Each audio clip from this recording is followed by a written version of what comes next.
Salam Sejahtera Malaysia. Welcome to Master Ball League Malaysia 2024-2025. My name is Aaron Minjit. With me here is Yarong. How are you today, my friend? Oh, I am feeling really good today. I'm excited for more Pokemon that's coming up. The performances by the top 32 players that are coming up. Very, very excited. A new format. I'm excited to see the new cards. I wonder, how do you feel? How are you feeling today? I'm super excited. Yarong, this is the Master Ball League Malaysia for the 2024-2025 Asia Championship Series. We're here at Pavilion Bukit Jalil, one of the largest events hall available in Malaysia, and we had yesterday 1,017 Masters players. Wow. By far the largest event in Pokemon history here in Southeast Asia. And this is just the Masters category. We also had over 100 people in the Seniors and Juniors. We also had almost like 60 people in VG as well. By far, 1,000. Yeah, by far the largest, right? 1,200 participants competing for top prizes here at the Master Ball League. This would end the competitive season for the Malaysia the Malaysia region. Yes. And I'm just excited to see who represents Malaysia at the World Championships. Yeah. Just want to highlight that with this tournament, and with the conclusion of this tournament, we will get about 8 Masters this year going to the World Championships, representing Malaysia at the World Championships this year. So it's really cool. We get more players there. So yeah, I can't wait to see who is going to be representing our Malaysian flag at the World Championships. So 100%. Yeah, that's going to be interesting to see, because we not only have veterans coming back, we also have newer players. The community is growing. We were just talking about this before the stream started, right? 2 years ago, our championships had like 250 people. Last year, it was 700. This year, 1,000 of our competitors. This is an amazing growth to see in the Pokemon community. Definitely. You know, and not just that, we also talking about the growth in qualifiers as well, right? So very soon we'll be talking about how the qualifying system has sort of evolved here in Malaysia, here in the Asia English region, not just for Malaysia but also for the Philippines and Singapore, who are our comrades in this region of the world. A little different from those of you who know about the systems under TPCI and TPC, but regardless of that, all we can say is that we're excited at the growth of the Pokemon trading card game. Definitely. So the most important thing here is, let's look at the qualifier system here in Malaysia. So take us through this, Yarong. So in 2024, we had a total number of 12 players having the invitation to the World Championships.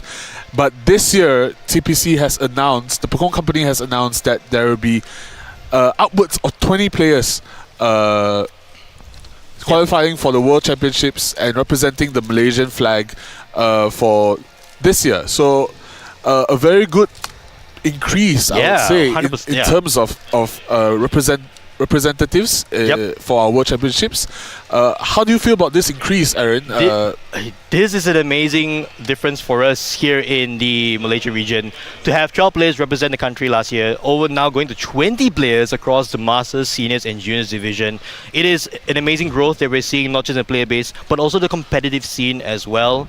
You know, we know for a fact that players who are gunning for their places at the World Championship, the World Championship Series, they are giving it their all this entire season. And when this announcement went up, me as a non-competitive player, I was excited as well, because we get to see more people represent our country at the World Championships. And this is obviously testament to the growth of not just the community here, but the competitive scene as well. Yeah. Right. So I think we will move along and see what is the event. What is the event breakdown for today? But before that, I also want to mention that today specifically, we will give out 4 invites with travel award to the World Championship Series. We'll be crowning a Juniors Master Ball League champion, a Seniors Master Ball League champion, and the 2 finalists for the Masters division will be getting travel awards to the World Championships. Yeah. Really excited to see who's going to be crowned. Honestly, there's a wide variety of decks. But I just tease for the top 32 coming up. So just really excited. For now, we are going to showcase the league points and prizes for the Master Ball League this year. So in first place, the champion will be awarded 300 points. Wow. Might I just add that the current first place ranking is currently at 280 points. This will surpass whatever someone has done. So winning the event gets you into first place, technically, right? Yes. And you are awarded also a travel award to the World Championships this year. Top 4 prizes and top playmat and card sleeves as well. And second place, you get 150 points alongside with the travel award only for Masters category, a top 4 prize, placement reward, playmat, and also card sleeves. And you get 100 points for third and fourth place, and 75 points for fifth to eighth place, right, inclusive of placement, reward, playmats, and also card sleeves. We talk about all these prizes here, Yarong. I think this is an interesting part, right? Not only are you gunning for placement in the league rankings, but you're also trying your hardest to win some of this swag. And here we see the fact that we also have prizes all the way up until the top 64. This is an amazing growth, right? We are also rewarding players with some exclusive merchandise and swag, which you can't get anywhere else. You have to be a competitive player to get these prizes. Yeah, that's the cool part about it. You know, you're basically getting into the Pokemon TCG, traveling around the world for to World Championships, but also being able to represent with the latest swag for each event, right? Yeah. So I'm just excited to see what those prizes are, you know, in person later on.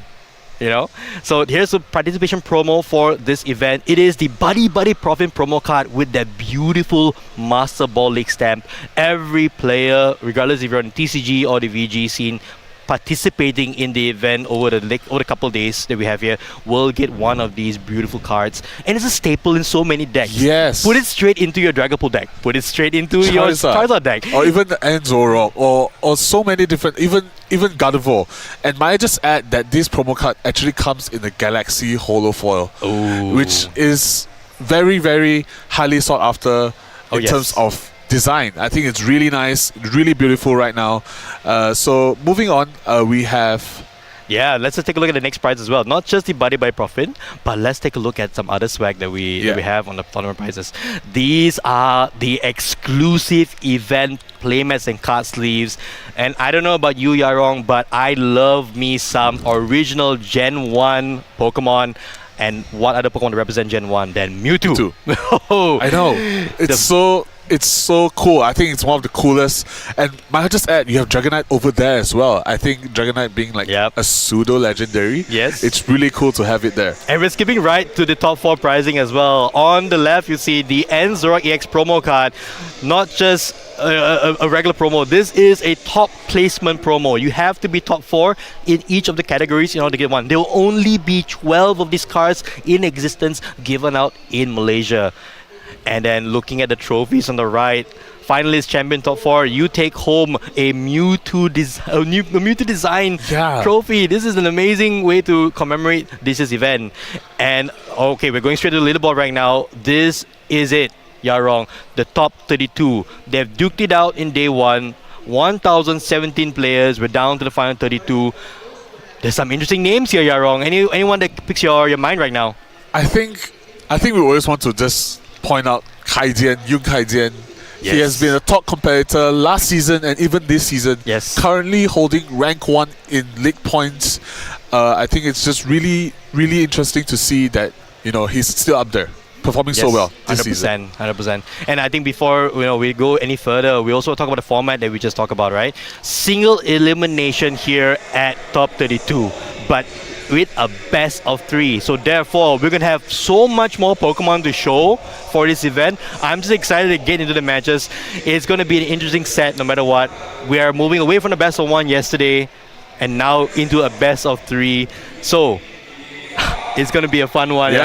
But then, look what we have here. Mewtwo has brought something over. The matches are going to kickstart right now. Devil on the left, Yun Kaijian on the right into the top 32 match. This is going to be fun, Yarong. Let's go straight into the match. Alright, so today here we are showcasing Yun Kaijian versus Devil in the first game of our feature match in Master Ball League. And we have a Zoroark, a very interesting Zoroark list. Yes, indeed. At hand, and an Archaludon, which is one of the top picks of this tournament. So How do you feel about this matchup, Aaron? Like in terms of the player bleeds, the matchups going forward, in terms of price map, and also the starting of this. How does each player need to? Yeah, but before we go into the matchup, Yaro, I want to say one thing. This is Yung Kai Jen on the right, the top ranked player in Malaysia, playing the only deck that is coming out the Journey Together for card set, right? This is N Zorok with Darmanitan and also with the Terrapagos package as well, so able to go very wide up against not a typical Archelon. This is Hop's Archelon with a double package as well as double Zacian EX. So in essence, both these players here bringing cards from the latest Journey Together set, which is an interesting thing to see because we would always want to feature the newest cards in the Pokemon TCG. I should say as well, Archelon was one of the most represented decks in top 32. We had 6 decks with different builds of Archelon. This is a resurgence of a deck that many people wrote off, especially because they didn't turn a lot of results in over the last couple of weeks. But it's here in Malaysia. It's doing pretty well. However, Yung Kai Jen now on the setup, and you talk about the matchup as a whole, right? This is an interesting matchup. I don't think we've seen a lot of it. Yeah. Right? And Zorok has a very high HP potential, 280 hit points, up against the 220 damage, Archelon. It's gonna be interesting, but I see Kaijen here having a very good setup. Triple Zorok or triple Zorua in play, I should say. Sorry about that. And Devel only having a Fezendipity in the active. So it's gonna be an interesting one. I guess the way the matchup would go is that Devel would like to at least have a couple of Raging Hammers before moving into Archelon. That would ease into an easier knockout for him.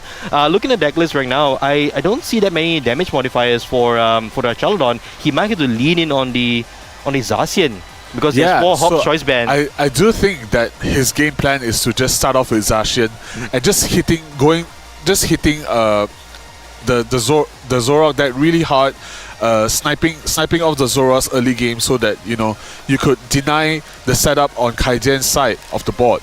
So we could see an early Zacian KO right now happening, and we do see a Nazball being played down. I wonder what is he going to get, honestly. Maybe a Duraludon? Do you think that he wants to show... Yeah, a Duraludon. A Duraludon here makes sense, getting the ability to go into Zacian's second attack right away. Also, I think Devel would want to prioritize a little bit of the Wooloo as well for later turn so that he has access to a boss play without having to use a supporter. This deck here from Devel is a very interesting one. We saw different builds of Archelon yesterday during the final matches, the final rounds, and it's... we definitely see a more common occurrence of the poison package. But we get to see, alright, there it is. The Hop's Choice Band coming into play here for the Hop's Zacian EX, taking a quick knockout and also spraying some damage onto those Zoruas. Hop's Choice Band taking a knockout on the Zorua. Yes, there's a knockout there. Thanks to that Snorlax on the bench. And thanks to the Hop's Choice Band as well, which, the Zacian gets to Insta Strike for free. Yes. So this is really a lot of pressure on Kaizen right now. How is he going to respond? We do see a Fezendipity flipping the script for 3. Getting not really good cards to work with. Just 2 energies and a trainer. What do you think Kaizen looking for here? What do you think he needs in this situation here, Yarong? I think he might need to set up his Terrapagos, maybe. Or go for that one-off Roaring Moon in his deck. So that's something really interesting that he plays. Kaijian is teched out for many matches in the meta, particularly for Dragapult as well. He even has the luxury package with Make Sense with Reversal Energy. So I think Kaijian really wants to set up his Darumakas right now. Honestly, he could hit with a Defiance Band, can KO Zacian at the active with weakness. So maybe Kaiser wants to set up his board on the long run using that route. Well, we don't see any Darumakas right now, unfortunately. But hopefully with this Nest Ball, we do see a couple of Mokon. There is I didn't catch that. Was it a TM Devolution? Yes, it's a TM Devo, a one-off TM Devo that he has. It could be a play as well, but we do know that the Duraludons are huge Pokemon with big amount of HP for one prize basic Pokemon, 130 HP. But we do see an Anzorok being searched out using the Ultra Ball. I think Kaijen will just want to see more cards as well, trading into maybe some more resources that can be used. Yeah, it doesn't seem like Kajen has much going for him right now. We have a Zorok in play, that's great. However, there's no attack that Night Joker is able to copy right now, unless Kajen has a Reshiram, right? Yeah. Double we do Nesball see here. a double Nesball here. Okay. We could see I think that was a Darumaka, and maybe a Reshiram. It should be a Reshiram. I hope it's not prized. Yes. There it is. Here you go. The one off Ants Reshiram. The very beautiful illustration, rare art. So I think Kaiden might be contented with just hitting the Zacian with the Ants Reshiram attack, Virtuous Flame for 170 damage. So we'll see what he plans on doing right here. We do see the Ants Darumaka coming down. I think that is a very pivotal card in this matchup, particularly if Archaludon has not hit. So we just see counter catcher. Yeah, counter catcher play, going for the Duraludon here, identifying that if the Archaludon comes to play, Devel might be able to take a knockout on this Anzorok. So heads up play here from Kaijen. So Devel now, no Archaludon option this turn. So likely no knockout on that Anzorok EX. But with the Prime Catcher now of the Fizendipity, that could be huge. He could go after the other Zoroark in play and just set up damage onto this Anzorok EX for later turns. Let's see. One thing to note about that play, but he could be susceptible to Ants Reshiram's first attack. Of course. So, but would it be a knockout though? Because he's only going to put 60 damage onto the Zoroark and Zoroark EX. So it will not be a knockout on Zacian regardless. He's potentially not even wanting to hit into this this Anzorok EX unless he could take a knockout. Well, I think the best play is to boss around this Anzorok. Prime catcher, right? Yes, a Prime catcher. Yep.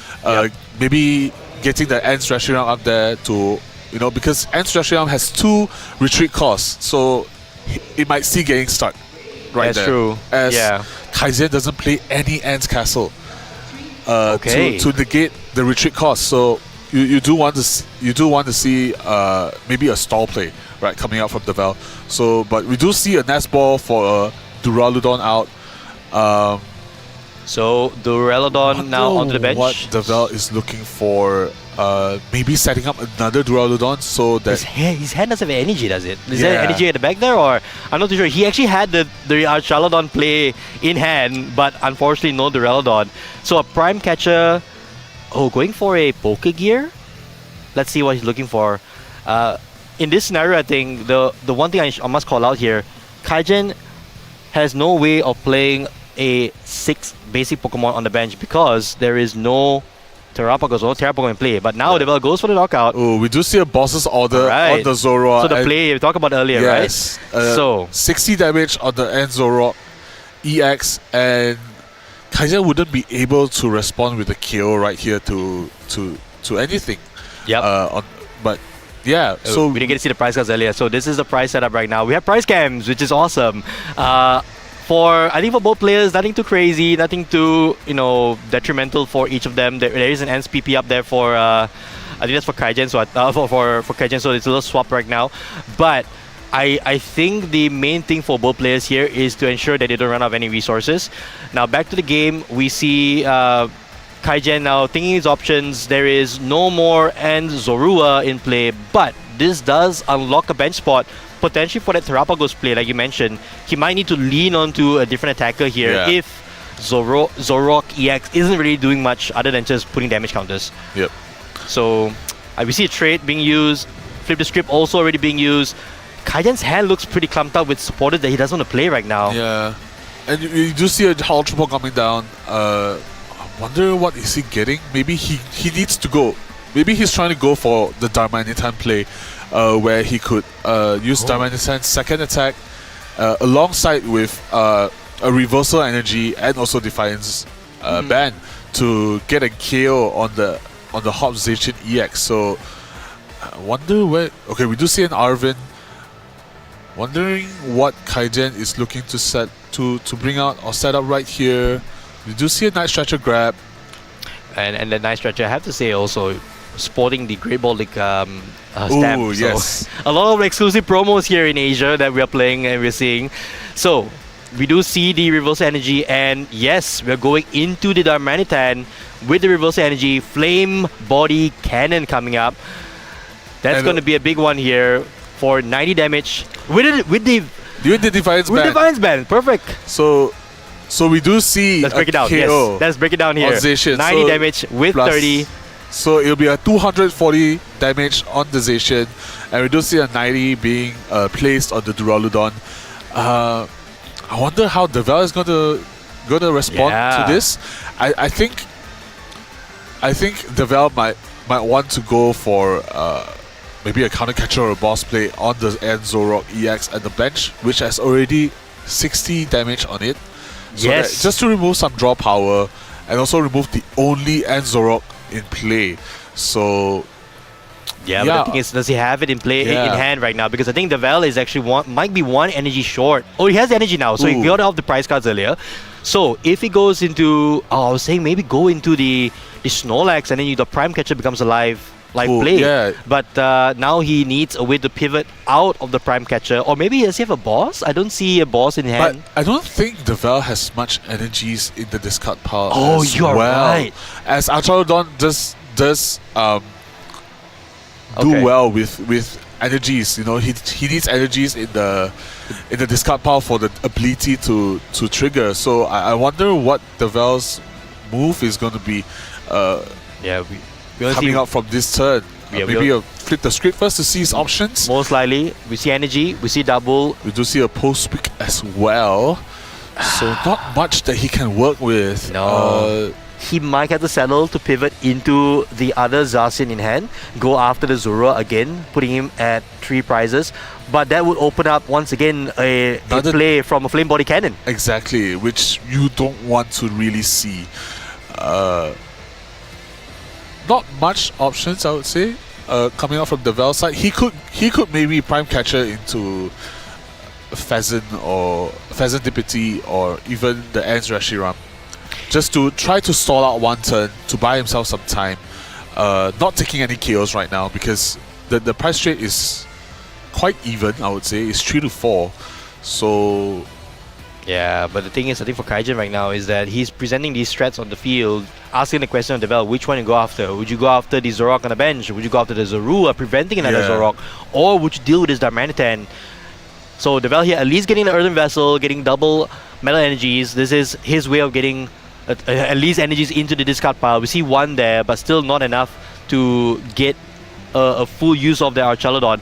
The question now for Devel is that which route does he go to? Does he take out this Darmanitan and going to an odd price count, or would you go after the Zorok on the bench and at least putting yourself in a position to win on the next turn? I feel like he has to go for the Zorok, Yes, or at least the I do Feather agree. That's the only way in to getting the game here right now. But it seems like there's no way to pivot out. He's probably I think right now he's lacking one extra energy in the discard to pull off that play. And there's no way to discard any further cards from hand, no Ultra Ball in sight, no Earthen Vessel other than the one he's just played. So one energy card has been the reason why he can't pull off that play here. If not, the game would be very much different, I think. Devel threatening game actually after this turn if there's one more prize card, one more energy card in the discard pile. So we do see probably leading to another Zacian play. Oh, Exactly. okay. Going for the stall play you Yeah, it's going mentioned. for a stall play. I think this is probably the best option that he has. Right. Doing 120 to the Ants Reshiram in the active and 30 to Darmanitan in the bench. So I wonder how Kaizen is going to try to get out of this. We don't see any possible plays for him to bench his one-off Patron EX. No that he place, has. no space anymore. There's Yeah, no way. There's no Turo. space. There's no Turo. So I think Kaizen might be just stuck there, honestly. But we'll see. We do see an Iono, a disruption coming out from Kaizen. So I know here being played. Kaijen has already used trade, and there's no access to flip the script this turn, no knockouts last turn from the side of Devel. Now, do we see any sort of counterplay from Kaijen here to at least take a prize card or pull himself further into the lead? No Ends Castle, as you correctly mentioned. He's counting up energy and resources, probably looking for a super rod play here. He only plays 6 Darkness Energy. And Okay. now that currently there's 4 in the discard pile, so he might want to shuffle a few back into the deck and see, you know, to maybe guarantee an attachment for the turn. But we do see Kaizen, you know, being very careful about his resources, counting up the amount of cards that have been discarded, his resources that has been discarded. So I wonder what is he going to go with. We might just see a pass. Nothing much coming up from Kaizen. So we do see a pass. Yeah. So a stall play proving to be very useful from the Val side. And there it is, the Ultra Ball to discard one more energy. So there are finally 2 metal energies in the discard pile here for Devel, giving full use of the Archalodon if he chooses to bring it in. The question now is though, his bench lock, he has no way of getting this Zacian out of the active anyway. No, he has a Latias EX in the deck, but no space on the bench, unfortunately. And we haven't seen his Area 0, might I add. He plays 2 copies of his That's for Area Kaijen. 0s. I was meaning on the Vel side. So for Devel, there isn't any Terra Pokemon anyway, so no way of getting any out. Oh, going for the double. So there we is do see a Prime Catcher being saved. Oh, he's used it already for the last turn. Oh yeah. Yes. Sorry. No worries. Yeah, so it's really been used last turn. The double play here is opening up a chance to use a Defiant Horn to drag out a Pokemon from Kaijen's field. Is there enough damage to take a knockout here on... Yeah, I think he might go for the Darmanitan. We do see a research. I'm not sure if I like this though. Okay, hang on a second. He can go for 2 knockouts here to put himself to 2 prizes because the Darmanitan goes down. So does the Ants Reshiram on the bench. The Vel setting up... It doesn't? Ants Reshiram has 170 HP. Oh. So it might go down. Wait, hang on a second. I think it... Yeah, it might be double knockout here. We're going to double confirm. We just got to see the resolve of this turn. We do see a KO on the Ants Reshiram. Apologies on the misinformation. We do see Ants Reshiram going down and Devel going down to 2 prizes. So I wonder how Kaijen is going to respond to Devel this turn. So we do see a Super being played, possibly grabbing an Ants Reshiram, a Darumaka, and maybe an Energy. But we do see Kaizen being very careful with this Super Rod as it's the only copy that he plays. So whatever that's recovered, or rather being recovered from here, would be the only thing that can be recovered. So you do see him being very careful about his choices. I think this is what has made him a very good player. Even it's one of the good is an understatement. Good is an understatement. Arguably the best player in Malaysia right now, and if anyone can come back from this situation, it should be Kaijen. Yes. However, I think, and just my sentiment right now, this is probably a little too far, you know, in terms of a comeback potential for Kaijen. He needs a lot to, at the very least, take a prize card this turn, and has to hope that Devel doesn't have anything going for him next turn. So I think at the very least right now, he is hopefully considering an Iono play just to thin down Devel's hand. Yeah, and just hope he has no way to get a boss KO for next turn. So yep, you see the Iono. Because we do see Devel has very, very large hand size. So yes, and the Hobbs double already in hand. Oh, by the way, that was already used. But so no issues on that front. But 2-card hand now for the Vel. Kaijen drawing up to 3. Has already used Flip the Script. So that's trade available. Yeah, we do see an Ants PP up and also an Energy. Maybe he could go for a Zorok play, but I don't think having a 2-prizer in front is a really good option right now, as Devel can just go for the KO with the Archaludon EX. So we do see finally the first Ace Spec coming out from Kaijen. Precious Trolley. The Precious Trolley coming in very late. But you do see him trying to hang up the Latias EX and also the Darumaka. We can see not much choices available to Kaijin right now. And he doesn't have the Area 0 in play because all the Terra Pokemon is also already in a discard pile. There's no other Terra Pokemon that he can use. So we're only going to see, two Pokemon being benched here from the Precious Trolley. But, if I'm Kaijin right now, if I think that I can win the next 2 games, I should just go to the next game unless there is a play that I'm not seeing. Yeah. It's going to be tough no matter what. He's basically down to Devel not drawing anything off these 2 cards, Iono, and just hoping that there is nothing for Devel to do next turn other than just go for a knockout on Zorok. But no, there is a Zorok EX and PP up here coming into play. For the first one we've seen so far, one of the newer cards on the set here, getting a Darkness Energy to one of your bench ends Pokemon. We see Energy Switch. There it is. Energy Switch into the active. So we do see an attack from Kaijin. Possibly seeing Ants Reshiram's second attack hitting for 170 damage. He might just try to end it the next turn. He might be looking at the Damanitan play. So most likely. Yeah, we do see Ants Reshiram attack going for hitting the ends the Hobzation for 170 damage. Yep, that Virtuous Flame attack here, Virtuous Flame for 170 damage does open up the possibility of a Flame Body Cannon to take 3 prize cards next turn if the Vel doesn't get damage off the board right now, or at the very least evolve that Duraldon on the bench. Oh, the Ultra Ball! Oh, we do see an Ultra Ball coming down. Okay, does this mean that the Vel has an opportunity to still stay in the game here?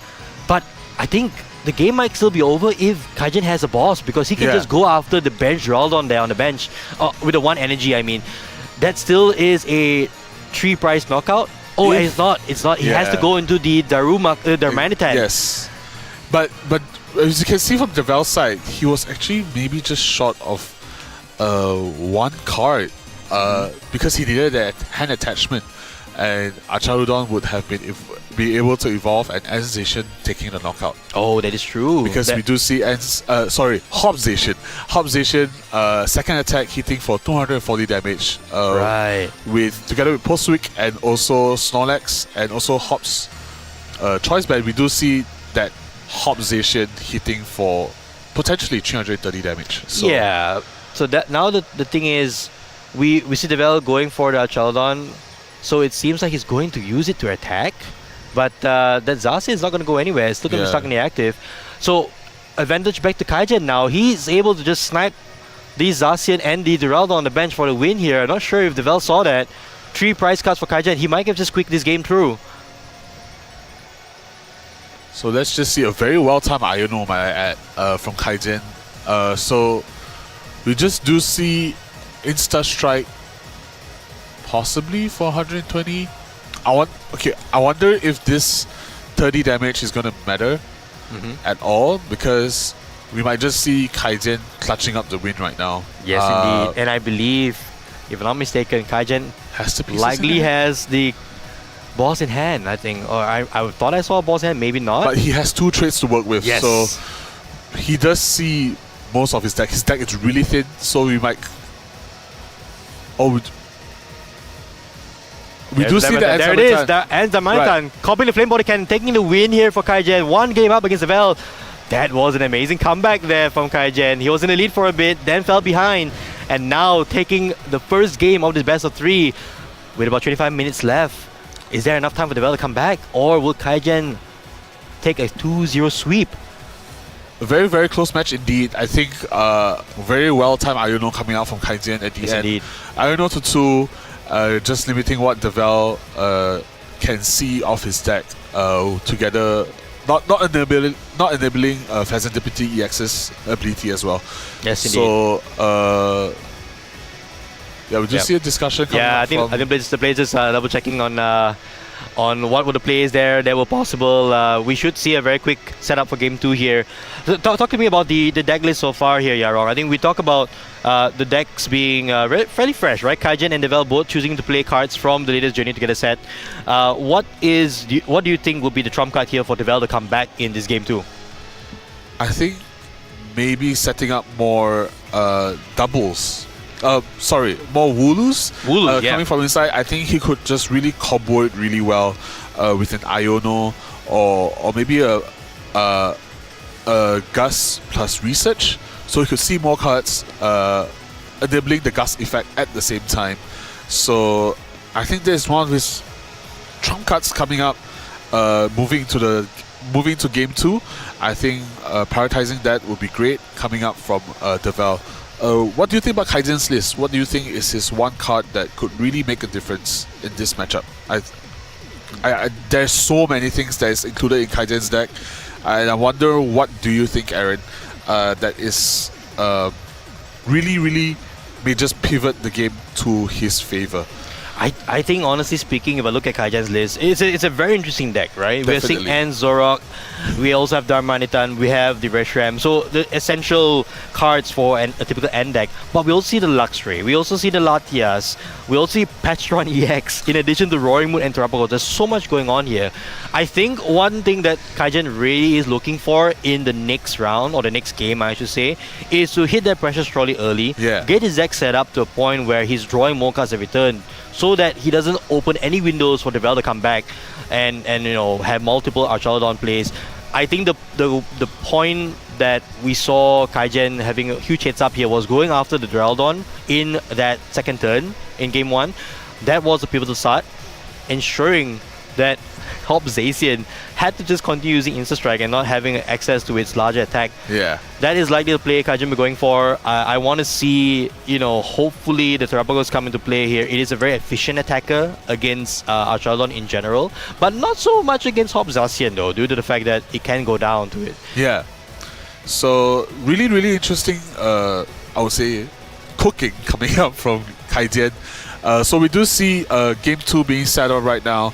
With 22 minutes left on the clock, I wonder if Devel can really pull it back into his favor. As you can see the prizes, we do see an Area 0, nothing much detrimental. Could a double, a one-off double could be detrimental, and also the Relican in the prizes. Oh dear, the Relican is pretty big. If you put damage counters onto Duraludon, that would have been a way to get a quick knockout on an Enzorok EX or even a bench Pokemon. But we see, I think for Kaijan, so Kaijan getting to go first here, I think Devel is pretty keen on going second. Yeah. I think having access to supporters is something that he values. But right off the bat, Kaijan being able to get 2 and Zora in play, I think this is a decent setup going first, having a Buddy pop in. And together with the Terapagos EX in the active as well. So I think that is true. At least he's there is an out to Area 0 and him, potentially hitting 240 damage the next turn. Oh, but here Devel here with a Hops bag. Yeah, that if you have a Buddy Puffin, I have a Hops bag. Not just 2 basic Pokemon, but 2 basic Pokemon with Hops in its name, or basic Hops Pokemon. So you could bring out Hopsation as well. So it's really strong in this deck. So we might see a Snorlax maybe, and maybe a Cramorant coming out. Devel does play 1 copy of Cramorant with the Fickle Spitting attack, but he does searches out a Hops Wooloo, right? Yeah, a Hops Wooloo and a Hops Snorlax, setting up early. Like I said, try to get that early Gust effect on Kaijian, potentially KOing all the Zoros and the bench. So yeah. And we see here Devel obviously valuing going second, not just for supporters to talk about, but the ability to attack with Zacian right away, going for more damage on Kaijan's field as early as possible. The extra helpings from Snorlax, we missed talking about it last game I should say, actually adds more damage to Zacian. So 30 from Hop's Choice Band, 30 from the Snorlax, 30 from Portswick. This Pokemon here is hitting really hard really early with no energy. Yeah, and it's just so strong. Coming up, you're threatening 3 prizes the next turn, potentially, with just 2 hits. So I wonder if Devel has the pieces, or we do see an energy attachment. Right. I wonder if it's he has no supporter in hand. Supporter. So we do see only a 60 to the Terapagos and 30 to a bench Zora. Alright. Not ideal, I think. The strongest turn, but yeah. At least he got the attack out. So, and we may potentially see a KO on this Hopsation this turn. So we do see a Genuine Secret Art. Oh wow, that's a card we don't really see. A one-off card that enables energy attachment to Kaijian's Pokemon. So we do see... Oh, look at this play here. Very strong. I was going to say it would be a quiet turn if he doesn't get any Zoroark EX, but we did see that TM evolution in hand there for Kaijian. Not only accelerating energy with Janine's Secret Art, but now getting 2 evolved EXs with 280 hit points onto the bench here. And it's game on right now for Kaijian, right? Yeah. It's definitely a daunting sight if you're Devel. You can't go for any knockouts here unless you have a crazy hand. But it's... well, if I'm Devel right now, I'll be pretty afraid of that bench on Kaijian. Even though it's 2 Zoroark EXs, but we know Trade is such a powerful ability for Kaijian. So I wonder how Devel is gonna respond to this pressure coming out from Kaijian. We do see an energy attachment attached to Duraludon. Not much that's workable in his hand. We do see a Turo. Yeah, but that doesn't get anything for Devel. Devel. Nothing going on here. We just do see a 60 again to the Terramagos EX and another 30 to the damage Zoroark EX on the bench. So I think this is a turn for Kaijian to really capitalize on this coming out from Devel. So yeah, wonder what his play can be coming out from Kaijian. So well, the thing is about Zoroark EX, it's a pretty efficient Pokemon with abilities, and it with trade, I mean. But right now he's looking for attackers, and there they are. There is a Ans Reshiram on the bench, and also a Darumaka for the follow-up turns. And Arven being played here by Kaijian, probably looking for, I think I was gonna say a Nesball here to bring out potentially Latias, Latias perhaps to switch into the Zoroark. Oh, we do see a Devo coming out as well. Ooh, okay. Devo not really a strong attack coming out in this matchup, as you know, as I mentioned earlier, that Duraludon has 130 HP, very beefy Pokemon. Yes. But we do see a Latias EX being brought out, potentially Kaijian just trying to hit with Zoroark for 170 damage to pressure Devel this early in the game, right? Yeah, the Skyline ability here, a card that we see in many decks as a way to get basic Pokemon out of the active as a pivot. But no, we just see 150 coming out from Unified Beatdown. Yeah, just Unified Beatdown here from Kaijian. Nothing fancy, just going for damage on the Zacian. I like the play though, not exposing your Zoroark EXs in the active. Oh, he doesn't know that Devel's hand is pretty weak right now, but a top deck can essentially get Devel back in the game here. But it's just a Turo scenario in the hand for Devel. That's about it. Nothing else going on. And unfortunately, this doesn't really do much here for Devel. You can grab that Zacian EX into your hand, but what do you go for then? Potentially a Ashadon coming out this turn? I don't think it's in hand. Okay, there is a Latias EX. So going into the Zacian again, putting more damage on Kaijian's side of the field.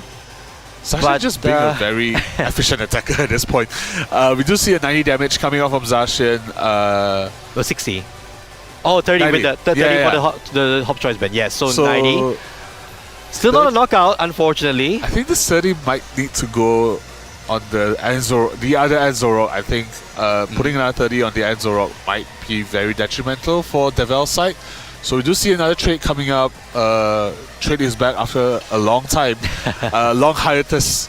But this year we have trade back in the form of Zoroark again. So we do see another trade coming up. Kaijian's just digging for more cards at this point. Potentially his area 0, so that he could, kick off the price race with this. But we do see another 150 coming up from Unified Beatdown. I just hope the Devel's top deck is pretty good. No, it's just a Earthen Vessel. That's about it. Okay, at least there is an Ultra Ball, so there is a potential to go into an Archaladon if needed. But I don't think there's enough cards in hand for Devel here to actually play everything out. Yeah. So all he's doing right now is taking, putting more damage onto the end Zoroark EX on the bench, but also taking 2 prize cards. So not too bad here from Devel. Yeah. Unfortunately, that's all he has. And we do see a research and research coming out from the prizes. So not too bad. Next turn, we could see Devel really developing his board. As you said before we started this game, hitting 60 on the end Zoroark could be very helpful for Archaladon to take on these Zoroarks with 200 HP on the later point of the games. So we could see 2 bosses order or 2 gust effects on the Zoroark for Devel to end the game. So that's true, yeah. We actually saw that yesterday in one of the top matches where it was, I think Jinchung, one of the other top 32 players up against Kaijen. All Jinchung leaned on was double hammer-ins on both Zoroarks. Wow. And that's pretty much how he took all the prize cards in that particular matchup. But in this one here, Devel has a much more efficient attacker in Zacian. Yeah. However, it's also a 2-prizer that goes down very easily to Darmanitan, which we saw earlier in game 1. So here comes the flip the script here from Kaijen's side of the field, drawing 3 cards. Serendipity, a staple in so many decks now since its release in Shroud of Fable quite a few months ago now, almost a year ago. Wow, it's been a year? Almost a year actually. Wow, okay, it's been... I didn't realize. It's a hot minute. It's been a hot minute. So we might see another Darmanitan play, or possibly just... Okay, we do see Kaijen charging up both Zoroark EXs. Yes. We do see a Defiance Band in Kaijen's hand, but I wonder what Arven is going to grab right here. Enter Vessel and also just an Enter Vessel. So I just wonder. the vessel. I think there's no more tools already in the deck, or maybe the Defiance Band The is the only Defiance one. Band is already in his hand, Yes. so we might see a Darmanitan play coming up. I think. No, he's already attached energy to the other end Zoroark EX, so it's Okay. just going to shift into or pivot into this end Zoroark that's already damaged. At the very least, taking a knockout, I would presume. There you go. Oops. Hitting the Wooloo, maybe? Most likely, taking at least 3 prizes here. Oh, no. Oh, we do see a counter catcher Okay. coming up from Latias. This is huge. This is huge. He's able to take... Yeah, it's 4 gonna be prizes 4 prizes instead. right away. Yep. So we do see Kaijen threatening the board state of the Vel right here. Taking up 4 prizes. What a huge turn coming up from Kaijen. That was huge. And And just so you know, the reason why it's 4 prizes is because Latia's EX is weak to darkness. Yes. Therefore, with the Defiance Band, 120 times 240 takes 4 prize cards for Kaijen. He's now down to 2. Devel here is on the back foot once again in this series with only a lone Duraludon up front as its only attacker, I should say. And that Wooloo is still a Wooloo. There's no doubles in sight. so I think I don't think he even wants to double here. He Yeah. wants to take a knockout on the active, but the question is, what does he have? I think the best play coming up from the Vel could be just getting the Archaludon set up. Yep. And possibly a gust effect coming out from Wooloo alongside with an Iono to 2. Well, what do you guys do? You want to take a knockout on... You want to gust the Zoroark EX on the bench That's to fair. 60 damage as well. That's fair. So you just remove all the energies in play from Kaijen's fair. side and it will be an equal price trade. Exactly. Reversal energy wouldn't take into effect and the Vel will be sitting in a very good position if that happens. With time ticking down though, that's going to be a way to force a decider game 3. But can Devel put the cards together to get there? Ultra Ball is a good first step. You will have the Archaludon. There they are. They're all together there, hoping to get out of the deck. Archaludon with the Assemble Alloy ability, recycling 2 basic metal energies to your metal Pokemon in any way you like. I love Archaludon. Yeah, I heard you have a very good experience recently with Archaludon. So I know that you love this card.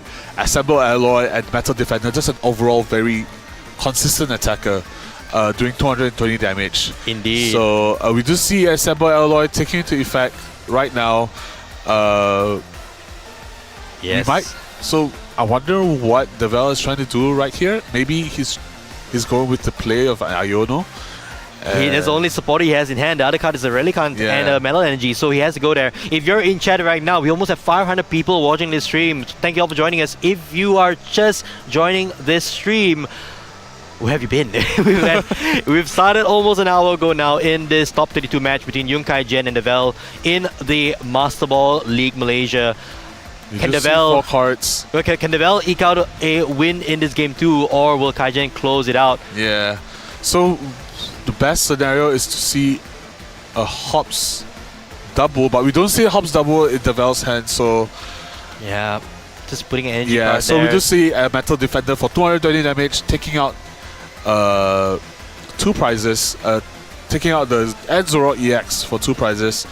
So I wonder what Kaijen is going to go for coming from this. Oh, we the do Roaring see Moon. a Roaring Moon coming down. He was Ioed into the Roaring Moon, but does he have the cards to... Oh, he was Ioed into the Precious Trolley. Does he have the cards he needs to get into the energy switches and the energy attachment, that would be Kaijen's out here to take a win in this game and series. We do see a flip the script right now. Let's see. NSPP up is one card that you would want energy to get switch. Oh, energy switch. And as well? also Night Stretcher. So this could be very possible. He just needs two energy switches. I think he has it.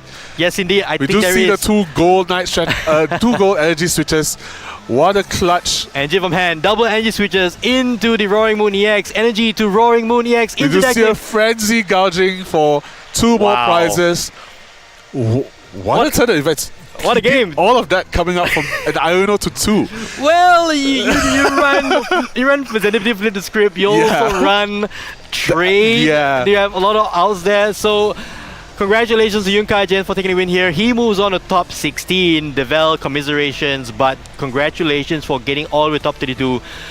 These players here put on a pretty fun game, I have to say. Very, very. I was excited. What's your favorite part of this series, Yarong? I think just Zacian insta striking really early. I think Zacian is such an efficient attacker. Coming into the Journey Together format, I've played around with the deck a little bit as well. So I really enjoyed insta striking early and doing the early damage. Doing Zacian things. Yes, doing Zacian things. Yeah. It's been a very interesting first match so far. Once again, congratulations to Yoon Kai-jen. He moves on to top 16, solidifying his hold on the first spot or the top placement in the league point ranking. It's going to be a very quick round 16 coming up, I would say. So don't go anywhere. Grab a drink, grab a snack. We'll be with you guys shortly, very soon. Take care in a bit. All right. See you all.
Game in just 9 minutes!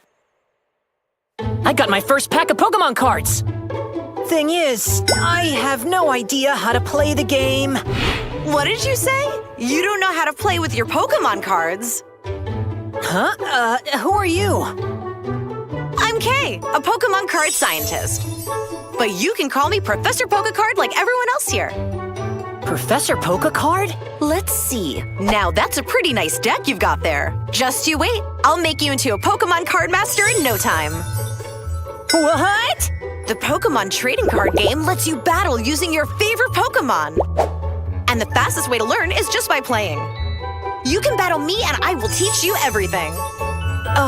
Okay. You have a Sprigatito and Lucario EX deck. I will face you with my own Quaxly and Mimikyu EX deck. I won't lose! A deck is made up of 60 Pokemon cards, as you can see here. So that's what a deck is. After you finish shuffling your cards, place your deck here. Right! Start by greeting your opponent. Good luck! Have fun!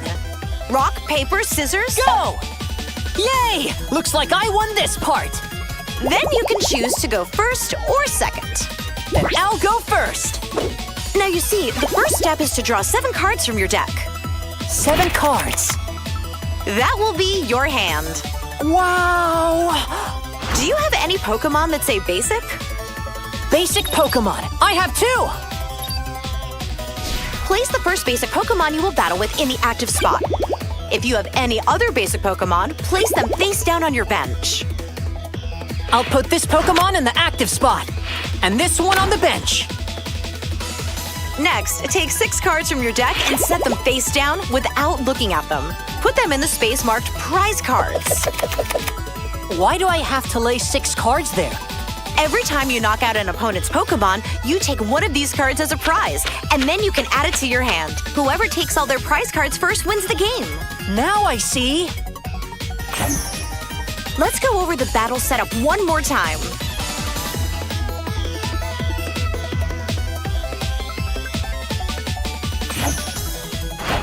Okay, let's start the battle. Turn over the cards in the active spot and bench.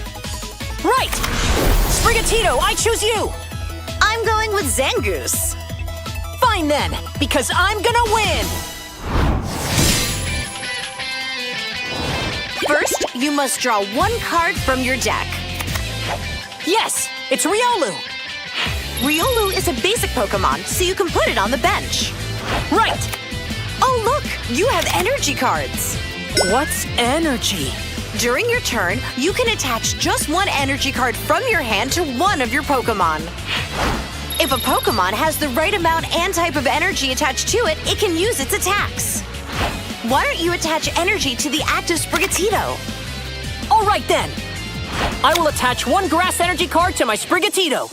So does that mean my Sprigatito can attack now? It is able to attack already.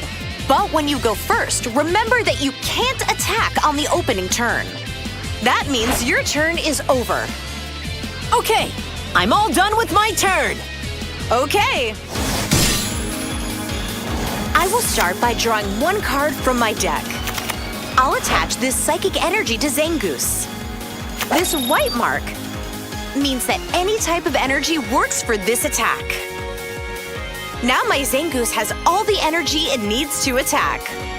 Oh, I will use the slash attack.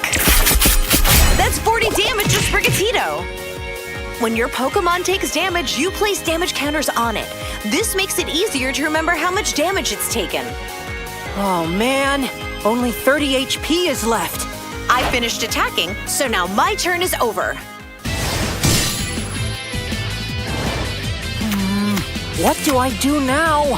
Hey Ren, you have cards in your hand that say Trainer in the upper right. I have 1 Nemona and 1 Switch. There are many kinds of trainer cards, such as supporters or items. They're all useful cards that can help you in battle. Why don't you try using one? Okay, I'll play my Nemona supporter card. What does this do? I can draw 3 cards from my deck. Once you've used a card, put it in your discard pile. Important to know, only 1 supporter card can be used per turn. And remember, the player who goes first is not allowed to use a supporter card on their opening turn. Right. I'm not done yet. By the way, you can also attach energy to your bench Pokémon. In that case, I'll attach a fighting energy to Riolu. Now I'll use Sprigatito Scratch Attack.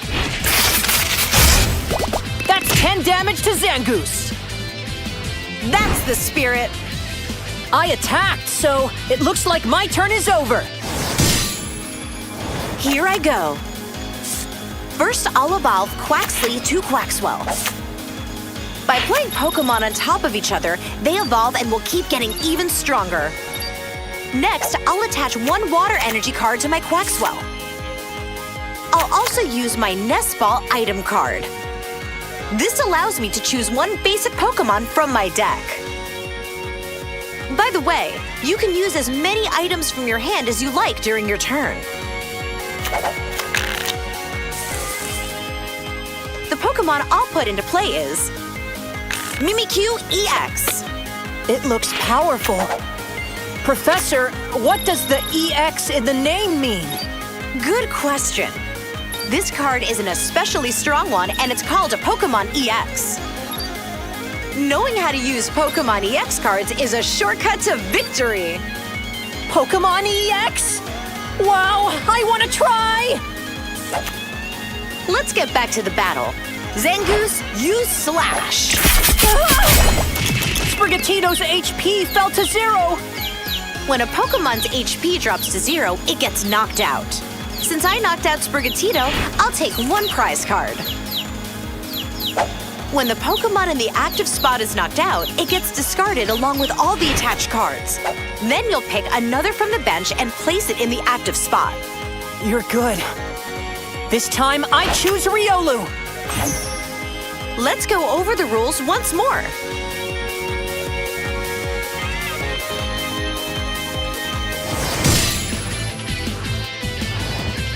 The battle's only just begun. All right, I drew Lucario EX. Lucario EX can evolve from Riolu. I'm going to evolve my active Riolu. Now I'll add fighting energy to Lucario EX. Wow! Lucario EX attacks with low sweep. Zangoose has a weakness to fighting type, so it takes double the damage. 60 times 2. That means 120 damage. I knocked out Zangoose, so I'll take a prize card. Pokemon EX cards have powerful attacks and high HP. On the other hand, if one gets knocked out, they give up 2 prize cards. I get it. Moving on, for my next turn, I think I will evolve Quaxwell into Quaquaval and use that to fight back. Well, I won't be backing down. But before that, let's go over the rules again for you. First, the rules for battles.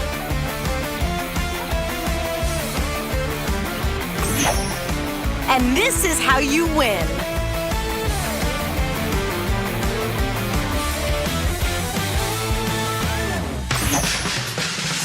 Let's resume the battle. From here on out, you'll play without my advice. It's a real match now. Okay, I just know I'm gonna win. There's no better time than now to start playing the Pokemon trading card game.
game in just 9 minutes! I got my first pack of Pokemon cards. Thing is, I have no idea how to play the game. What did you say? You don't know how to play with your Pokémon cards. Huh? Who are you? I'm Kay, a Pokémon card scientist. But you can call me Professor Pokécard like everyone else here. Professor Pokécard? Let's see. Now that's a pretty nice deck you've got there. Just you wait. I'll make you into a Pokémon card master in no time. What? The Pokémon trading card game lets you battle using your favorite Pokémon. And the fastest way to learn is just by playing. You can battle me and I will teach you everything. Okay. You have a Sprigatito and Lucario EX deck. I will face you with my own Quaxly and Mimikyu EX deck. I won't lose. A deck is made up of 60 Pokémon cards, as you can see here. So that's what a deck is. After you finish shuffling your cards, place your deck here. Right. Start by greeting your opponent. Good luck. Have fun. Rock, paper, scissors. Go! Yay! Looks like I won this part. Then you can choose to go first or second. Then I'll go first. Now you see, the first step is to draw 7 cards from your deck. 7 cards. That will be your hand. Wow! Do you have any Pokémon that say basic? Basic Pokémon. I have 2. Place the first basic Pokémon you will battle with in the active spot. If you have any other basic Pokémon, place them face down on your bench. I'll put this Pokémon in the active spot, and this one on the bench. Next, take 6 cards from your deck and set them face down without looking at them. Put them in the space marked prize cards. Why do I have to lay 6 cards there? Every time you knock out an opponent's Pokémon, you take one of these cards as a prize, and then you can add it to your hand. Whoever takes all their prize cards first wins the game. Now I see. Let's go over the battle setup one more time.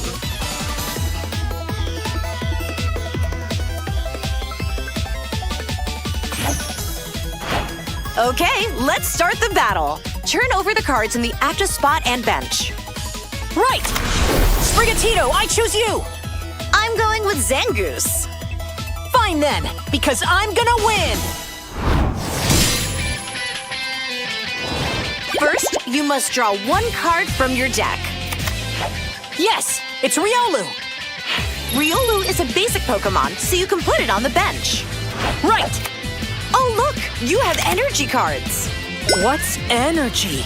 During your turn, you can attach just 1 energy card from your hand to one of your Pokémon. If a Pokémon has the right amount and type of energy attached to it, it can use its attacks. Why don't you attach energy to the active Sprigatito? All right then. I will attach 1 grass energy card to my Sprigatito. So does that mean my Sprigatito can attack now? It is able to attack already. But when you go first, remember that you can't attack on the opening turn. That means your turn is over. Okay, I'm all done with my turn. Okay. I will start by drawing 1 card from my deck. I'll attach this psychic energy to Zangoose. This white mark means that any type of energy works for this attack. Now my Zangoose has all the energy it needs to attack. I will use the slash attack. That's 40 damage to Sprigatito. When your Pokémon takes damage, you place damage counters on it. This makes it easier to remember how much damage it's taken. Oh man, only 30 HP is left.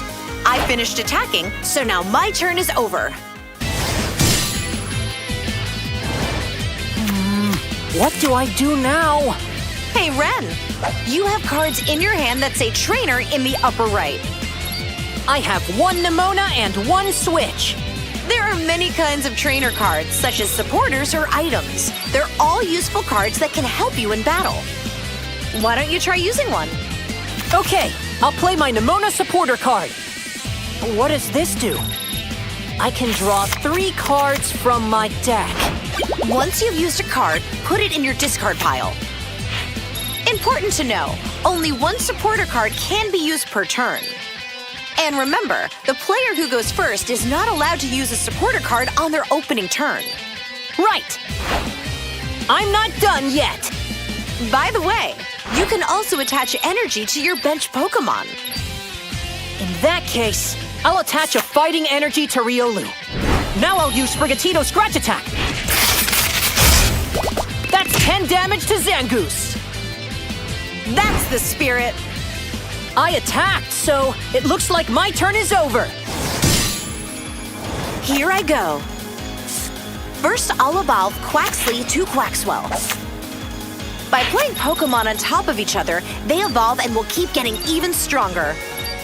Next, I'll attach one water energy card to my Quaxwell. I'll also use my Nest Ball item card. This allows me to choose one basic Pokémon from my deck. By the way, you can use as many items from your hand as you like during your turn. The Pokémon I'll put into play is Mimikyu EX. It looks powerful. Professor, what does the EX in the name mean? Good question. This card is an especially strong one, and it's called a Pokémon EX. Knowing how to use Pokémon EX cards is a shortcut to victory. Pokémon EX? Wow, I want to try! Let's get back to the battle. Zangoose, use Slash. Sprigatito's HP fell to 0. When a Pokemon's HP drops to 0, it gets knocked out. Since I knocked out Sprigatito, I'll take one prize card. When the Pokemon in the active spot is knocked out, it gets discarded along with all the attached cards. Then you'll pick another from the bench and place it in the active spot. You're good. This time, I choose Riolu. Let's go over the rules once more.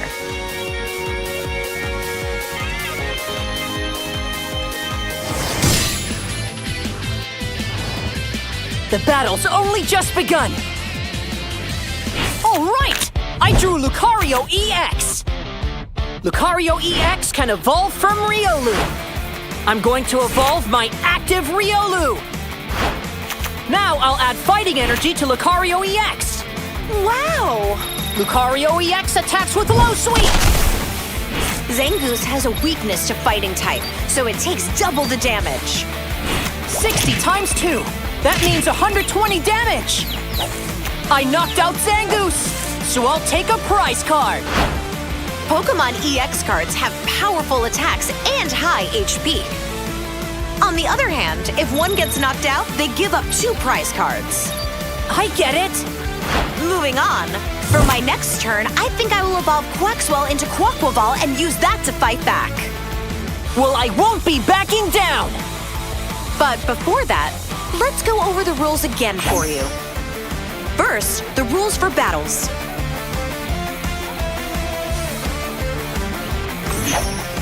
And this is how you win.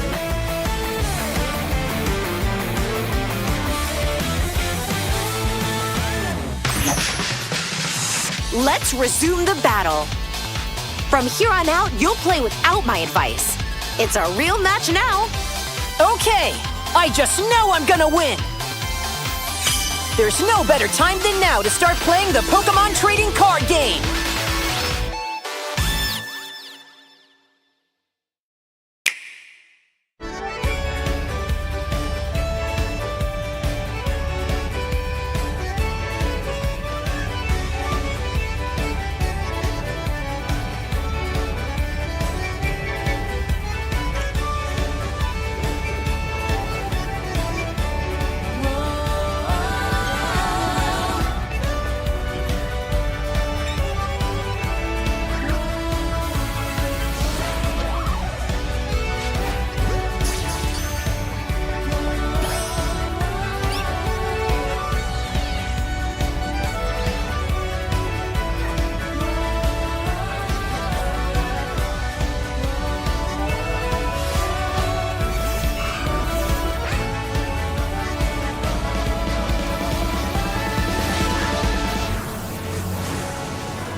just 9 minutes!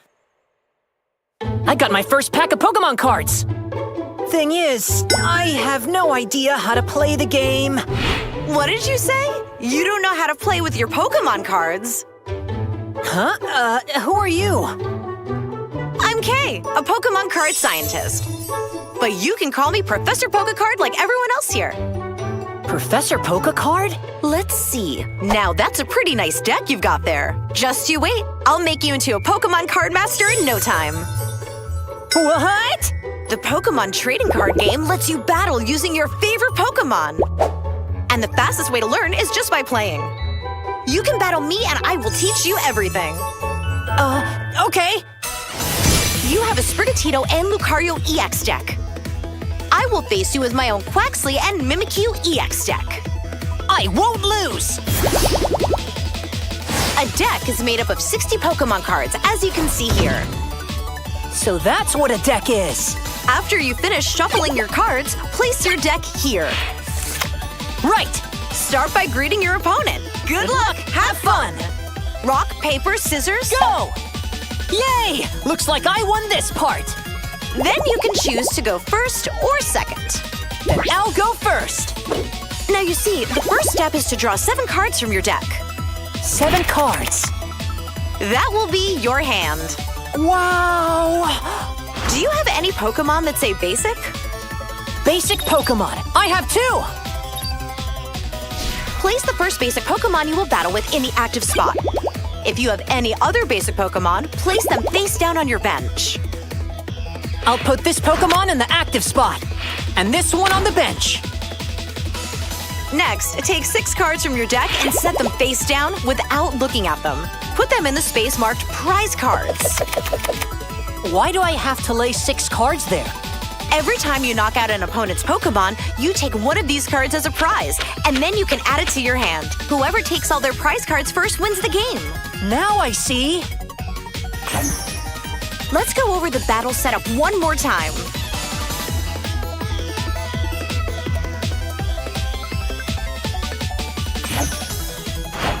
Okay, let's start the battle. Turn over the cards in the active spot and bench. Right! Sprigatito, I choose you! I'm going with Zangoose.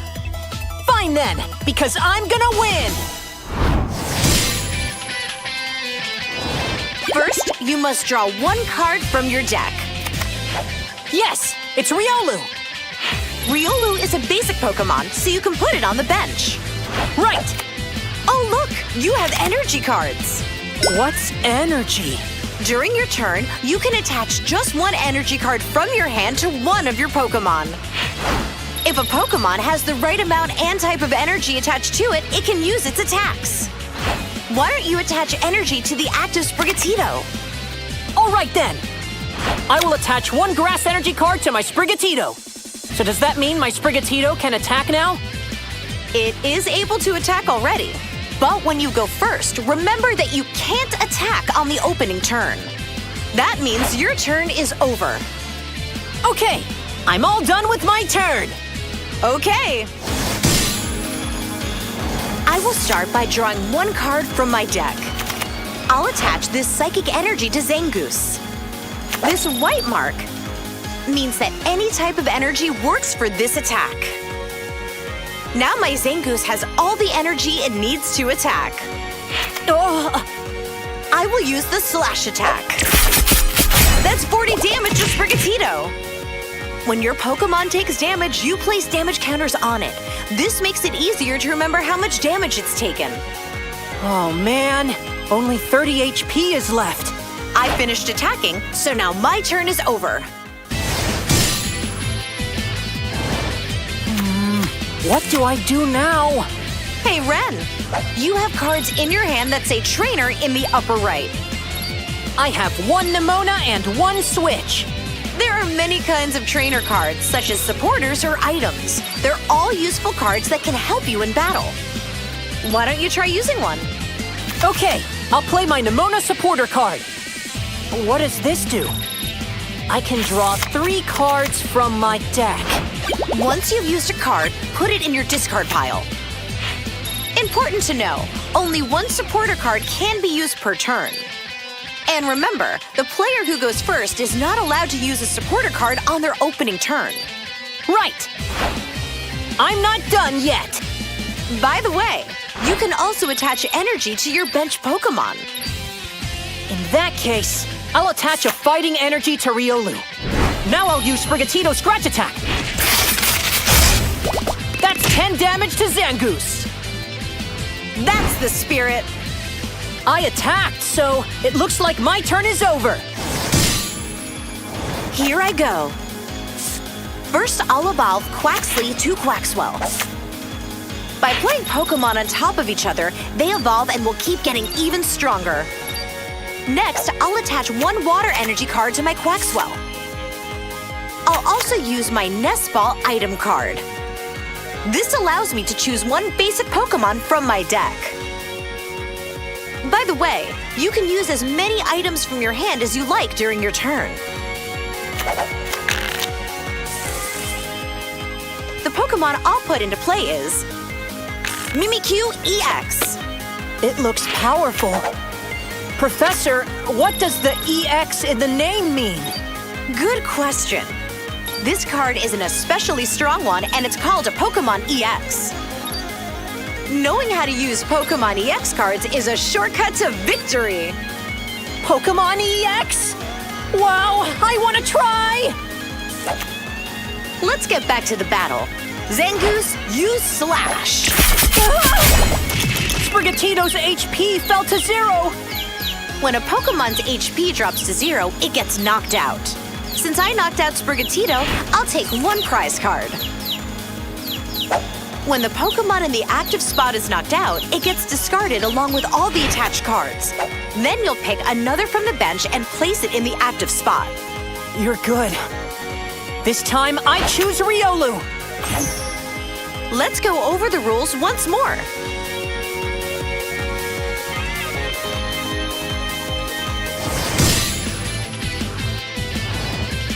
The battle's only just begun. All right, I drew Lucario EX. Lucario EX can evolve from Riolu. I'm going to evolve my active Riolu. Now I'll add fighting energy to Lucario EX. Wow! Lucario EX attacks with low sweep. Zangoose has a weakness to fighting type, so it takes double the damage. 60 times 2. That means 120 damage. I knocked out Zangoose, so I'll take a prize card. Pokémon EX cards have powerful attacks and high HP. On the other hand, if one gets knocked out, they give up 2 prize cards. I get it. Moving on, for my next turn, I think I will evolve Quaxwell into Quaquaval and use that to fight back. Well, I won't be backing down. But before that, let's go over the rules again for you. First, the rules for battles.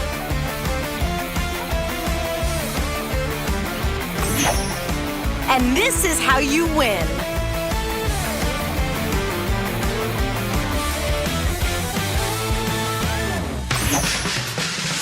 Let's resume the battle.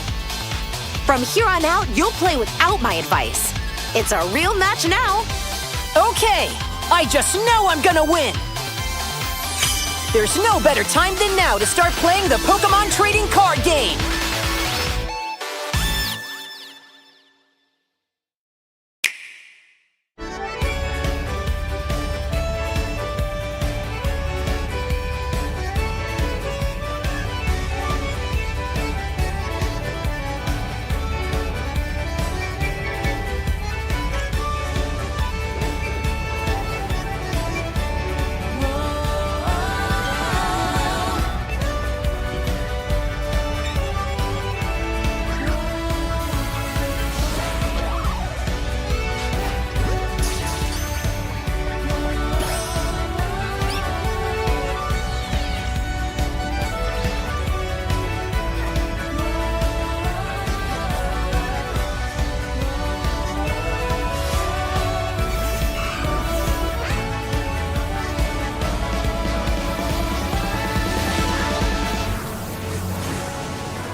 game in just 9 minutes! I got my first pack of Pokémon cards! Thing is, I have no idea how to play the game. What did you say? You don't know how to play with your Pokémon cards. Huh? Who are you? I'm Kay, a Pokémon card scientist. But you can call me Professor Pokecard like everyone else here.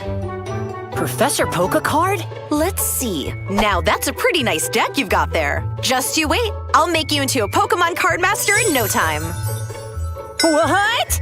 The Pokémon trading card game lets you battle using your favorite Pokémon.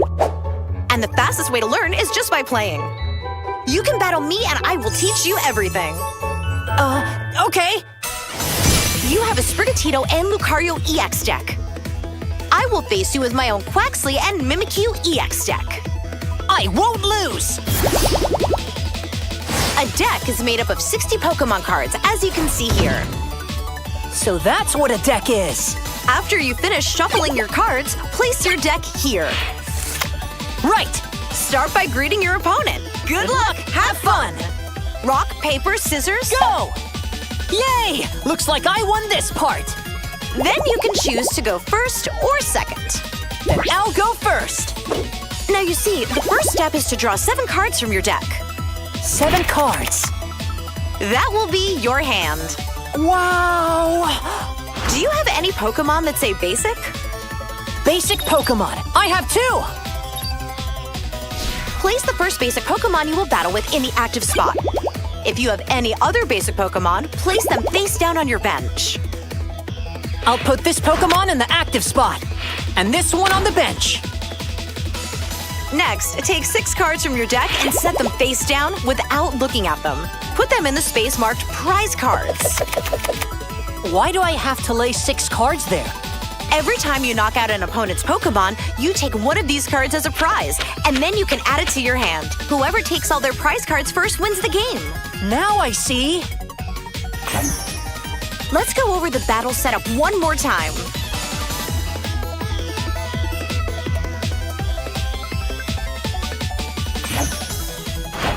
Okay, let's start the battle. Turn over the cards in the active spot and bench.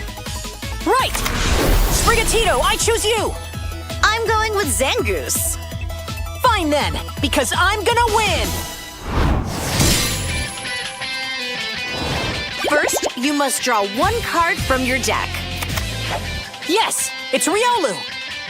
Riolu is a basic Pokémon, so you can put it on the bench. Right! Oh look, you have energy cards. What's energy? During your turn, you can attach just 1 energy card from your hand to one of your Pokémon. If a Pokémon has the right amount and type of energy attached to it, it can use its attacks. Why don't you attach energy to the active Sprigatito? All right then. I will attach 1 grass energy card to my Sprigatito. So does that mean my Sprigatito can attack now? It is able to attack already. But when you go first, remember that you can't attack on the opening turn. That means your turn is over. Okay, I'm all done with my turn. Okay. I will start by drawing 1 card from my deck. I'll attach this psychic energy to Zangoose. This white mark means that any type of energy works for this attack. Now my Zangoose has all the energy it needs to attack. Oh, I will use the slash attack. That's 40 damage to Sprigatito. When your Pokémon takes damage, you place damage counters on it. This makes it easier to remember how much damage it's taken. oh man, only 30 HP is left. I finished attacking, so now my turn is over. Welcome back everyone to the Master Ball League Malaysia 2024-2025. Aaron Minjut and Yarong here. We're back with the top 16 action. But before that, let's review our top 32. How was the match just now, Yarong? I think it was very back and forth. I think some very technical plays coming up from Kaizen over there, and Devel just whiffing some of the very important pieces that he needed to close out the game. But I think it was very interesting on how Kaizen really formulated his deck. You know, adding 2 different variants together. Yeah. 2 different mechanics of the game together, which is Owner's Pokemon and also Terra Pokemon. Yeah. So I thought that was very, very interesting. It was a good one. Yeah. The score doesn't really do justice to both players, but here is, of course, the top 16 bracket. We have Kaijin obviously progressing. These will be updated eventually for everyone's viewing pleasure, but the most important thing here is that we know for a fact Kaijin moves on. He will continue solidifying his spot at the top of the league rankings. We also have quite a few of the other players here. Quite interestingly, Nick Key on the other side of the bracket against Muhammad Almaragi. Nick, of course, the finalist at last year's championships, also a world's competitor, still in it this time round in his second consecutive yearly event. We also have quite a few interesting players here. I think Wang Chen Seng, one of the Gardevoir players of Malaysia here, into top 16. Chen Jin Chung, that's going to be an interesting one. There are Chalodon Meister and also of Malaysia. Naishin. And Ling Naishin, yes. A very old name that we have not seen in a while. These are all veterans in the game coming back. So we should then bring you to the current feature match, which is Jia Fortio versus Jackson Yeo. This is going to be an interesting matchup, Yarong. Can you tell us what are we going to be seeing on the screen? Yeah, we'll be seeing a Dragapult Dusknoir. Ooh. And also going against Roaring Moon with the Poison package. So Ooh. I've seen some of these decks going around circulating in our local leagues.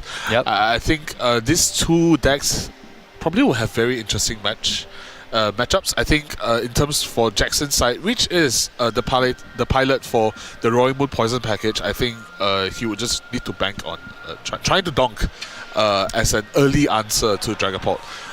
While Dragapult is just looking to item lock and really building his board state into a possible 6-price turn. But we do see a pretty standard deck list coming out from them. I think any interesting cards do you see in this list? Well, I think it's going to be interesting regardless of the deck list per se, but it's going to be a very cool matchup because that we don't really see very often. I want to say that first. Roaring Moon, of course, not really a sleeper deck, but it's a deck which has overlooked it. It's overlooked, I would say. Since Dark Patch rotated out of the previous format, people have said, well, it can't be powered up anymore in a single turn, but you still run 4 energy switches. You still run 4 Professor's Vitality. There's always a way to get this beefy attacker, which we saw take the win in the previous round, by the way. It's come out of nowhere. For Kaijin. Dropping a Roaring Moon EX out of nowhere with 3 energy attachments through different means is always going to be a strong play, and likely the only way for Jackson to take knockouts on the Dragapult in one hit, right? There's no other way for Jackson's deck to power through that much of damage. Maybe the Patcharon, which he runs 2 of, that might come into play later in the game. But it's going to be fun to see how this Poison package game or deck play out in this game. And we are at the table now. Jackson Yeo on the left against Jia Forto on the right. Players now setting up. We're also going to see the prize cam very shortly. And please bear with us here as we take a look. Oh, the Unfast Dam is huge! Okay, alongside with a Dracloak. So we... And 2 Sadas. Oh, ouch! Okay. On Jackson's side. So okay. Whoa, and 2 energies as well. We'll get those names updated for you. But Unfast Stamp on the side of the Dragapult deck, and unfortunately, double Sada for Jackson. He does run 4 Poker Gear to hopefully dig out some of those remaining 2 Sadas from the deck. It is also running Janine's Secret Ace. Secret Art, sorry. which is an interesting card to see. Also accelerating energy, but from the deck to your dark Pokemon. So Jackson does have an out of the 5 cards of accelerating energies. 2 are in the prize, 3 in the deck. Yeah, I do also think that the Poison package can really buy him some time. With Patron, Baby Patron going up alongside with Paradise Jungle and also Brute Bonnet triggering its ability to poison both active Pokemons. I think especially with a setup deck against a setup deck like Dragapult, I think it has some merit to it.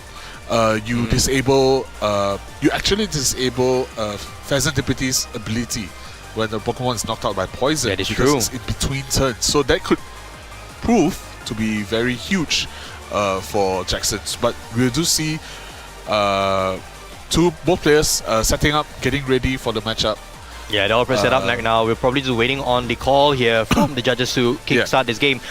Let's talk about Jiafo's deck a little bit here. We are, of course, talking about the Dragapult Dusknoir, the deck that has seen a dominating performance, not just in this format, but even the format right before the rotation.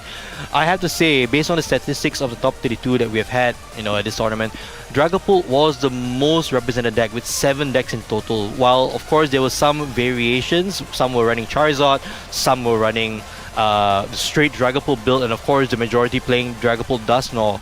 This will be the deck to beat, I should say, alongside Gardevoir in the metagame.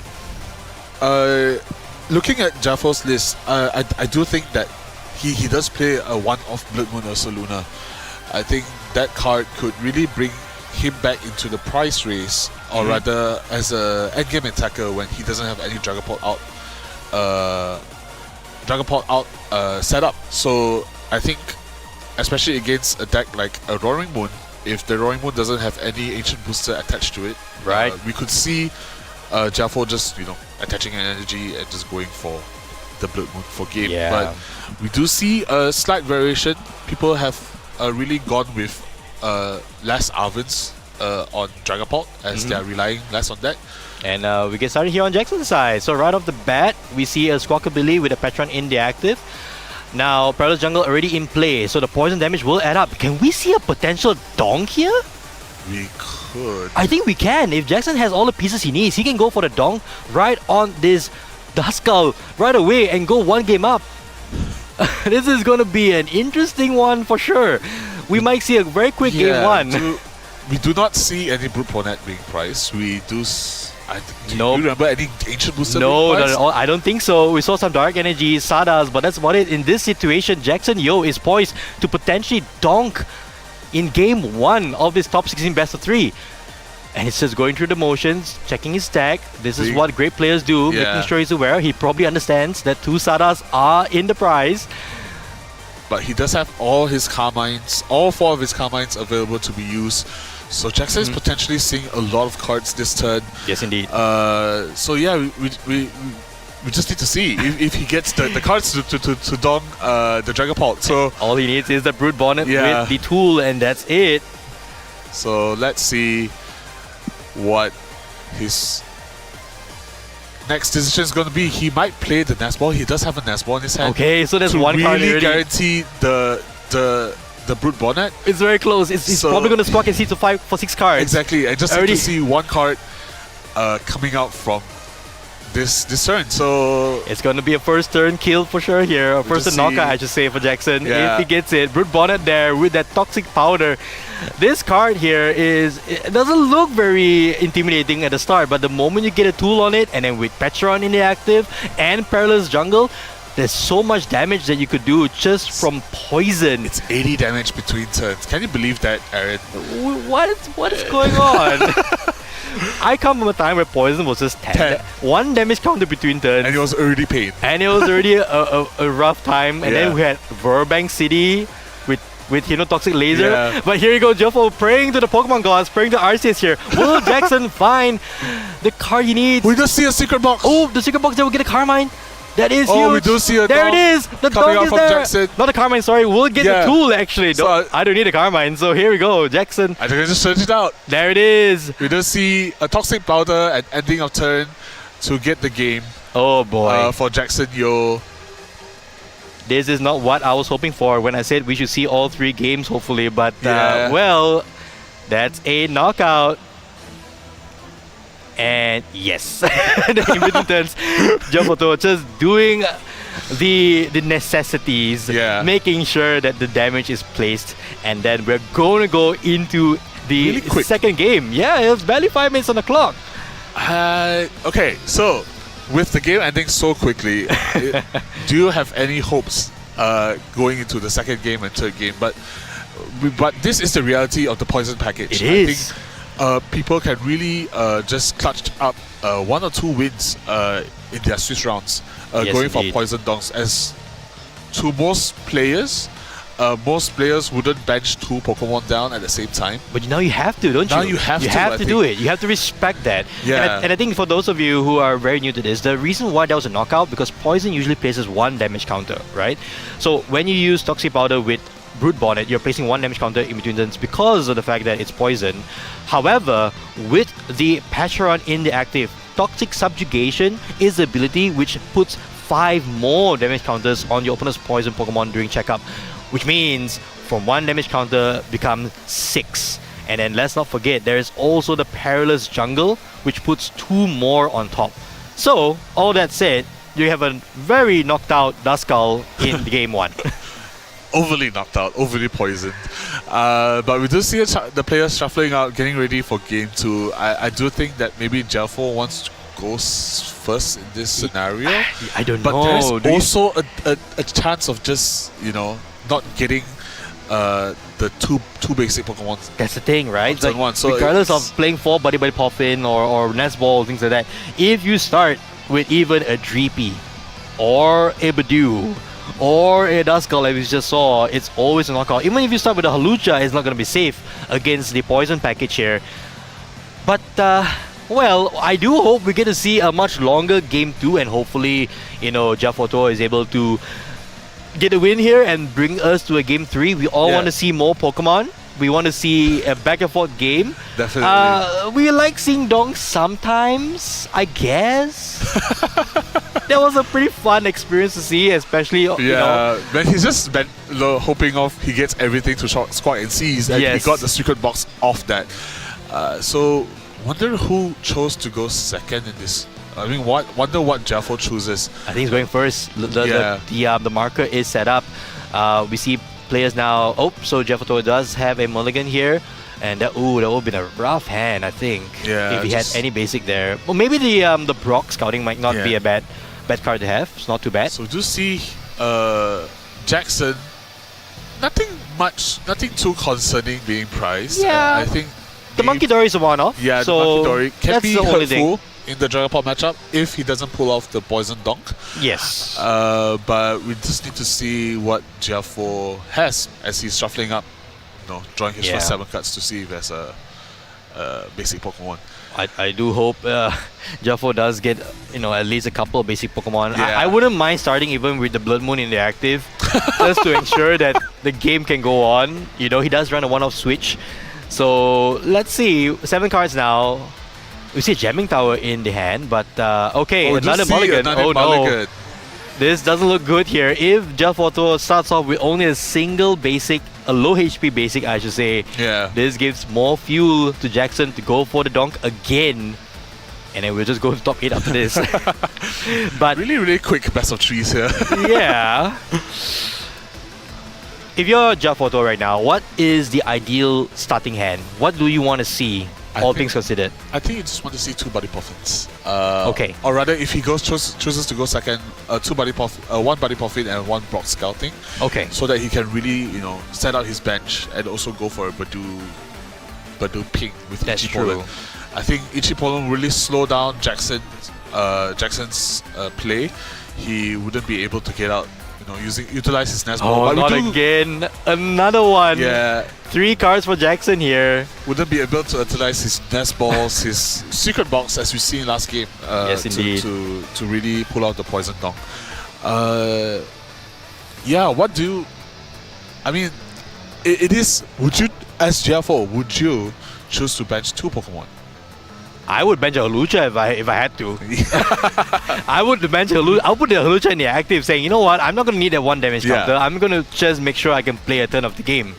So, yeah, I wouldn't mind it because for a fact Jackson's deck is tuned to pull off those kind of plays. The Donk is always a possibility. As long as you're having a low HP basic in the active, it's always a risk. I see a Duskull, I see a Dreepy. Okay, so we have a game, and I think Jelfo is just thinking, who is the sacrificial Pokemon in the active in the event Jackson gets a Donk? I think you just want to sacrifice the Duskull at this point. I think so too. He chooses to just... Oh, I mean, he's going first. Okay. So he has options, right? So we'll see now the prize card. Let's see what happens here. We hope to not see any... any rough prizes. Okay, let's see here. Players are now going to get started. We see Duskull, Petron inactive for Jackson. Jelfo does get to go first. Not too bad. I think there is a Ultra Ball. We just see an Drippy. energy. Okay, not bad. So do you just pass here if you're Jelfo and just hope? Attach the energy. I think you might want to Ultra Ball for a second GP right here. Okay.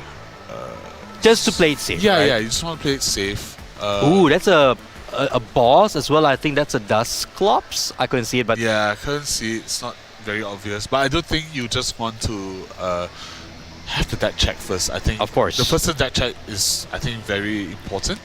And I think as Jeffo, you just want to put down a second GP and play it safe, so that you can possibly go into just 2 Draclopes, set up your board. You know, that's what Dragonpart wants to see. And that is why it has been the top choice among players to into this event, as the meta has slowed down so much and so vastly that, you know, Dragonpart has the time to set up its bench, set up its board, recon directive into everything that they need. So yeah, I think Jaffato here doing the skillful thing, doing the deck check. the good thing Yeah. of any competitive player, and doing a quick deck check, just looking at what are the pieces that he has prized. I did see both Badus, I want to say, or at least one Badu. So I think Jaffato here, knowing that he's going to play behind, look at the counter catcher as a key card here. He does run three counter catchers. There you go. counter-catchers. So that might be a card he's going to eye up to take the ideal knockouts. Yeah.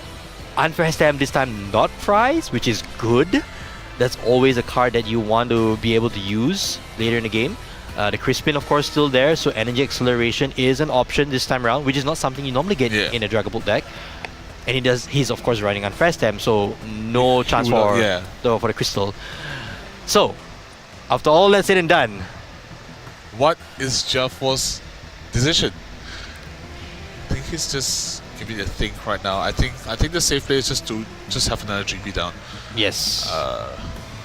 And we see Drippy is in the deck. We don't have a horror scenario of having 3 Drippys in the prize card, but it looks like going for the Badua here and just banking on being able to use just that one Drippy to evolve next turn, which I think you could say is quite safe, unless Jackson pulls off a crazy hand of being able to drag up the Drippy and have the poison package all online at the same time, which I don't think is it's possible but not overly likely. Yeah. So Badu here, the card of multiple formats, defining how people build their decks.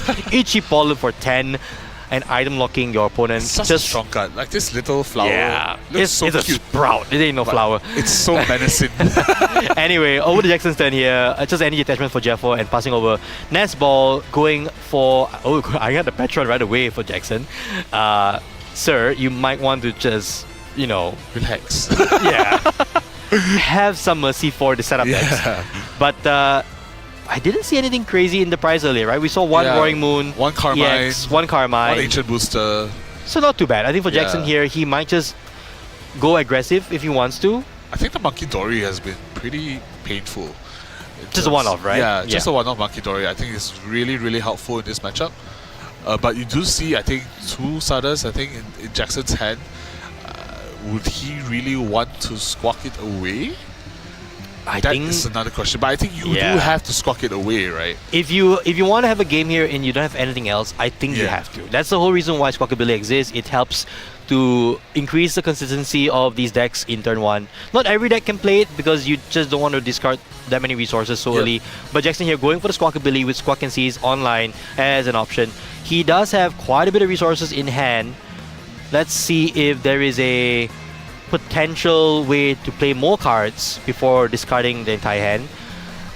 If you're just joining us here and wondering what happened, it was a donk, ladies and gentlemen. Jackson Yo was able to donk a Duskull on game 1, I should say. And we will see now if he's able to pull off a similar play in this turn 1 of game 2. So Pokegear. A Pokegear. What's he looking for? Carmine maybe? Maybe a Carmine. Or maybe just thin out his deck even more. Or playing for the sake of play. Oh, he does get a Carmine. He does get a Carmine, so that's an option. 2 Carmines actually. So going for the Carmine here would ensure that he has a supporter for turn and also the ability to Squawk and Seed after the fact. So many cards. He's seeing 3 from Mulligan. Yep. And he's seeing another 11 from just purely those 2 cards. So I think Jackson has a really large potential to pull off this donk right here. It wouldn't be a donk anymore, it would just be a knockout, but yeah, you're right. He's able to potentially just go into, I think 20 cards on just turn 1, right? 6, 5, and the starting hand of 7, likely, almost towards 20 cards off the bat. Perilous Jungle already in play. Carmine here, discarding your entire hand, drawing 5. Oh, Ooh, double Sada. I thought it was only one, but Yeah, it's it's double double Sada in Sada. hand. Okay, he does run a Palpat. It's not too bad. Yep. So 5 cards here. Does he see any basic Pokemon? He we does do see see the a Blue Blue Bonnet. Bonnet. Okay. And is that the Palpat we just talked about? I might have jinxed it. He will have a chance to recycle those Professor Sada's Vitality. That will come in clutch later on in the game. Oh, another boss and another Carmine as well. So not ideal seeing so many Yeah. supporters right now. I think that the last card is a pheasant, maybe? It a is. pheasant? It was a Yeah. Serendipity. Not a card you want to bench right now because at any given moment, a Dragapult will put damage on it. Yep. And of course, with access to Hawlucha, it could be even a knockout. Yeah. So Jackson here likely maybe considering to discard it now. He does run the one-off Nike stretcher to get it back later on. So let's see. I think I'm just going for Squawk right now and just see more cards, right? Indeed. Hopefully pulling it off is. some ancient boosters. He has 2 left in the deck, so I wonder if he's gonna get it. Let's see. Ball, energy. Oh, he we does do get see it. ancient There it booster. is. So it is there. And I think he does have everything because the Petron can go to the active, right? Yeah. There's Nest Ball in hand. You can always use the Petron EX's ability to bring up the other Petron. Yeah. Oh, this Petron's goodness. All these patrons. And just so you know, an interesting play on words here. Petron EX's ability is called Subjugating Chains. Petron, its ability is called Toxic Subjugation. Lots of subjugating going on among these Pokemon. Anyway, so he opts to play the Ultra Ball. So maybe hanging on to the Nest Ball for later. Yeah. So we will see a Petron coming down most likely. And with Subjugating Chains being able to bring up the Petron into the active. And we will see this Duskull likely go down. Yep. I wonder why Jackson opted to use the Ultra Ball instead of the Nest Ball. Because most of his deck uses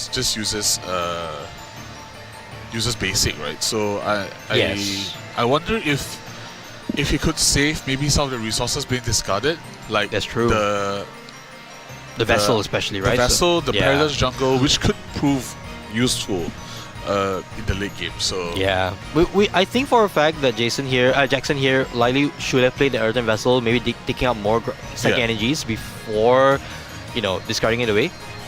So you see another Nest Ball. A bit of sequencing issues here, I think, for Jackson. Yeah. Of course, these players here have played out the entirety of day one. Maybe some fatigue from the previous round. Yeah. Who knows? But we do see Roaring Moon EX dropping down onto the bench here. This card has immense power with that Frenzic Gouging attack, being able to take a knockout right off the bat. Your Dragapult having 300 over HP, it doesn't matter. I just take a knockout. Yeah, so easy. Yeah. But we do see the Baby Petron being placed down and Subjugating Chains pushing it up, and then a Toxic Powder coming out from the Brute Bonnet. Yes, and there is the first prize taken here on this game. Jackson Yo will grab a prize for taking in the knockout through Poison. And let's see, will he get a Carmine or the Perilous Jungle here? The lowest or the bottommost prize cards. Looks like as it's a Carmine. That's good. His hand was pretty weak there. Yeah, it was only Yeah. an energy. We do see Badu being promoted, I think. And this Badu here might seem pretty strong for Giafoto, but it's gonna get knocked out regardless if Jackson has any has any attacks because of the poison package. So an Iono coming out, that's good. Refills the hand for Giafoto. Jackson will get 5 cards, so even for him it's not too bad. Will we see more basic Pokemon on Giafoto's side of the see a field? Dracloak. Okay, that's good. Recon Directive is an option now. The first Recon Directive on stream. Yes. Yes. Do we see something good coming out from here? Hopefully a Buddy Puffin, but It's it's just an Arvid. And Alvan and Iono, I think. So nothing to play from. Oh no, it was a Dreepy. It wasn't an Arvan. It was a Dreepy okay. and an Iono, which Iono gets to go down underneath the deck. So Dreepy comes into play. That's good. More basic Pokemon that Giafoto can eventually turn into threats. And okay, so there is a research as well as a counter catcher. So Brock's scouting over there and the EXP share. I wonder if he wants to use any of those cards, but I think saving for the next turn could be good. I would go for the scouting here at this point, right? So He for next cannot- turn, I mean, for next turn. So I would hold on to those resources. So instead of the Yeah. research next turn, go for the scouting. But Ichi Pollen here, item locking Jackson, who doesn't really need to say much other than just Sada. well, okay, Sada Vitality is great. That's a good Yeah. start.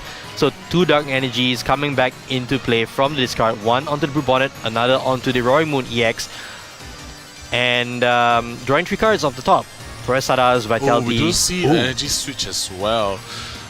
So But- when the Budew goes down in between turns, Yeah. Jackson will have access to that Roaring Moon EX immediately as a response to any Dragapult. Aha. Do note that, you know, the poison, as again, doesn't trigger Phasantipity at all. Oh yes. So it could be pretty hard for Jaffo to really pull this back up into his favor. But Indeed. we do see another knockout from Poison.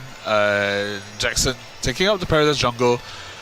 I think one thing important that's prized for Jaffo is also the Jamming Tower. Oh, okay. That's going to be interesting. An unfair stamp. It's a really good top deck coming out from Jaffo. Wonder what is he trying to do? What is his options are? I mean, right now, I think you really want to get into some of your attackers here with your Jaffo, but you have to respect that Roaring Moon EX on the bench, unfortunately. So it's not going to be, you know, a way to progress here. Unfortunately, also, I should say the unfair stamp is not going to be live here because, once again, the knockout happened in between turns. Ooh. So no unfair stamp for you, Jafoto, unfortunately, because Jackson never attacked. Right. That's really unfortunate. I wonder what's Jaffo's answer to all of this. I think maybe just a Dragapult attack. But then you have to, you know, consider that you're just gonna get knocked out next turn as well, like, with the Roaring Moon on the bench. So, and then the worst part is for Jackson, for Jafoto, is that Jackson can always power up that Petron as well, and that's it's essentially another attacker for him. You know, we do know that the other Roaring Moon EX is in the prize cards, so that's unfortunate. But he will likely draw it into the next, you know, the next couple of turns. And we do see an Atazon coming out from Jaffo. Maybe he wants to have another GP out, but he's in a very tough position. I think it will. Yes, already on the back foot with that round. The game 1 Would you loss. want to take a risk, just Brock scouting for, you know, another Dracloak, or and relying on Recon Directive, or do you just want to go for research? I honestly Because don't you're know discarding here. the unfair stem as well, and that could be really detrimental. Yeah, so I think here Jafoto's line of play here will likely be, I'm going to try and damage this Roaring Moon EX so that if you will use Frenzied Gouging, you will also get knocked out, right? So, oh, you can't play that, you can't play that. Yeah, there you go. There you go. It was in between turns. The knockout happened without it being in the opponent's turn there, unfortunately. But thankfully, there is still a research. So, coming out 7 from cards. Jaffo. Yes. 7 fresh cards. Hopefully, I think he just wants to see another Dracloak, Yes. 1 Dragapult, and a Fire Energy, so that, you know, he could go for the attack. Oh, but I don't see the fire energy though. I see double Buddy Poffin and a Duskull, but triple Buddy Poffin actually. So nothing doing there. It's a Blood Moon or Luna in the hand. I think Javo should have finished his deck with the Artisan first before the research. That could have at least thinned out one other basic. That could have been a huge impact to this research. Unfortunately, he didn't do it. So, yeah, no attacks. And Jackson would probably just say, well, I'm going to continue extending my lead. Yeah, I think he could just go for more Toxic Subjugation again. Yeah. getting these knockouts, I think Jaffo Tor is on the backhand right now. Back foot, you mean? Back foot, sorry. Yeah. Back foot. Pardon my English. Really, really tough position to be in. Wonder what his play could be coming out from him. Maybe more setup and maybe sacrificing a Duskull. He should probably sacrifice a Dreepy, Yeah. I would think, not a Duskull. Oh. That Duskull will still be really valuable if he's able to pull off, like, one of those multi-price Yep. turns which Juggapult is very known for. Yep. So potentially he has to keep that in play. So we do see another Dreepy. So all 4 of the Dreepy / Dracloaks in play right now, but the hand is just not working out for Jiaphoto this game. Oh, this is rough. So another Psychic Energy, unfortunately. It goes on to another Dreepy. 3 Psychic Energy has been Yep, played. All yep. 3. All So 3. Just see a retreat, possibly going into the Dreepy. Yes. Yep, into the Dreepy Like here. you predicted, Aaron. Yeah, I think it's just a pass, and Oh dear. So here comes Jackson, drawing cards. Unfortunately, even for Jiaphoto, we didn't even see the second Badoo. He does run 2. yeah, It's likely that the other Badoo is prized. We didn't get to see the prize cam earlier, so he could not go into the Ichipollen. And that's huge here for this game. Jackson able to go into an Earthen Vessel, getting energies into the hand. And we will likely see once again, possibly another toxic subjugation. it's likely the best play for Jackson, right? Best play here. I'm not sure what else. Yeah, he doesn't have to attack with the Roaring Moon. He Yeah. just has to go into the Patron using the Patron EX's ability, and that's just one more prize card for Jackson. Yep. So I think at this stage right now, Jiaphoto has to just hope that his next top deck would get him back in the game. I'm hoping, Dragapult into potentially even a counter catcher. Oh, he has a counter catcher already in play, but a counter catcher into Dragapult and the Fire Energy. That's what he's hoping for right now. There's nothing else that would help him in this scenario. And this is, he's on his last legs Yeah, at and, this stage. and the Roimund there is just prepping, being ready to take out the Dragapult EX. Yes, indeed. So it is really risky, and also And more Sada's Vitality as well. I- So even more draw power and acceleration yeah. for Jackson. These Pokegears have not missed. Huh. They've not missed. Not a single one. Yeah. So I wonder how Jeffel must be feeling right now. I think he had to discard his unfair step to begin with. Yes. And at the same time, not being able to draw into his Dragapult and his Fire Energy. I think that is why some people are opting to play 3 Dragapult EXs instead of 2, so that you wouldn't have the chance of just whiffing it, right? Indeed. So, yeah, wonder what Jackson's going to play into. He just used the Artisan right now. So Artisan here. Another Earthen Vessel. Another Earthen Vessel. That's good. Thinning the deck even Yeah. further. Playing around the potential Iono that we might see next turn if Jiaphoto gets to top deck it. Because right now the hand is completely dead. Yep. There is nothing going on in his hand. He has hopefully just a Recon Directive to get him back in the game. But he has to draw so much next turn to just He keep needs up. so much, actually. So Yeah. I wonder just, like, there is a possibility for him to come back, but the chances are very slim. Yes. So we do see a Sada's Vitality further increasing the odds here for Jackson to sculpt a hand that would just take the win in the coming turns. But it's likely we will not see this Roaring Moon attack, because why would I want to expose my big EX Pokemon right now? Here comes the Subjugating Chains, bringing up the Baby Patcheron into the active. Toxic Powder to poison both active Pokemon. And the damage will... Oh, hang on a second. It might not be enough unless the Perilous We'll see Jungle the comes in. Perilous Yes. Jungle coming in. I completely forgot it was bumped the last turn, but we do see it in the hand here and now in play for Jackson. So one more Dreepy goes down. Well, actually, the first Dreepy goes Yeah. down, right? This was the first one. And Jackson is down to 3 prizes, and he's setting up his Patron EXs, his EX, getting ready for another attack. So Yes, indeed. So we will see now Subjugating Chains This into Patron has done- Subjugation. a lot of work. This Patron has done so much work for Jackson this game. Indeed. 3 knockouts, disabling Fazadipity. What more can you ask for? What more can you ask for?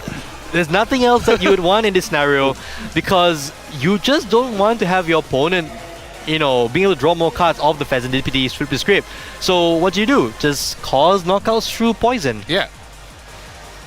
And we see a Recon Directive here. I didn't catch the top deck, unfortunately, but that Recon Directive is a boss and something else. I couldn't see what that was, but that's not what you want to see.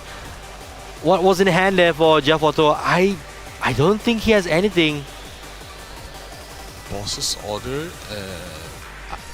I can't make out of what. Might have been a rescue board. Yeah. It could be an Earthen Vessel as well. Or a vessel, yeah. It was probably an item or trainer. So, this is rough. We do see the Dragapult. That was probably the top deck, but still no fire energy. This is going to be rough for Jeff Otto here. Very likely he has to lean on either just, I don't know, do you just drag up the the Roaring Moon again and just hope? I don't think that's a very. I mean, there's no point in playing a counter catcher. Oh, I just realized there's no energy. Yes. There's no energy even on the Drag exactly. Cloak now because of the retreat that he had to pay last turn. So there's no play here where he could just put some damage on that Roaring Moon EX to ensure a double knockout situation for a time where Jackson might use Frenzy Guarding. So no Dragapult play as well. There's nothing to do here. It must be really hard for Jaffo. You can see that he's really frustrated, or rather just thinking of his best plays and his best outs right here.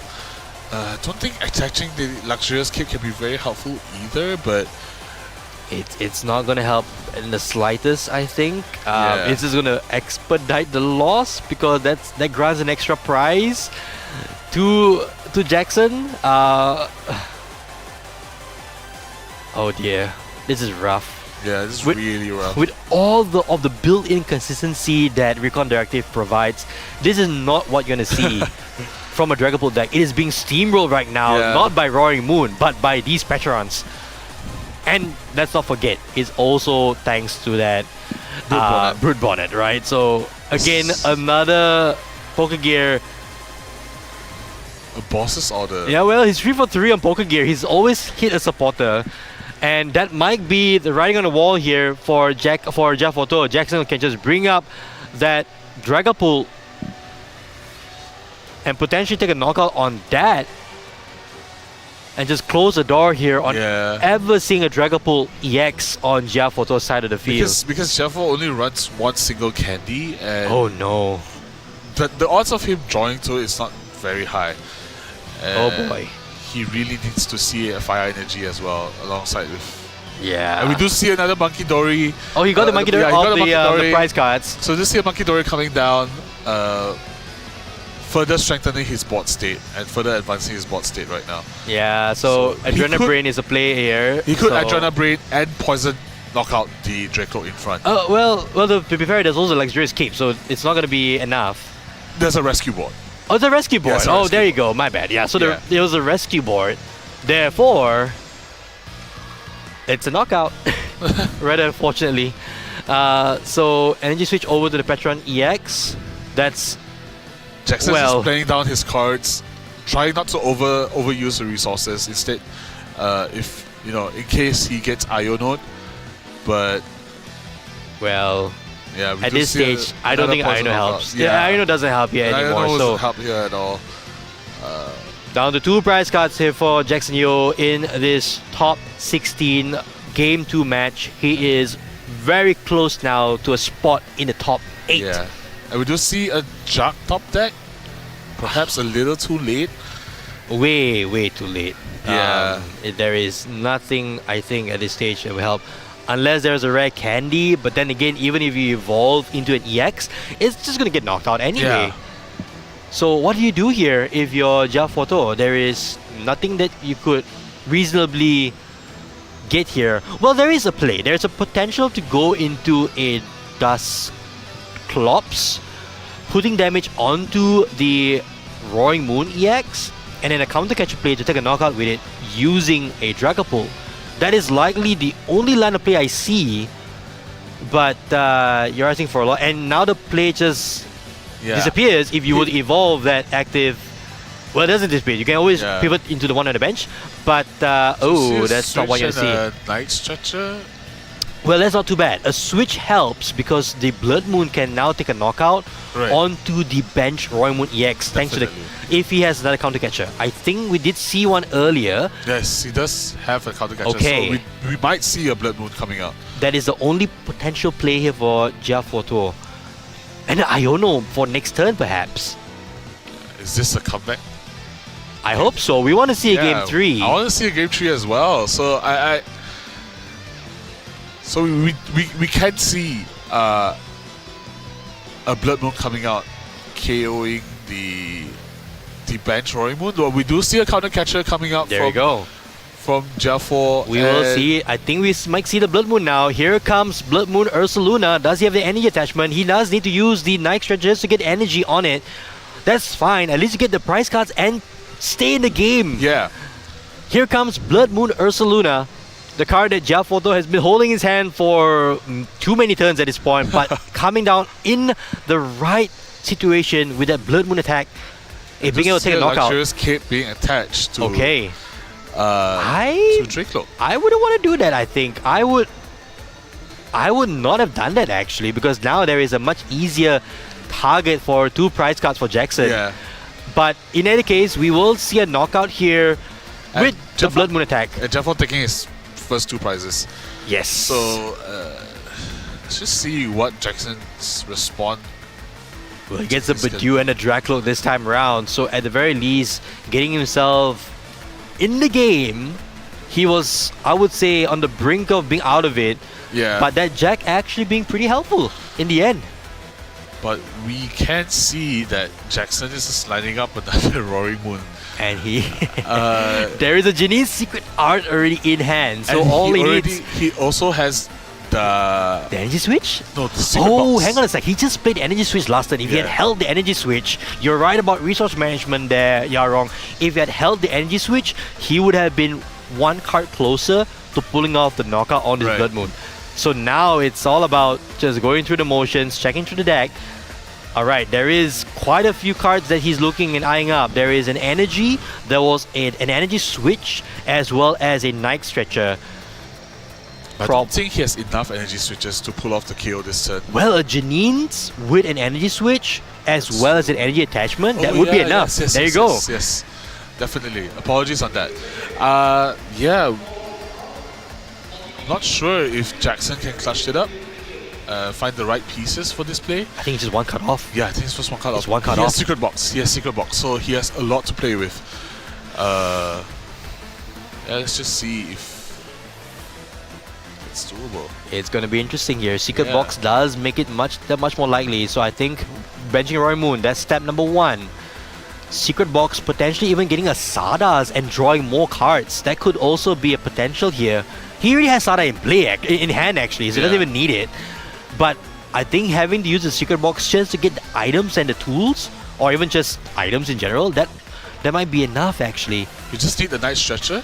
Oh, hang on a second. I think for Jackson, he's trying to think about sequencing here. If he plays the secret box first, he would increase the odds of potentially drawing the other of the 2 items. He needs both the energy switch as well as the Night Stretcher, while also drawing an energy. That's the play here right now. And alright, let's see here. Will he have enough?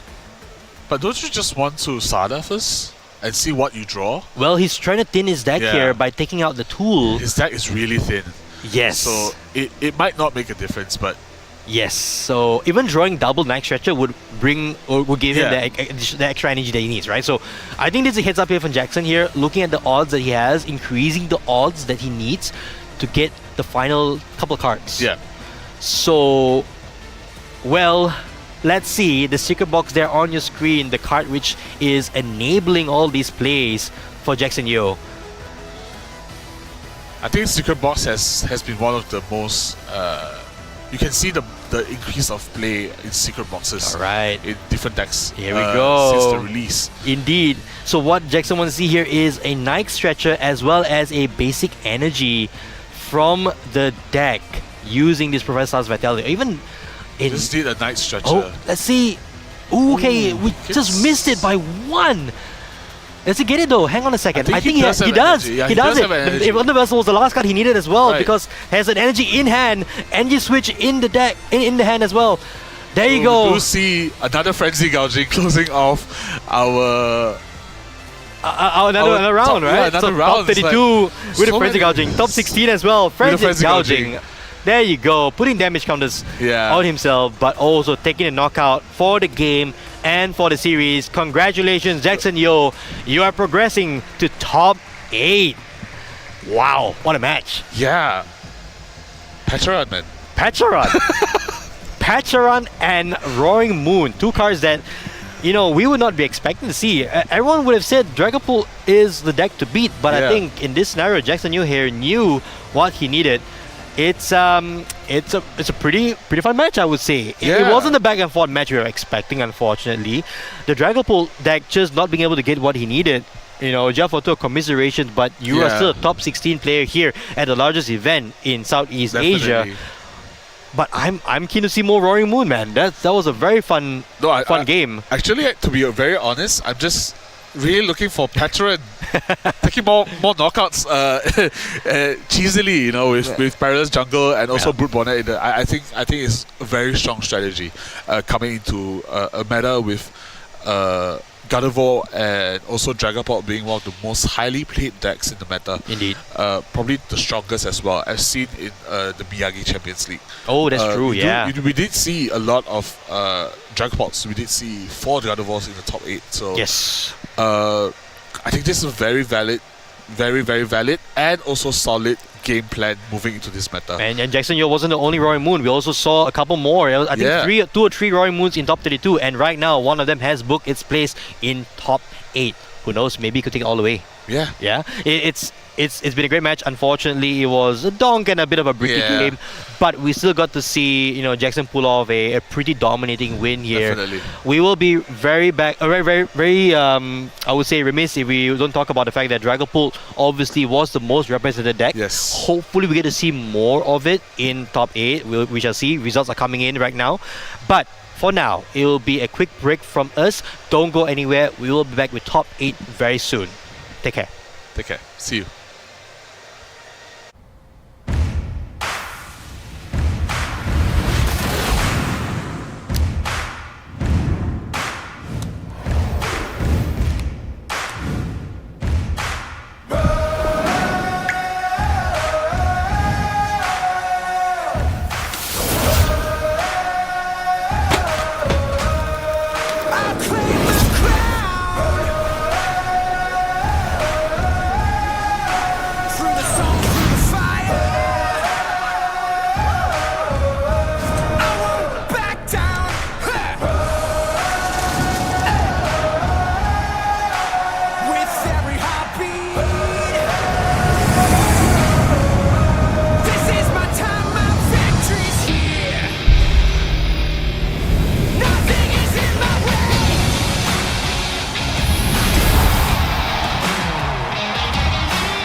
with Ogerpon at the Festival of Masks in the Pokémon trading card game Scarlet and Violet Twilight Masquerade.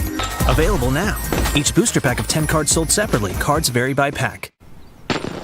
Memories and twilight glow, holding tight, won't let them go. Through the high and the low, you were always there for me. My treasure, the love you share is my treasure, like a precious gem. Learn how to play the Pokémon card game in just 9 minutes! I got my first pack of Pokémon cards! Thing is, I have no idea how to play the game. What did you say? You don't know how to play with your Pokémon cards. Huh? Who are you? I'm Kay, a Pokémon card scientist. But you can call me Professor Pokécard like everyone else here. Professor Pokécard? Let's see. Now that's a pretty nice deck you've got there. Just you wait. I'll make you into a Pokémon card master in no time. What? The Pokémon trading card game lets you battle using your favorite Pokémon. And the fastest way to learn is just by playing. You can battle me and I will teach you everything. Okay. You have a Sprigatito and Lucario EX deck. I will face you with my own Quaxly and Mimikyu EX deck. I won't lose! A deck is made up of 60 Pokémon cards, as you can see here. So that's what a deck is. After you finish shuffling your cards, place your deck here. Right. Start by greeting your opponent. Good luck! Have fun! Rock, paper, scissors, Go! Yay! Looks like I won this part. Then you can choose to go first or second. Then I'll go first. Now you see, the first step is to draw 7 cards from your deck. 7 cards. That will be your hand. Wow! Do you have any Pokémon that say basic? Basic Pokémon. I have 2. Place the first basic Pokémon you will battle with in the active spot. If you have any other basic Pokémon, place them face down on your bench. I'll put this Pokémon in the active spot, and this one on the bench. Next, take 6 cards from your deck and set them face down without looking at them. Put them in the space marked prize cards. Why do I have to lay 6 cards there? Every time you knock out an opponent's Pokémon, you take one of these cards as a prize, and then you can add it to your hand. Whoever takes all their prize cards first wins the game. Now I see. Let's go over the battle setup one more time.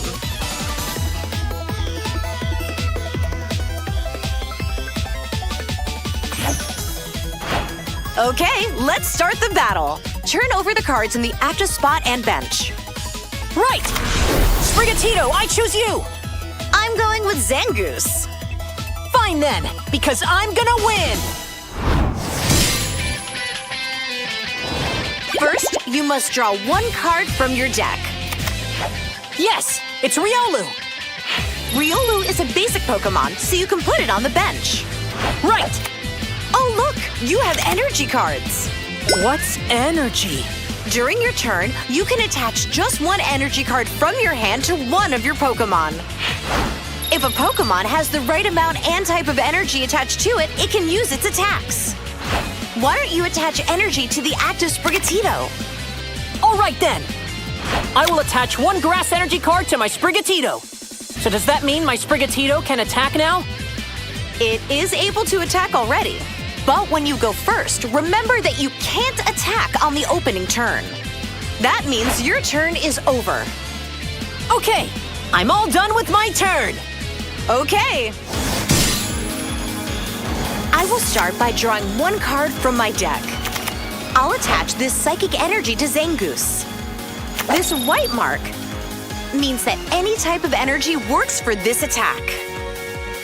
Now my Zangoose has all the energy it needs to attack. Oh, I will use the slash attack. That's 40 damage to Sprigatito. When your Pokémon takes damage, you place damage counters on it. This makes it easier to remember how much damage it's taken. oh man, only 30 HP is left. I finished attacking, so now my turn is over. What do I do now? Hey, Ren, you have cards in your hand that say trainer in the upper right. I have one Nemona and one Switch. There are many kinds of trainer cards, such as supporters or items. They're all useful cards that can help you in battle. Why don't you try using one? Okay, I'll play my Nemona supporter card. What does this do? I can draw 3 cards from my deck. Once you've used a card, put it in your discard pile. Important to know, only one supporter card can be used per turn. And remember, the player who goes first is not allowed to use a supporter card on their opening turn. Right. I'm not done yet. By the way, you can also attach energy to your bench Pokémon. In that case, I'll attach a fighting energy to Riolu. Now I'll use Sprigatito's Scratch Attack. That's 10 damage to Zangoose. That's the spirit. I attacked, so it looks like my turn is over. Here I go. First, I'll evolve Quaxly to Quaxwell.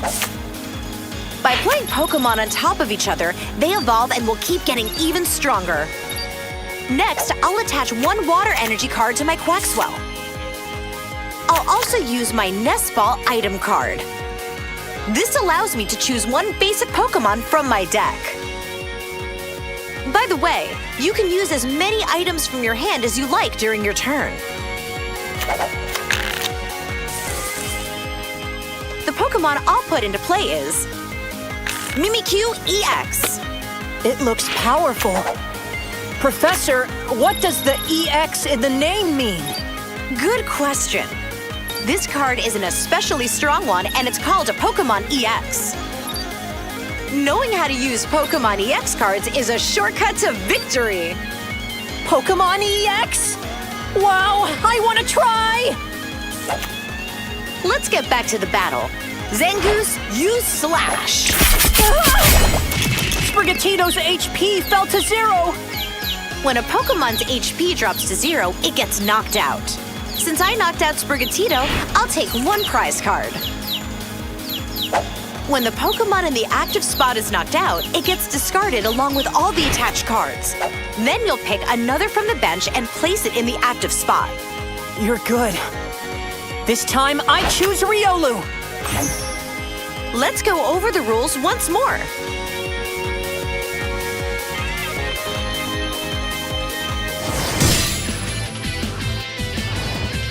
The battle's only just begun. All right!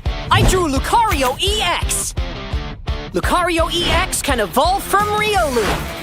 I'm going to evolve my active Riolu. Now I'll add fighting energy to Lucario EX. Wow! Lucario EX attacks with low sweep. Zangoose has a weakness to fighting type, so it takes double the damage. 60 times 2. That means 120 damage.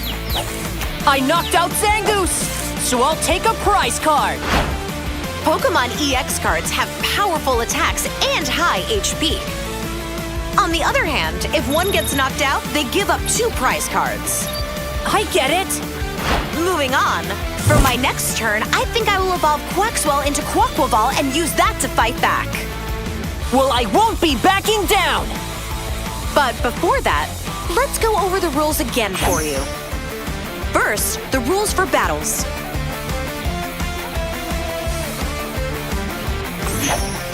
And this is how you win.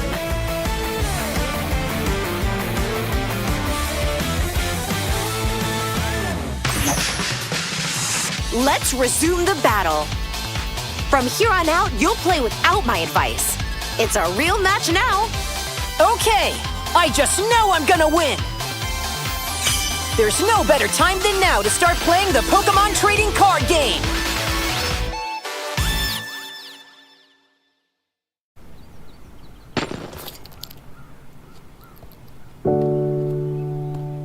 Memories in twilight glow, holding tight, won't let them go.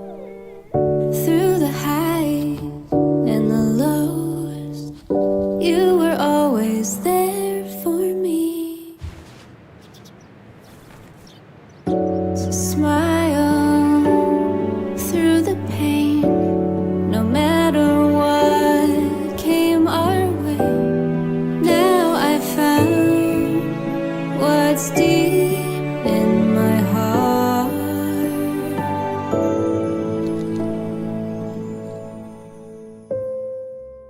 My treasure, the love you share is my treasure, like a precious gem, holding so close now, and I won't let go.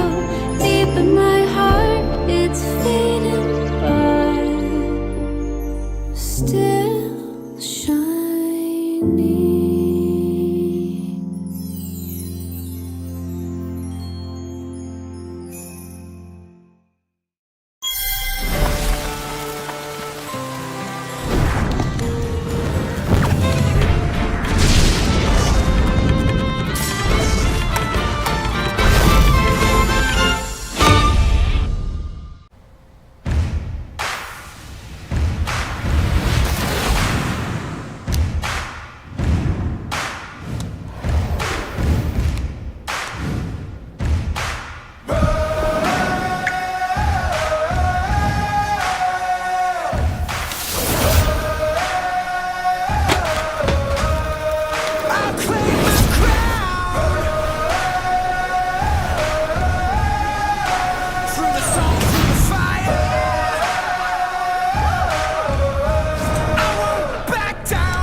best ogre pawn at the Festival of Masks in the Pokémon trading card game Scarlet and Violet, Twilight Masquerade. Available now. Each booster pack of 10 cards sold separately. Cards vary by pack. Memories and twilight glow, holding tight, won't let them go. Through the high and the low, you were always there for me. My treasure, the love you share is my treasure, like a precious gem. Learn how to play the Pokémon card game in just 9 minutes! I got my first pack of Pokémon cards. Thing is, I have no idea how to play the game. What did you say? You don't know how to play with your Pokémon cards. Huh? Who are you? I'm Kay, a Pokémon card scientist. But you can call me Professor Pokécard like everyone else here. Professor Pokécard? Let's see. Now that's a pretty nice deck you've got there. Just you wait. I'll make you into a Pokémon card master in no time. What? The Pokémon trading card game lets you battle using your favorite Pokémon. And the fastest way to learn is just by playing. You can battle me and I will teach you everything. Okay. You have a Sprigatito and Lucario EX deck. I will face you with my own Quaxly and Mimikyu EX deck. I won't lose! A deck is made up of 60 Pokémon cards, as you can see here. So that's what a deck is. After you finish shuffling your cards, place your deck here. Right. Start by greeting your opponent. Good luck! Have fun! Rock, paper, scissors, Go! Yay! Looks like I won this part. Then you can choose to go first or second. Then I'll go first. Now you see, the first step is to draw 7 cards from your deck. 7 cards. That will be your hand. Wow! Do you have any Pokémon that say basic? Basic Pokémon. I have 2. Place the first basic Pokémon you will battle with in the active spot. If you have any other basic Pokémon, place them face down on your bench. I'll put this Pokémon in the active spot, and this one on the bench. Next, take 6 cards from your deck and set them face down without looking at them. Put them in the space marked prize cards. Why do I have to lay 6 cards there? Every time you knock out an opponent's Pokémon, you take one of these cards as a prize, and then you can add it to your hand. Whoever takes all their prize cards first wins the game. Now I see. Let's go over the battle setup one more time.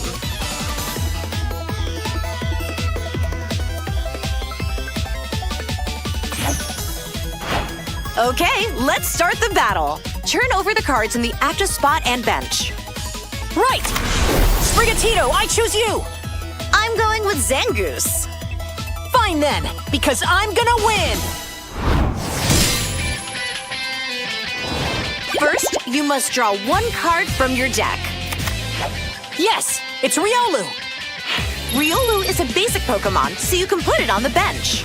Right! Oh look, you have energy cards. What's energy? During your turn, you can attach just 1 energy card from your hand to one of your Pokémon.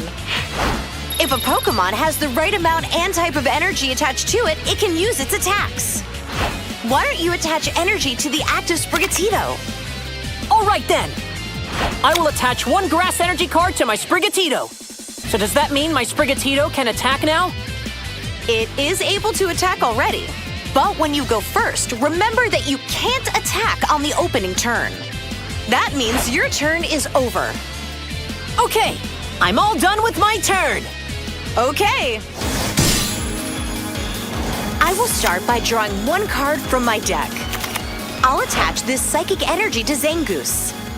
This white mark means that any type of energy works for this attack. Now my Zangoose has all the energy it needs to attack. I will use the slash attack. That's 40 damage to Sprigatito. When your Pokémon takes damage, you place damage counters on it. This makes it easier to remember how much damage it's taken. Oh man, only 30 HP is left.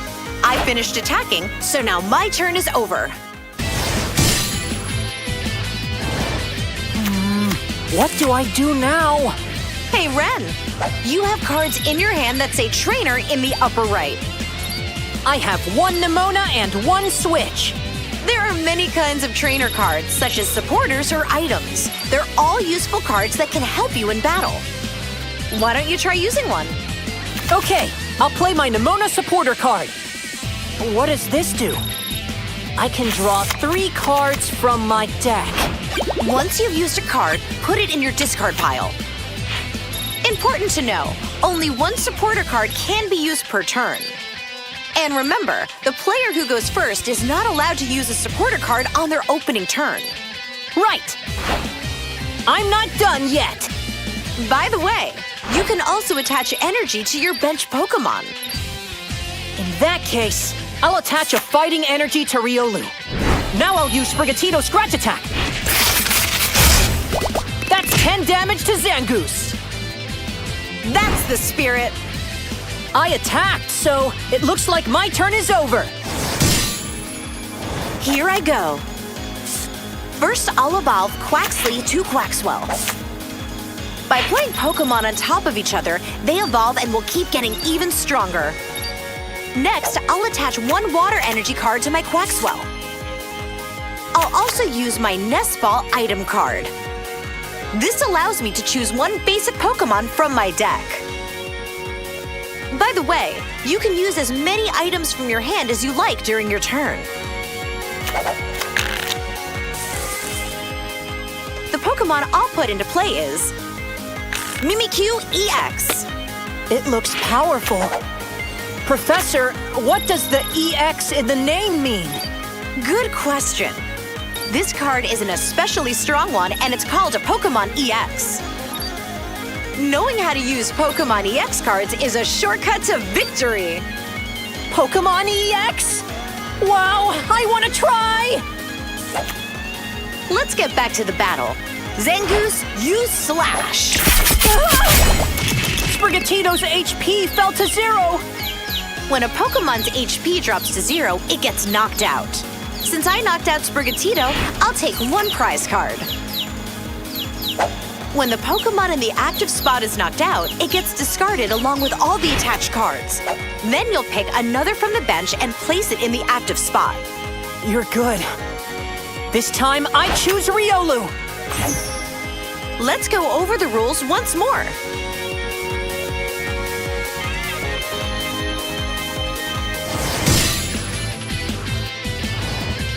The battle's only just begun.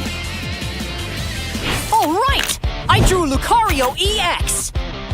Lucario EX can evolve from Riolu. I'm going to evolve my active Riolu. Now I'll add fighting energy to Lucario EX. Wow! Lucario EX attacks with low sweep. Zangoose has a weakness to fighting type, so it takes double the damage. 60 times 2. That means 120 damage. I knocked out Zangoose. So I'll take a prize card. Pokémon EX cards have powerful attacks and high HP. On the other hand, if one gets knocked out, they give up 2 prize cards. I get it. Moving on, for my next turn, I think I will evolve Quaxwell into Quaquaval and use that to fight back. Well, I won't be backing down. But before that, let's go over the rules again for you. First, the rules for battles.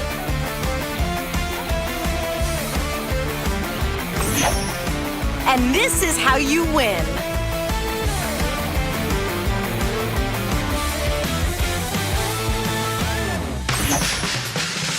Let's resume the battle. From here on out, you'll play without my advice. It's a real match now. Okay, I just know I'm gonna win. There's no better time than now to start playing the Pokémon trading card game.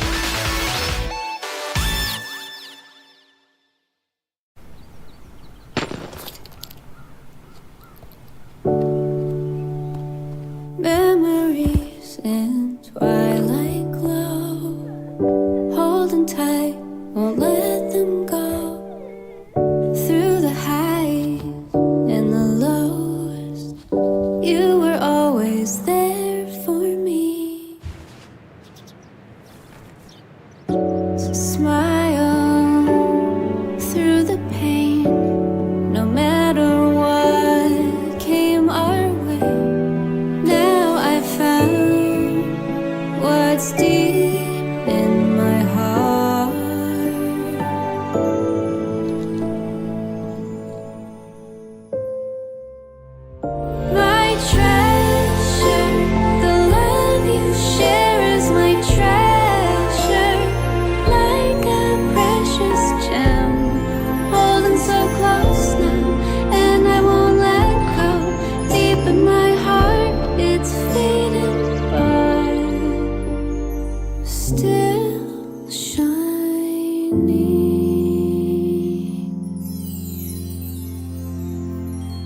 with Ogre Pawn at the Festival of Masks in the Pokémon trading card game Scarlet and Violet, Twilight Masquerade. Available now. Each booster pack of 10 cards sold separately. Cards vary by pack. Memories in twilight glow, holding tight, won't let them go. Through the high and the low, you were always there for me. My treasure, the love you share is my treasure, like a precious gem. Learn how to play the Pokémon card game in just 9 minutes! I got my first pack of Pokémon cards. Thing is, I have no idea how to play the game. What did you say? You don't know how to play with your Pokémon cards. Huh? Who are you? I'm Kay, a Pokémon card scientist. But you can call me Professor Pokecard like everyone else here. Professor Pokecard? Let's see. Now that's a pretty nice deck you've got there. Just you wait. I'll make you into a Pokémon card master in no time. What? The Pokémon trading card game lets you battle using your favorite Pokémon. And the fastest way to learn is just by playing. You can battle me and I will teach you everything. Okay. You have a Sprigatito and Lucario EX deck. I will face you with my own Quaxly and Mimikyu EX deck. I won't lose! A deck is made up of 60 Pokémon cards, as you can see here. So that's what a deck is. After you finish shuffling your cards, place your deck here. Right. Start by greeting your opponent. Good luck! Have fun! Rock, paper, scissors, Go! Yay! Looks like I won this part. Then you can choose to go first or second. Then I'll go first. Now you see, the first step is to draw 7 cards from your deck. 7 cards. That will be your hand. Wow! Do you have any Pokémon that say basic? Basic Pokémon. I have 2! Place the first basic Pokémon you will battle with in the active spot. If you have any other basic Pokémon, place them face down on your bench. I'll put this Pokémon in the active spot, and this one on the bench. Next, take 6 cards from your deck and set them face down without looking at them. Put them in the space marked prize cards. Why do I have to lay 6 cards there? Every time you knock out an opponent's Pokémon, you take one of these cards as a prize, and then you can add it to your hand. Whoever takes all their prize cards first wins the game. Now I see. Let's go over the battle setup one more time.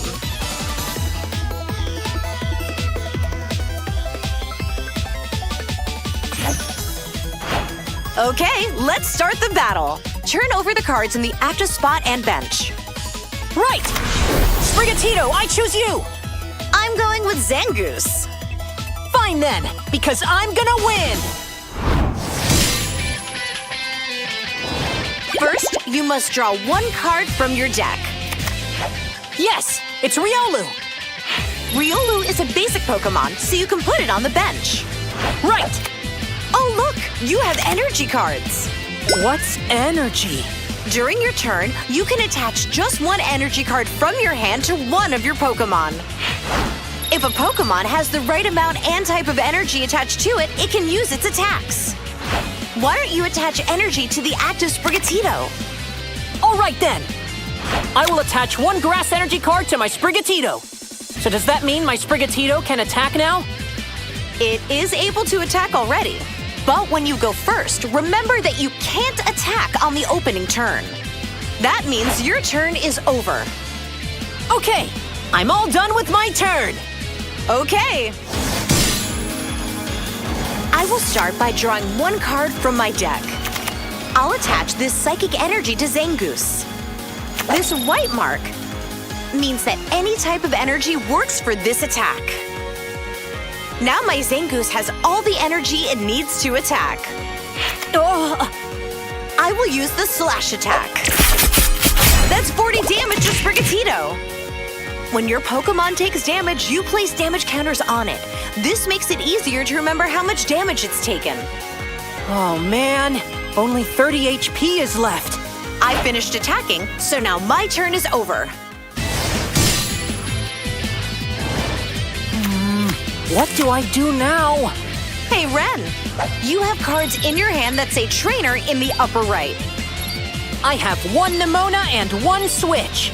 There are many kinds of trainer cards, such as supporters or items. They're all useful cards that can help you in battle. Why don't you try using one? Okay, I'll play my Nemona supporter card. What does this do?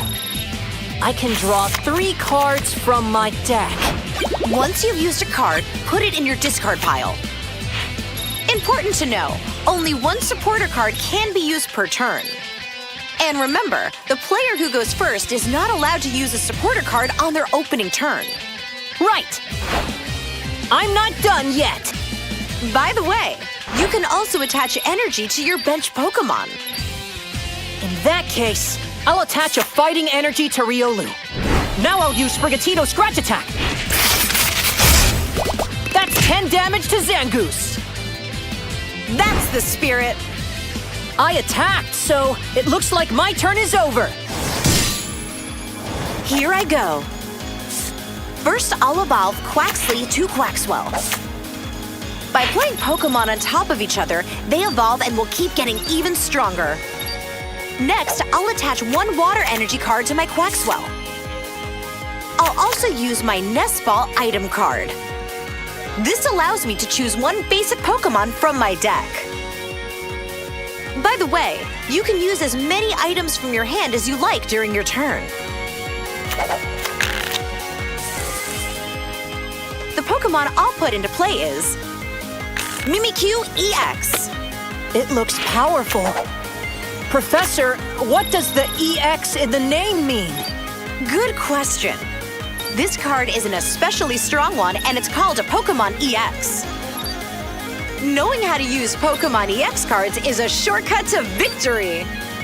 Pokémon EX? Wow, I want to try! Let's get back to the battle. Zangoose, use Slash. Sprigatito's HP fell to 0. When a Pokémon's HP drops to 0, it gets knocked out. Since I knocked out Sprigatito, I'll take one prize card. When the Pokémon in the active spot is knocked out, it gets discarded along with all the attached cards. Then you'll pick another from the bench and place it in the active spot. You're good. This time, I choose Riolu. Let's go over the rules once more.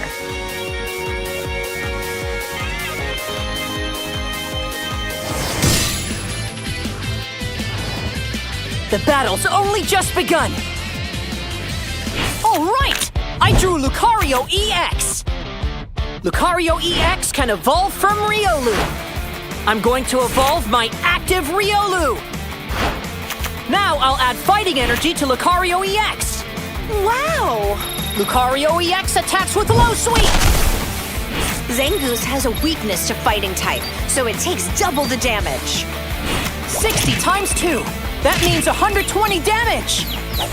I knocked out Zangoose, so I'll take a prize card. Pokémon EX cards have powerful attacks and high HP. On the other hand, if one gets knocked out, they give up 2 prize cards. I get it. Moving on, for my next turn, I think I will evolve Quaxwell into Quaquaval and use that to fight back. Well, I won't be backing down. But before that, let's go over the rules again for you. First, the rules for battles.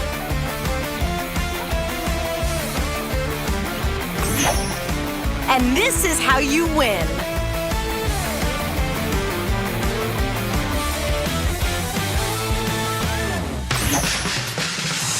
Let's resume the battle.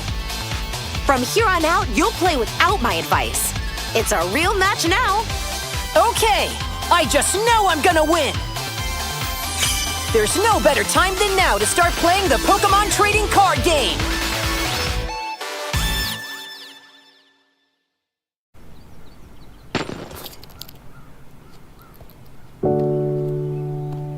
Memories in twilight glow, holding tight, won't let them go. Through the highs and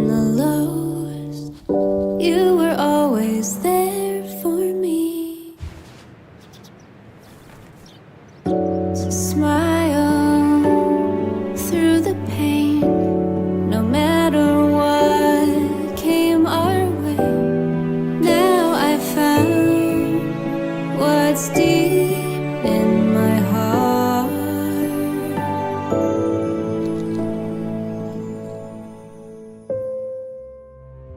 My treasure, the love you share is my treasure, like a precious gem, holding so close now, and I won't let go. Deep in my heart, it's fading, but still shining.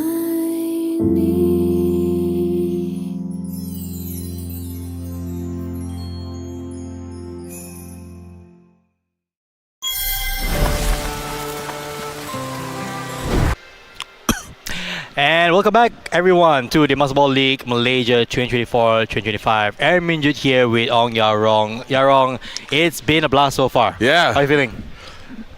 Great. I mean, we have seen so many different decks. I mean, it's a pleasure to see such a wide variety of decks being played in the top 32. But I just want to see more Pokemon. You know, we haven't featured much of Gardevoir. We haven't featured much of Raging Bull, even? Raging Bull, the yes. favorite and also, deck for Malaysians, and also the really strong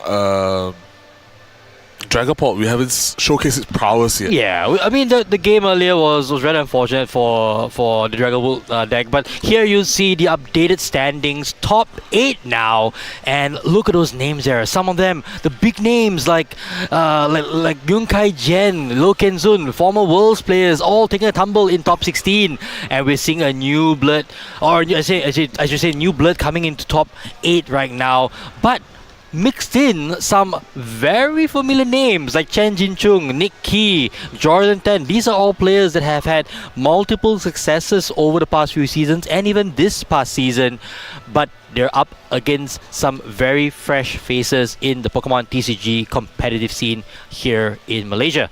So, if you are just tuning in, where have you been? Because there's still so much. Thankfully, there's still so much Pokemon, but you have missed quite a bit. You have missed a donk. You have missed frenzied gouging in both rounds. But hey, if you're anywhere in the vicinity, if you're in Pavilion Bukit Jalil, come on down to the exhibition center at the 5th floor. There is much to do here. There are side events. There are tutorials. There's Pokemon TCG Pocket events. Yeah. I went over there. Pocket? TCG Pocket. Wow, that's so cool. You should really bring your account or your phone over and get some trades going on. There's so much to do here, and we have had such an amazing side event sort of layout being done here at the Master Ball League. But then again, all that aside, we are here obviously for top 8. This is, well, basically the last few rounds before we eventually crown the champion of the Master Ball League and issue out not just invites to the World Championship Series, but travel awards for the top 2 players. Right. So, without further ado, what do we have for our top 8 feature match, Yarong?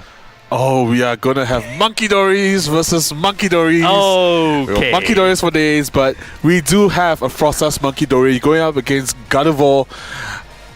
A classic matchup, I would say. Not say a classic matchup. How do you call this classic? But like a matchup, a back and forth matchup. Okay, right. fair you enough. would see Monkey Dory being utilized very, very often, especially from Frostas Monkey Dory, where the strategy is to ping itself using Frostlass and Adrena bringing it over to the opponent, while the Gardevoir is just looking to build up damage from Psychic Embrace and Monkey Dorying it, or rather Adrena bringing the damage over back to the opponent. So we will see a very back and forth game, I would say. With this in this top 8. So are you excited? I mean, excited is not the word I would use. This is going to be one crazy match, I think. So yeah, I am excited. It's going to be interesting. You see Wan Chen Seng there on the left. He is a 10-1 Gardevoir player. He's had multiple top showings in the season so far. Of course, on the right, we have Frog. Not his real name, I think, I hope. But he is the one piloting Monkey Dory Frostlass, and it is an amazing looking deck, Yarong. Without spoiling too much, what is the concept of this deck? So you're just looking to build damage from Frostlass on your own board and also on the opponent's board, right? You want to build up damage and possibly taking out multiple knockouts, and while utilizing your own Monkey Dory, and also having the Badoo.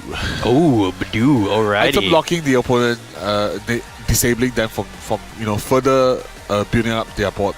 So yeah, I think we just have a very interesting matchup at our hand. Right. Very back and forth. So yeah, who do you think is favored in this matchup? I have no idea. You're asking me to solve like a differential equation or something. I have no idea, because this on paper this looks like a very interesting match for both these players, right? Yep. On one hand, if you're on the side of Gardevoir, you always have access to a couple of Monkey Dory, even in a typical game. You're always sending damage back. That's just how the deck works. However, if you're up against a deck that is meant to amplify damage and also drop its own Adrenabrain across your field, you might be staring down a board state that is just full of Monkey Dories, and you're under item lock with a couple of Badoo, which both these players seem to be playing. And now you see here, I think they're just waiting on a couple more confirmations from the judges before we get off. On Chen Zheng's side of the field, his hand looks pretty decent. I think Ultra Ball, Counter Catcher, I see a research as well. So if he's going second, that'd be great. But it looks like he's going first. That just means that it's likely just maybe just an Ultra Ball, and that's about it. Whereas for Frog said, I think I might have seen a Buddy Puffin, which might be key to bringing some of those Snorrens in play. Ooh.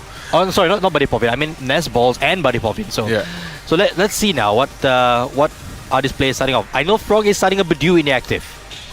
That is one clutch card that might lock Chen Zheng out of the game early. So I think fun fact for our top 32 so far, we have not seen many Ichipolans being used. Yeah, something's not right, Greg. I think one so far has been used. One Ichipolan. And he got knocked out. Yes, and he got knocked out by Patron. But I think this game you will see a lot of Ichipolan being handed out to the opponent, a lot of item locking. Right. So I just can't wait to see how these two players approach the matchup. I think it's very tricky in terms of how well you place your Monkey Dory damage for this matchup, because you're fighting basically 2 Monkey Dories to 4 Monkey Dories. Yes. But on hindsight, the Gardevoir has a lot of draw power. As you can see in this list, Wang Qingxing has completely omitted the boss's orders. He has only draw supporters. So 4 Iono, 4 Research, and 2 Mortis Conviction. That is interesting. So he has a lot of draw power on his end. And I think relying on that counter catcher, I think going behind is the key thing. But Frog can easily play around that if he's just spreading damage and not taking knockouts. That is something which, the Froster deck can actually do, or when to take those knockouts. That's pretty key. I should also say that there is a specific card here that caught my eye in Frog's list, the Maractus. I think that's interesting tech. So essentially saying that if you're going to attack me, I'm going to be able to do damage back to you. Yes. And look at the tools here on Frog's list. Double TM Devolution. Wow. That would be the key card in going up against the Gardevoir matchup. I think even the Maractus is a key card in going against the Gardevoir matchup. I mean, it has corner, so it's essentially locking the opponent out from retreating, and you don't see Qingxing playing any Turo or any form of switch. So that could be a play. So imagine locking a Fezandipiti in the active with no way to attach energies. That is going to be clutch here for Frog. And if you look at his list, he plays 4 counter catcher on Frog's side of the field. So it could be that he builds up enough damage on his side just to let it, like for example, let a Monkey Dory get knocked out on his side of the own field, on his side of the field, just to be behind, or even let a Badoo get knocked out, and then activating counter catcher with the Maractus play. That might be the way he finds out of this, potentially explosive Gardevoir deck as the game wears on. So we're just taking a bit of time here. I think we're just waiting on the rest of top 8 to set up and go at one go. So I want to also talk about the other matches in top 8 going on right now. In the other matches, we do see a bit of variety going on. There is a Raging Bolt still in the mix up against a Dragapult Dusknoir. That is Lim Yang Yu up against Ashen. And then on the next table, we have Jordan Tan with Koldengo. Jordan Tan fresh off a UBL Season 3 win up against previous rounds winner Jackson Yu of Roaring Moon. That's going to be a fun one. Yeah. And then one more Roaring Moon, piloted by the Malaysia Championships 2024 finalist Nick Key. He's going up against Chen Jin-chung with Archaludon, the only Archaludon left in the tournament so far. So it seems like we are having a variety of about 7 different decks actually in top 8. And surprisingly, Roaring Moon is it's the same deck that we have Indeed. in top 8. So just goes to show the power of Patron and the Patron Poison package. Yep. So we do see the players getting ready to start, I think. Yep. No? And I think it's so they're just probably waiting on some final announcements at their end. But regardless of the fact, we will see these players start off and we'll kick it off right away. So let me just go through a little bit on what your thoughts are on this matchup, right? What is the ideal play here for Frog? And then we'll jump to Chen Seng's side. What is Frog's ideal, turn 1 and turn 2? I think just Badu and setting up Monkey Dories and Frostlass. I mean, that is essential idea of the deck, right? You just want to build up your Frostlass and build up damage on your Monkey as early as possible. Ideally, he would get a first energy attachment on Monkey Dory on the first turn. That would be most ideal. But can he pull it off is another question, right? Yes. But yeah, so ideally he would want to set up the Frostlass and the Monkey Dories, so he could build up damage on his side while item locking the opponent. Right. The opponent disabling the opponent's ability to use Poffins, to use Nest Balls, to search out more basic Pokemon. And we can see a bot wipe condition. Yeah. A bot wipe bot state on the stream. So both players, I think it just goes one way or the other, but it'll be a very close matchup, I would say. That is true. What about Chen Seng's side for Gardevoir? What is he looking for besides a turn 1 Buddy Poffin? I think just to draw into his rare candy Gardevoir. Okay. Or potentially going for turn 3 Gardevoir. Why would you go Gardevoir though? Like if Chen Seng knows that there's TM Devo, you would never want to go into a rare candy Gardevoir because that is just making it easier for Frog to get multiple knockouts. I mean, alongside with that, you could set up your own Monkey Dories as well. That's fair. So I think with that in mind, setting up Gardevoirs, you need Gardevoir for the attackers to be online, right? That's true. Screamtail, or now we can see the prizes again. Ooh.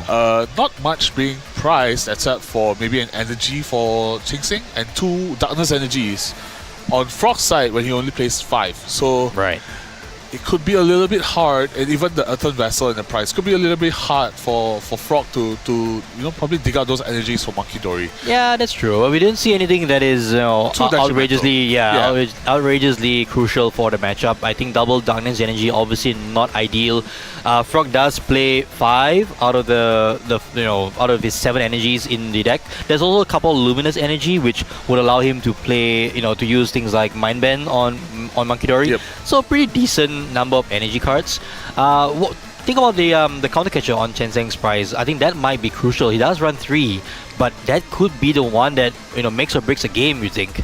Yeah, I mean, he actually does run 2. It runs 2. There you go. So that's the second of it. Just 2 counter catches. I mean, it really depends how you want to approach this matchup. From the Gardevoir side. Do you want to actually aggressively take your prizes? Because Frog plays 4 counter catches alongside with the Maractus. Or do you just want to take the game slowly by Ichi-Polaning many times? Because I've seen actually one Ching Seng playing sort of this matchup in person, and he played it and piloted it very well. He ended up Ichi-Polaning for 10 turns in a row to clutch up that win, but it could be a strategy. It is a strategy. Right. The Badu Wars are at our midst, it's yes, in our midst. Indeed. So indeed. This match could go either way. So I'm just very excited to see how this unfolds. But yeah, how are you feeling so far, Aaron? We are in the top 8 right now. We have gone through 2 feature matches. Yes. How are you feeling in terms of the meta, how it has unfolded in this tournament? Well, I think to be fair, Malaysians just love to bring decks which are wacky and out of nowhere. Like this Frostlass deck is completely out of left field, but I should say that Frostlass has featured in 2 events already at the top level right now here in Malaysia. It was featured as well in Championships 2024, which I had the opportunity to cast as well. And this year now it's in the top 8. So Frostlass, a deck that, you know, people might say is one of the decks you'd not really want to, or not really expect to see. But you'd love to see it do well because it's so out of left field. It's something which you don't necessarily can prepare for. I know you said Chen Zheng has played the matchup as well, but I don't know. This is a best of 3. It's a completely different setting. It's top 8. You're on stream up against, you know, arguably the better or the best Frostless player of the tournament. Who knows if anyone else played it? I have no idea. You know, we had 1,000 people over here and one Frostless has got in the top 8. That is crazy. But in the end, I'm just looking to see how these players, you know, math their way, you know, through Adrenabrains to victory, you know? Who can brain off? Who can brain you had better? to do it. You had to do it. I wonder who can brain better. Who has the bigger brain? But, I mean, it'll be Monkey Dory War, it'll be a Badu War. I mean, we will see which player would be able to reign. I think we're going to be having a very long game 1, if I'm not wrong.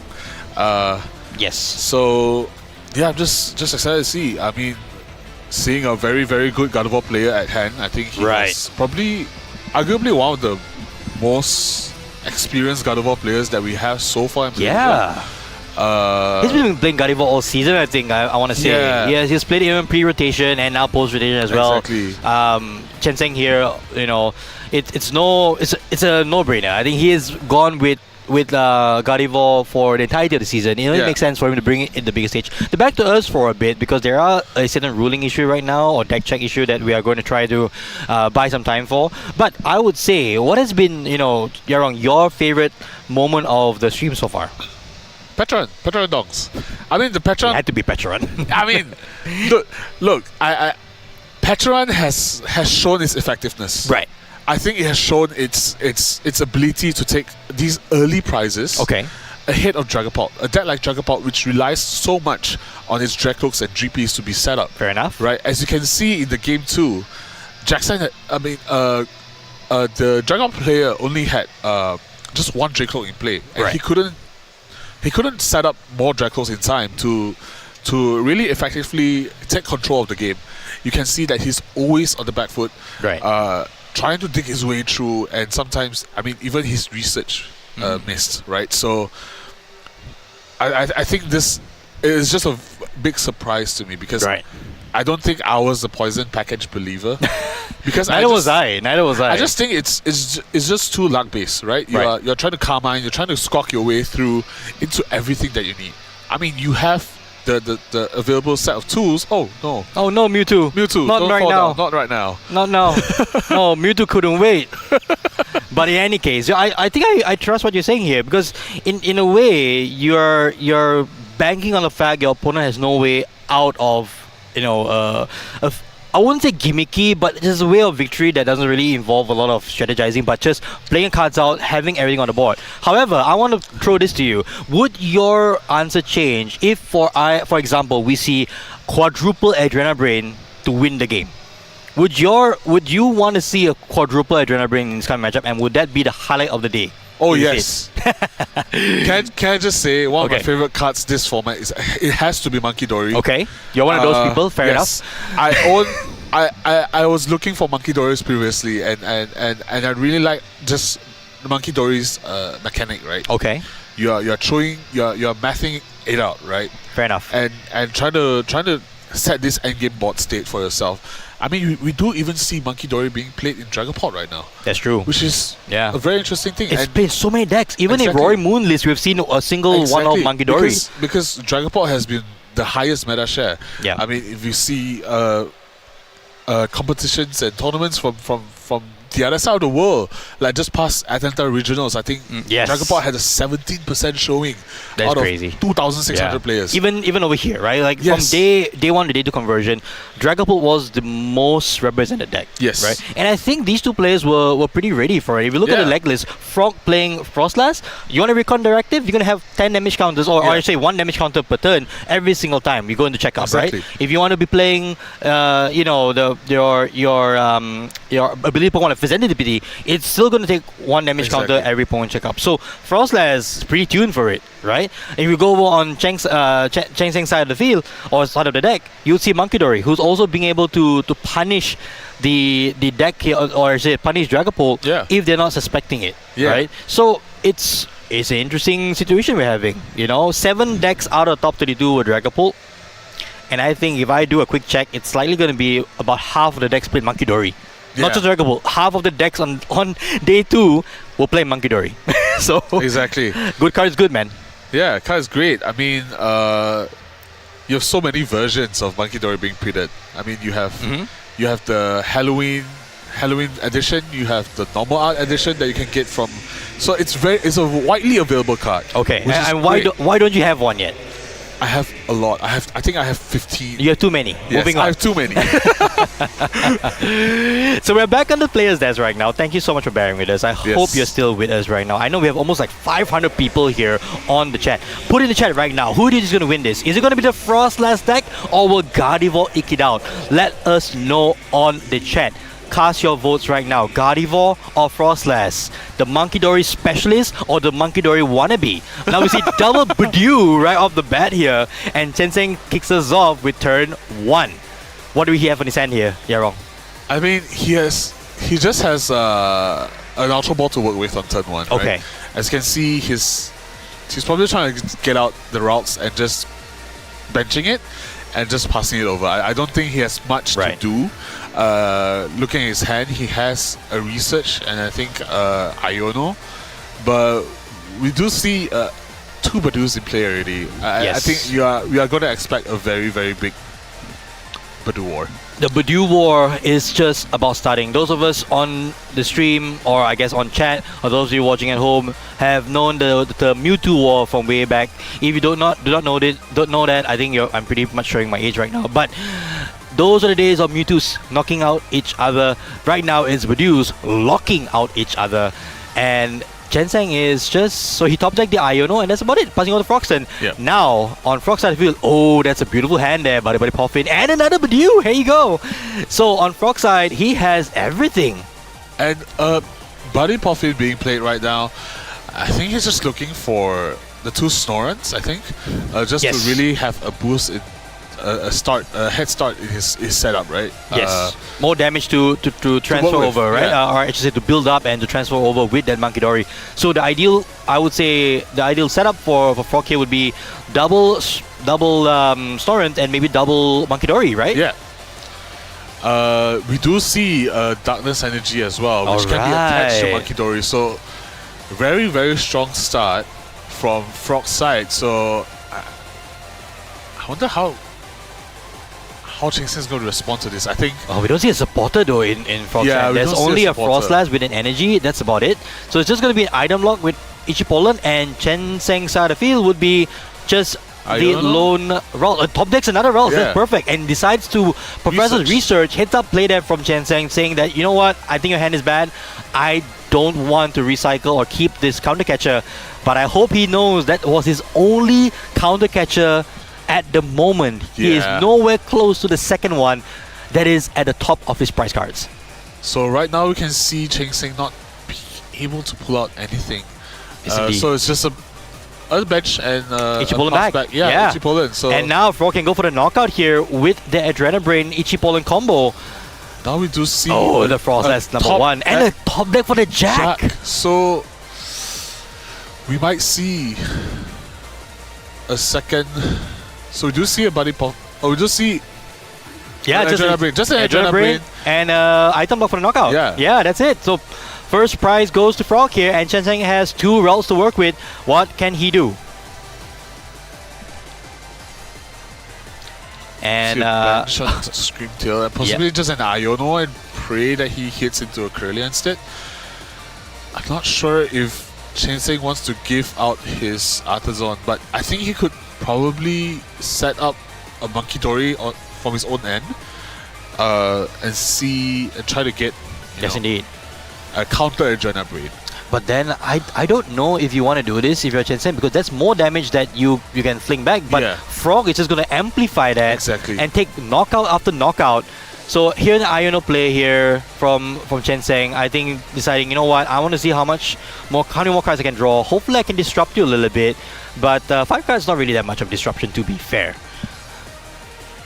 Oh, thankfully judges caught that right in time. That was 6 cards from Frog, but then again he's going to draw that anyway next turn, so that's we do it's fine. see Chenseng drawing into his Curlia. So Alright. I wonder, is he gonna? Do you want to evolve into the one in the active, or do you want to evolve the one in the back? I'm not sure now. I don't even know what you do here in this stage because yes, you want to get, I guess you want to get some evolution done. Yeah, well, fine, then fair enough. The one on the bench is evolved. He has a research for next turn, but he's still locked out of any form of items right now thanks to each Poland. Just passing it back. Frog now in pole position, I think, to stretch his lead a little bit. So we also got to make sure that the damage on the Frostlass from the Frostlass is applied to the Monkey Dory. That's the thing that we need to make sure. So We do see Artisan, another one. or another Monkey Dory. So we just see Frog really building up his board state right now. Just 2 Badu, 2 Frostlass, and 2 Monkey Dory. got it. So Yes. I wonder how Chenseng is just going to respond to this. I think the start it has been really strong. Oh, double Adrenabrain Double online. Adrenaline right now with the second Double Frostlass. Frostlass online. This is what you want from this deck, and you have it now. And Poke he does Gear. have a Poke Gear. All right. What do you think Frog wants to draw into here? Do you need anything? I don't think you Possibly need a anything. research? Maybe just refill the hand, right? Yeah. So, looks like a whiff. Oh no, that's a Oh, research. There you that's a go. You research. called it. You Yeah. called it. Just a research. I think he just wants to see more cards at this point, and yeah, just be patient, so that he can Adrenabrain more towards the side of Chenseng. So And this looks like just an itchy pollen for days now. Might want to do an Adrenabrain first. Yep, putting 20 damage onto the Curlia. And now Itchy Just Pollen Itchy Pollen once for again. Yes, indeed. So we're now back at it for Frog. It's just Itchy Pollen for days. Chenseng drew another research. And yes, so now damage are going to go on to the Monkey Dories. Yes, it's 20 now. And there's more damage for Frog to pile on next turn. Thanks to those double Frostlass. so it'll be 40 damage on each Monkey Dory. I think. He moved with 20 already to the Curly yeah. on the bench. I So mean, like next turn. oh yeah, it's gonna be a lot. So I think, not sure what can Chenseng move towards this turn. I think possibly just a research. Well, I think for Chenseng's side, he would probably want to have a Monkey of his own so that he Yeah. could sort of like hedge against some of the damage that's coming his way. But the thing is, I don't know if he has any way out of this item lock that Frog has been able to establish Yeah. since turn 1. And I think maybe not having your own Monkey Dory makes sense too, because you're just piling more damage onto it, right? That's true. So, yeah, I think giving Frog more damage to work with probably isn't the way to go. No, I think he's just got to slowly try to Yeah. draw it out. So here comes the Bravery Charm on a Ralts. You don't see this every time. And probably just a research. Yeah, getting Yeah. rid of that hand. And okay, another Brawls go down. And alright, at least there are cards to draw here. But what is Chenseng looking for?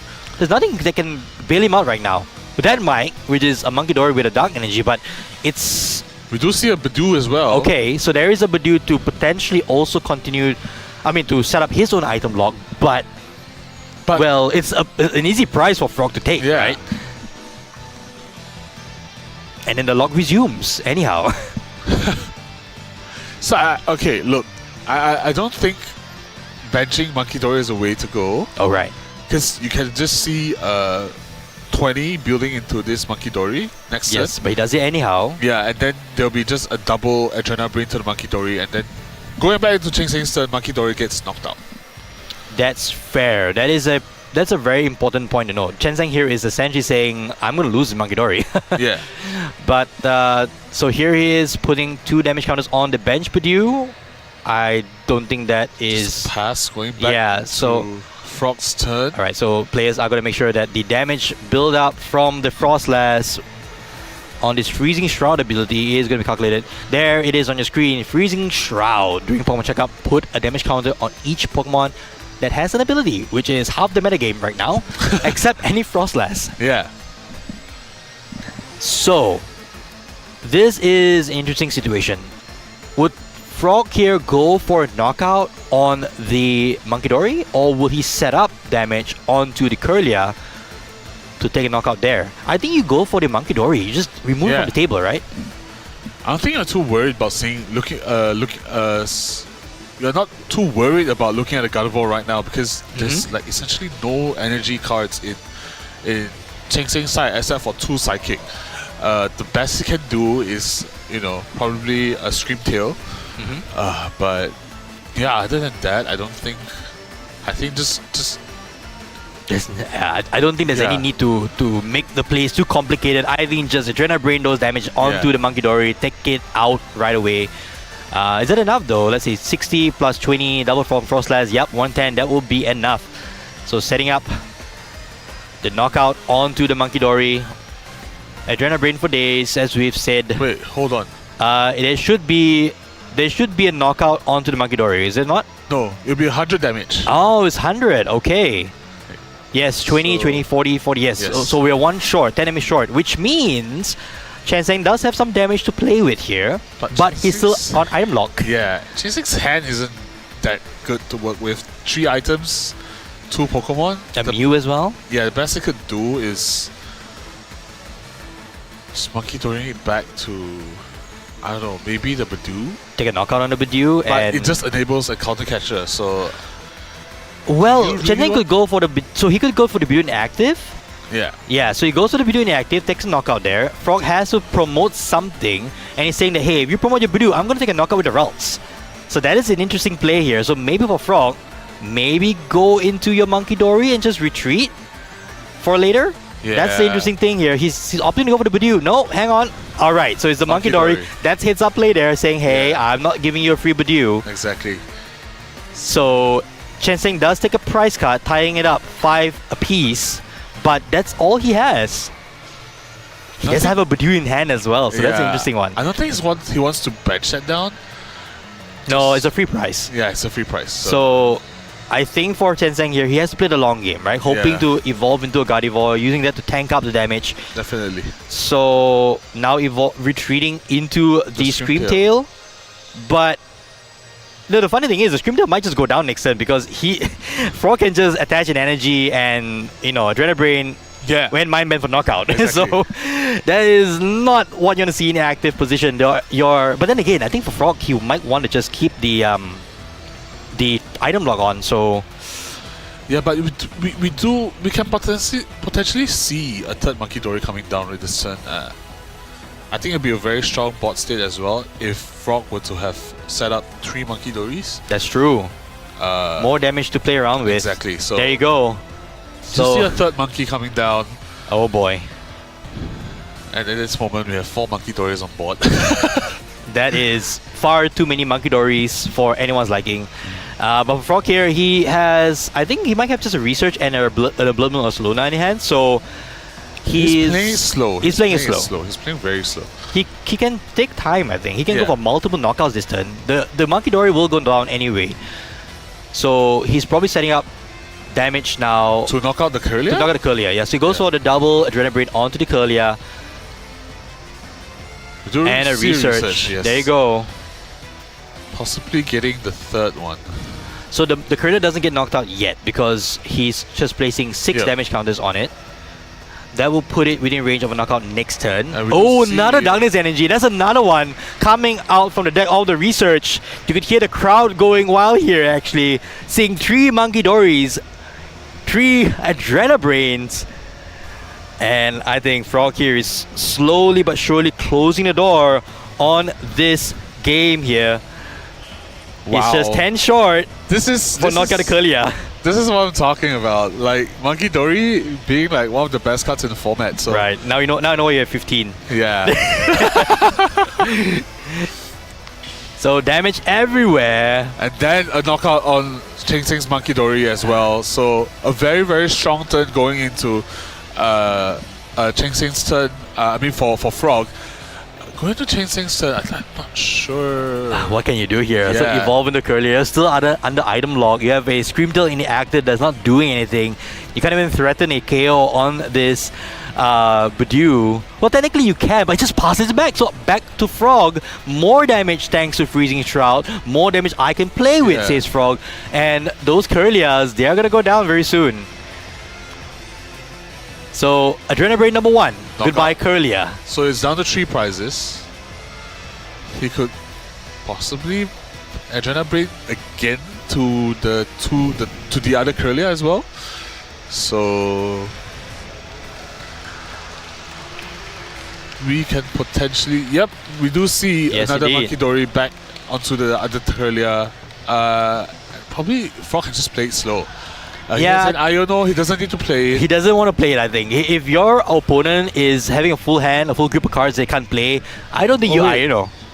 Frog is missing an energy on the Monkey Dory. Okay, there it is. No, he wasn't.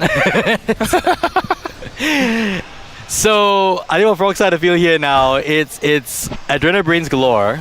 Yeah, and just a itchy polar just to steal the game. I think There is nothing much you can do here, Yeah, I think, as Frog, that's as Chen Seng. there's nothing much he can do unless he top decks a Gardevoir EX. Well, then again, it doesn't really set anything up, right? Yeah. Like, even if Chen Seng takes one prize or, takes a knockout on a Frostlass, there is enough damage already built up on the board Exactly. for Frog to just take the knockout. So, yes, so Frog gets 3 prizes already. So now Chen Seng is just saying, gosh, there's nothing much I can do here, can I? So for Frog here, he is essentially saying, okay, where do I put more damage now? I think he has utilized all of his Monkey Dories. I think so, yes. So Not sure. I think it might be a judge call here, so they're checking. So let's see what the judges say here, but we will keep you informed when it comes up. I think they're just making sure that the right sequencing was done. I think it was Frog retreating the Monkey Dory and not realizing he doesn't have a third energy on the Monkey Dory. No, but then again, he had used the Adrenabrain before retreating. That was last turn. Yes, indeed. So in this turn, he should be fine. I think it's all good. He just attached the energy for turn, so it's all good. So let's see what the judges say here. Yeah. But we should be good.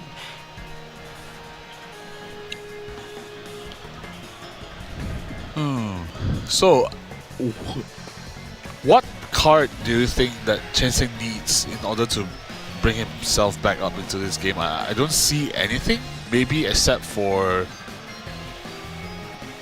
an Iono or research or even a Mortis Conviction. Right. He needs to see some cards at this point.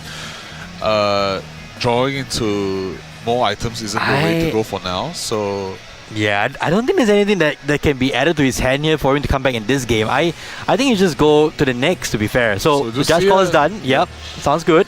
Damage gets piled on with Freezing Shroud. It's a lot of damage now on Frog's side of the Wait. field. all right, yeah. So I think what Chen's saying, he's just gonna that's Yeah. it. Scoop it up, go to game 2. That was a tough one if you're a Gardevoir player. Yep.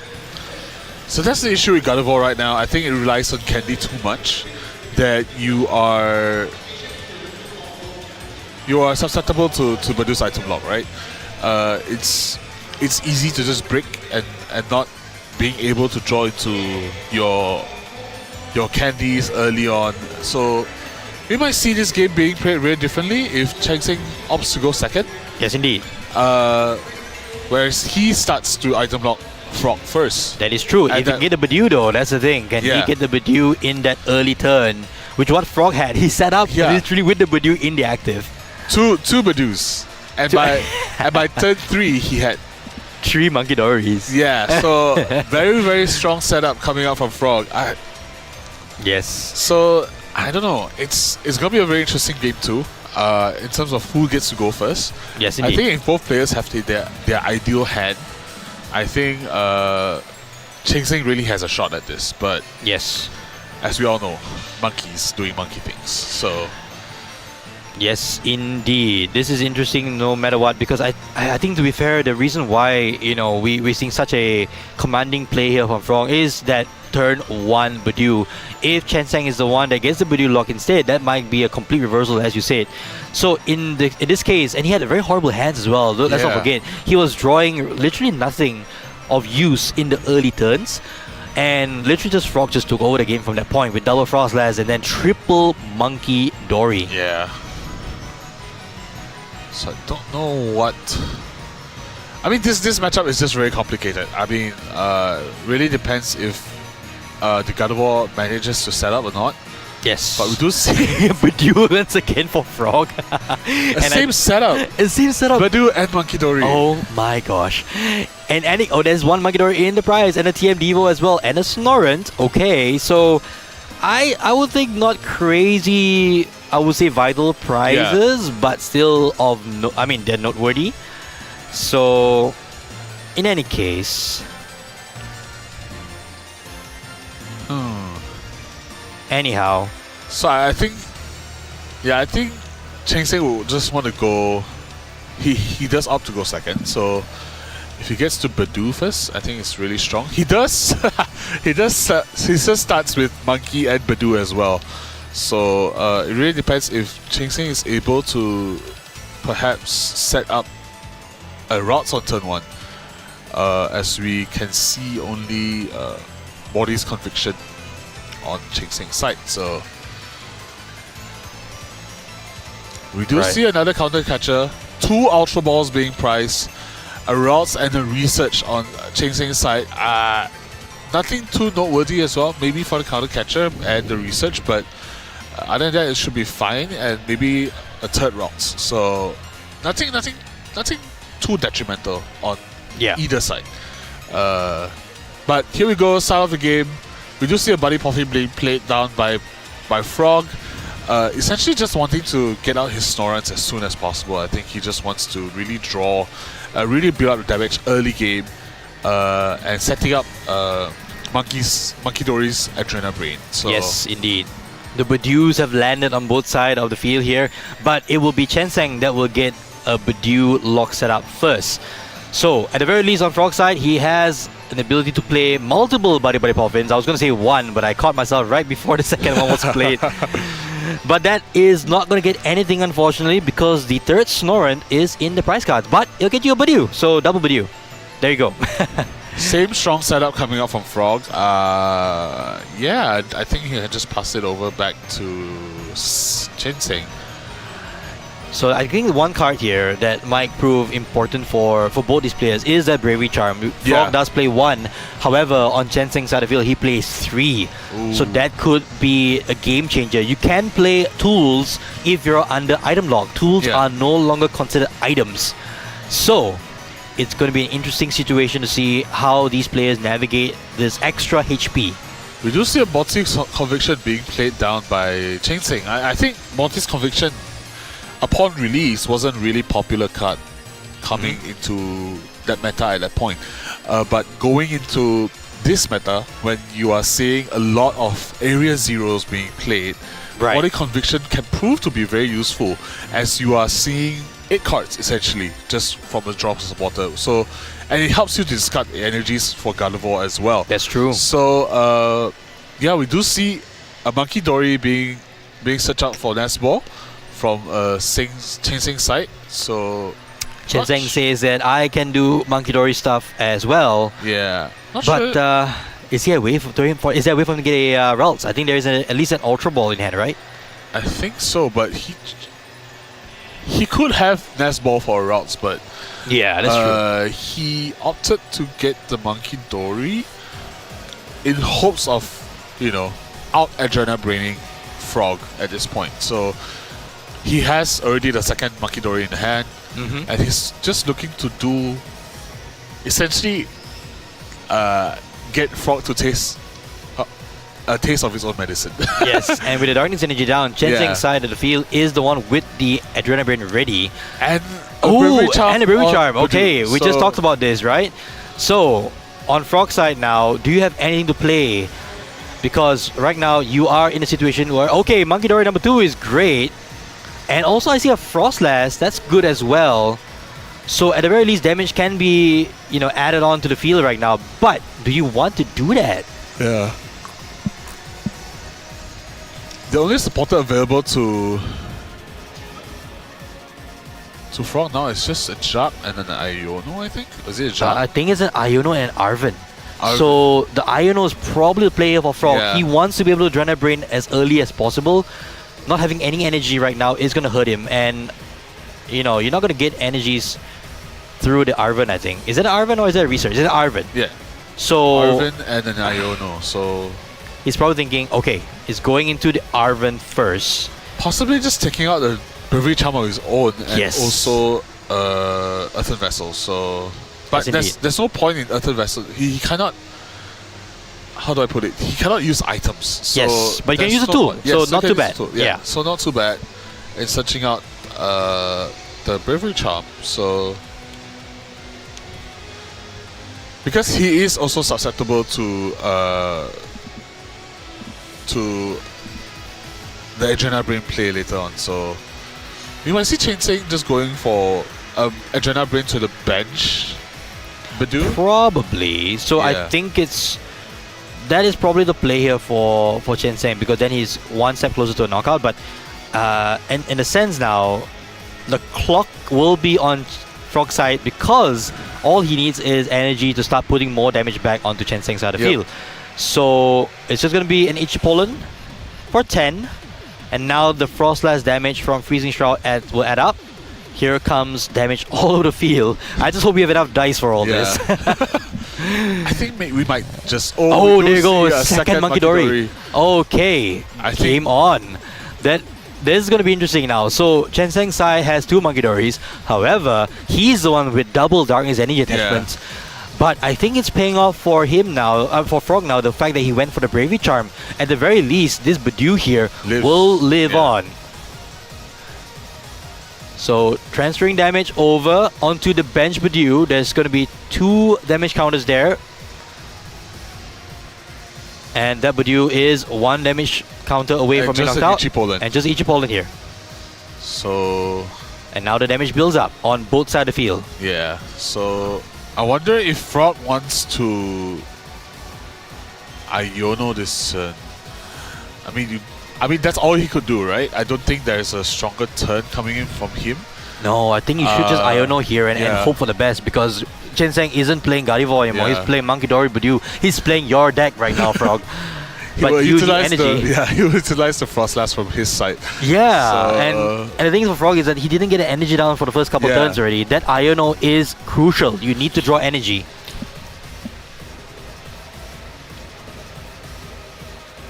It's tough here. I think Frog is trying to think whether or not I want to give my opponent a fresh hand, knowing that all they played. Definitely. We do see just a Okay, Ichipolen. it's just an Ichipolen here. I don't know if this is the Yeah. play. Oh, there's a What's Morty the Conviction vision? off the top for Chen Zheng. That's Wow. a lot of cards to draw here.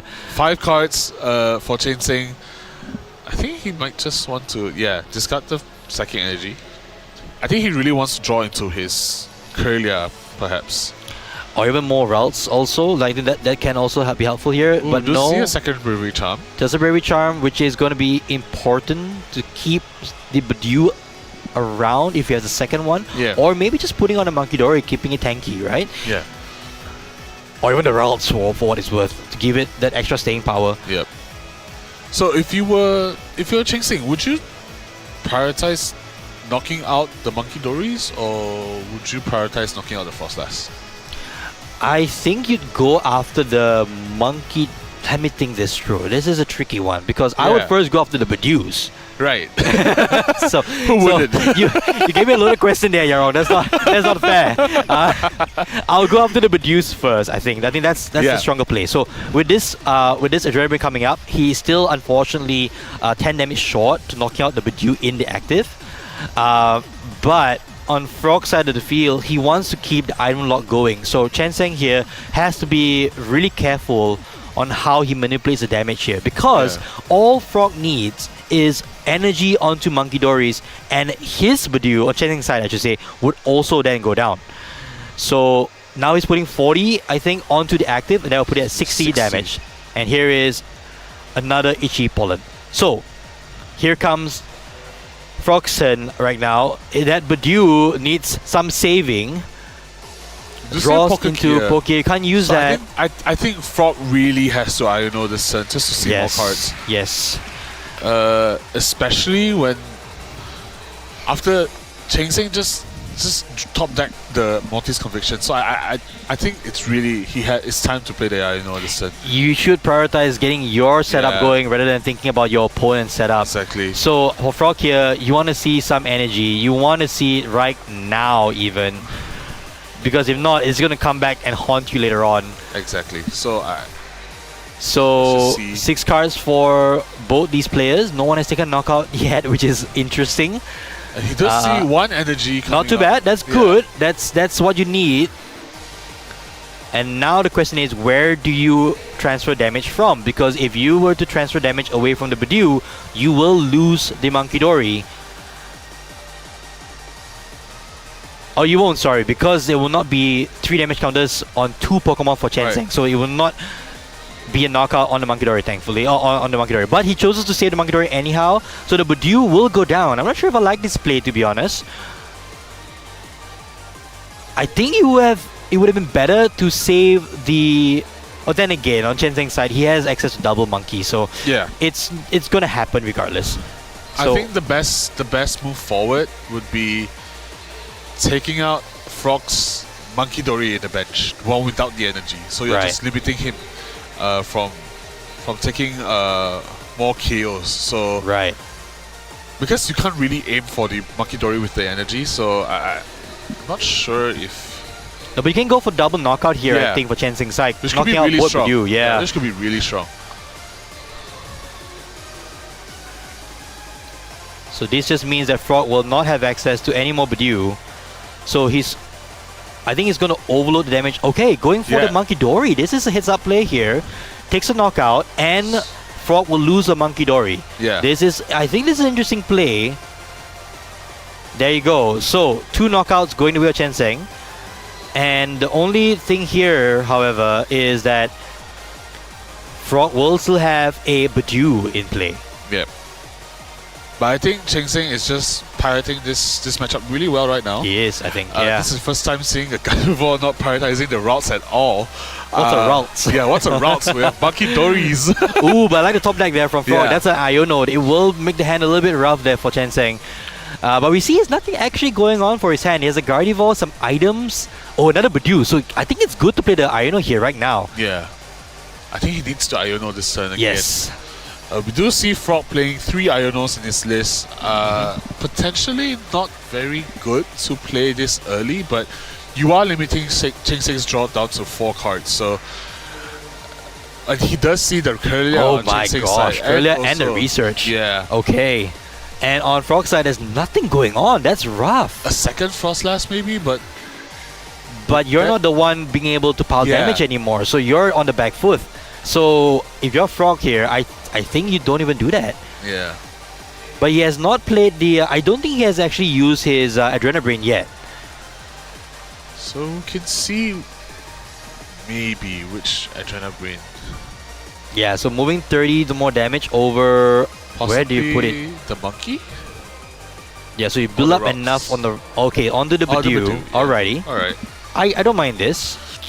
But it will be a tough order now for Frog because he's the one that is going to be behind. And the Bravery Charm here is coming real clutch here for Chen Seng. Yeah. The damage will pile up further on Chen Seng's side. We do see the Kirlia coming down and potentially just a research. I don't think Cheng Seng wants to bench to play the Atazon at all. That will be helping Frog getting a second Monkey Dory. We do see a research coming out from Cheng Seng's side. wonder what Chinseng can do. I think he can go for maybe double Monkey Dory on. But the Monkey Dory is really, yeah, you can do the double Monkey Dory here, Yeah. which I think is key because he gets damage off the ones on the bench. Even, I think Snorin knocks out, gets knocked out as well, 60 HP on a Snorin. So there is a chance here where Chen Zeng say, you know what, I'm gonna start playing Gardevoir again. Let me take a knockout on the Snorin, and let's get rid of all these Frost Lasses eventually. He's gonna take a knockout on the Bidoof as well, and potentially tying up the series. Yeah. So Yep, and there you go. Bidoof goes down. Chen Zeng taking a commanding lead. 4 prize cards taken. this just goes to show Tenzing's ability in piloting the deck. Yes. What to prioritize in the matchup, and he did prioritize well with the double monkey. So we do see. Ooh. Oh, okay. Research here is pretty Just good. Research. The hand is pretty unusable, I think. But he could Lana's 8. He could Lana's 8 for maybe Monkey Dory again. Monkey Dory and the Darkness Energy, and also the Oh, Bidoof. he has a Bidoof as well. So Yeah. he can bring the lock back on. The question now is, do you actually want to ban? Okay, so this is a Lana's, right? So let's see what happens here for Frog. Do you even want to bench a Snorint anymore? I'm not too sure. But I respect the fact that he wants to keep the lock up. I think that's pretty key. So we do see a Lana's 8 for 3 basic Pokemon. I think. Does Frog really want to retreat this turn and lose his only energy in play? I'm not too sure on that. That's going to be a tough one for Frog. I think in the early turns there, not having any energy is coming back to bite him. He would have been in a commanding position if he only had at least an energy right now. Because if there were 2 energies in play at this stage, he would at least set up for a strong turn next turn. But it looks like there's nothing much that he can do here. I think Chen Zeng probably may be able to get the game this turn. He just has to Monkey Dory onto the Bidoof and evolve into a Gardevoir EX. Yes. To take the last 2 prizes. So indeed. So I do respect the item lock here from Frog, knowing that hey, if you got it, you got it. But at the very least, I'm gonna try to play a long game. And the Iono, but there's a research there, so he's gonna go for it. A Gardevoir EX would give him the win. Yes. So let's just see. Doesn't seem to have it. That's awkward. It's probably at the bottom of the deck there, Chen Zeng, unfortunately. But we can see a Psychic coming out from Kirlia potentially, but giving Frog the access to items isn't that good, I think. That's true. We do see a KO. It's going to be a KO regardless, right? The KO will happen on the Bidoof. The question now is, where will Chen Zeng get his final prize? I think Chen Zeng can just play it slow this turn and just continue item locking. I think removing another 30 damage from the Bidoof can be very helpful. Yes. As Frog may unable to Monkey Dory again next turn. So just want to see. Oh, wait, hold on. Chen Zeng might just have the game. If there's an energy, I think there is. Yeah, so he could attach the Kirlia and just Psychic for 60. Yes. Oh, but he just... No, hang on a second. An energy onto the Monkey Dory wins the game. Yeah, or a Kirlia. Or Kirlia, yeah. Either way. Yeah. So what are we talking about, right? Yeah. This is not... This is not Gardevoir. This is Monkey Dory versus Monkey Dory. Yeah, as I said, Monkey Dory World. Alright, we're going to game number 3 here. Finally a nail biter that we've been waiting for. But not the kind that we wanted or expected. This is going to be Monkey Dory versus Monkey Dory, I think, in the final game of top 8. Wang Chen Zeng pulls one back against Frog. These players are now both tied 1 game apiece with only about 12 minutes left on the clock.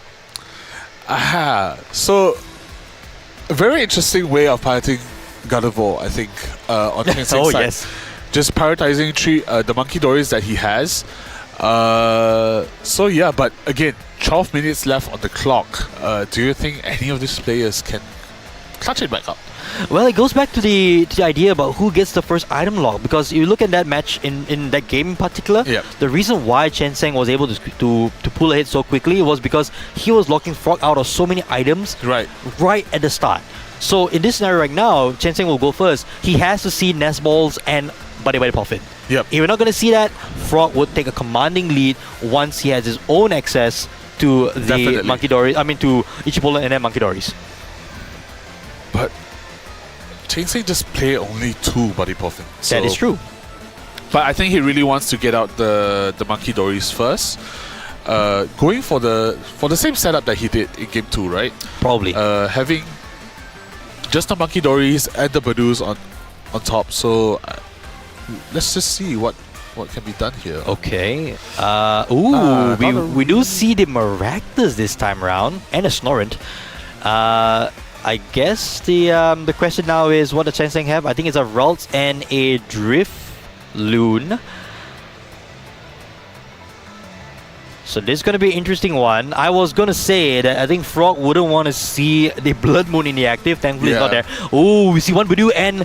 Okay, that's interesting. The 2 Buddy Puffins, one of them in the prize cards. The 2 Badoos, one of them in the prize cards. Yeah. What about Frog side?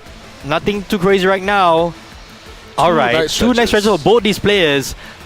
That's why you run 4. And so here we go. Chen Seng top decks the Badoo, which is alright, not bad, but he doesn't have any other Pokemon search. No, but he has the secret box in hand. Okay, so the secret box in hand, he might want to play it right away though. Angie to the Ralts. Okay, he has everything he needs for the Badoo to become a Badoo, a real Badoo. And secret box right off the bat. Very strong turn, I think. Setting so. up for the next turn for Chainsei. I think he just wants to grab Nest Ball, Research, Bravery Charm, and probably the Artazon. But I don't think he wants to give the Artazon to Frog. Well, to be fair, he might need it as well because he wants to also be able to bench Monkey Dories, right? Yeah. So it might be that he grabs it for himself. It's a tough one.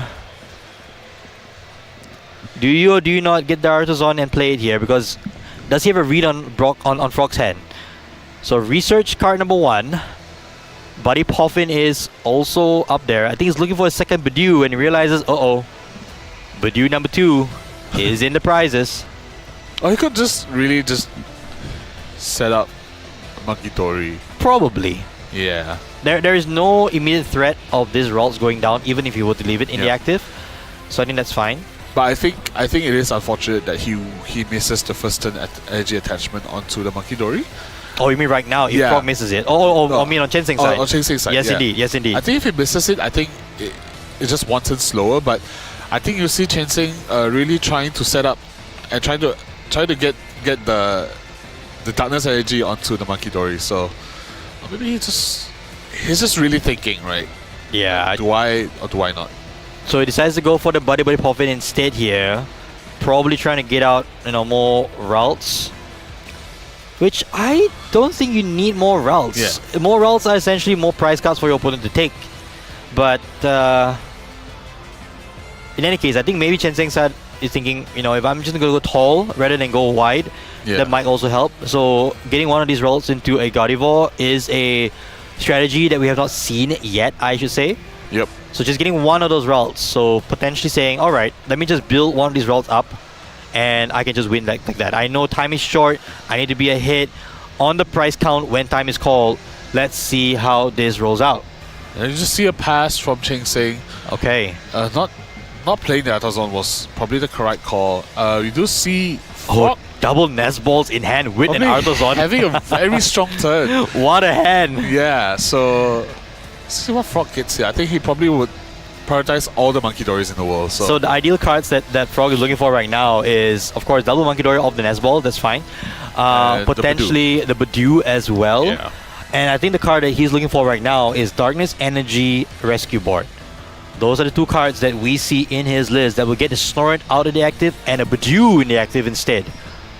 He needed Arbor this turn, but he needed Arbor this turn, but he got research. He researched. So, which is not too bad. Yeah, which is pretty good. So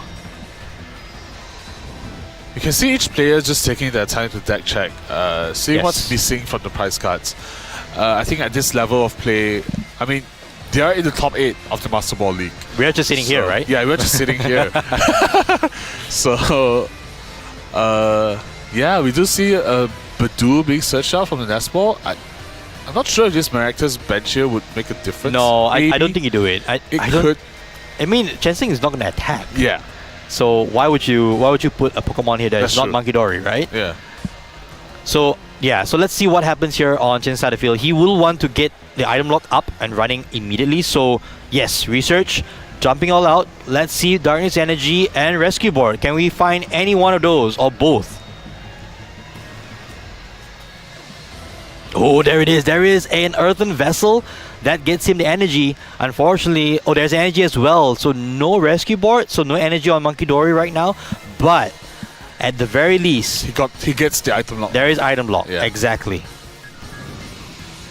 So question of Frog is, do you or do you not play the Earthen Vessel? I think you do play the item vessel. You I should, think. yeah. You get out of you- hand right away, You right? are expecting the item lock coming your way, right? Maybe discard the Buddy Puffin, perhaps? Yeah. Keeping the counter catcher? Because I don't think there's any need to... Oh, not the Super Rod, my friend. Oh. No. I think Maybe you the should buddy, keep that. Yeah, the buddy pocket. Alrighty, so it's the Buddy Puffin that gets discarded. Frog likely looking now for Double Darkness and setting up for next turn. He, I think, also has an Artisan in hand, so it's potentially something that he can play with for next turn. He just... Wow, he plays the Super Rod. Okay, so I think he's trying to rod back the Maractus and the Darkness Energy. Yes. I think Maractus can be really strong if a Badu or something gets corners. It Maybe, gets yes. cornered, right? And, you know, you have no choice but to hit into the Maractus, and the Maractus would just bounce back 6 damage counters onto the attacker. So, That's true. So Frog side of the field here, Itchy Pollen from turn 1. Game is on here with 5 minutes left on the clock. Let's see what Chensing has. I don't think he has anything. Okay, there's a research, my bad. that's a research from last turn. So, Okay, I'm just trolling myself at this point. So we see a research, we see a Bravery Charm as well. Potentially that can go on to... Okay, so another Artisan here. I would think this is going to get the Monkey Dory, which he's Yeah. looking for. So Chensing is going to hope to draw into Darkness Energy off the research. That is the ideal draw here for Wang Chensing. but we haven't seen any Frostlass being acquired on Frog's side. So, No, not yet. it could be tough on him to really set up the damage for Monkey Dory to be active. That's true. We see the Darkness Energy though. That is huge for Chensing. He's going to be able to put damage back onto Frog's side of the field. Yeah. And I think we just see... Yep. And it's going to be retreat into the Badu. Badu. And the Badu games begin.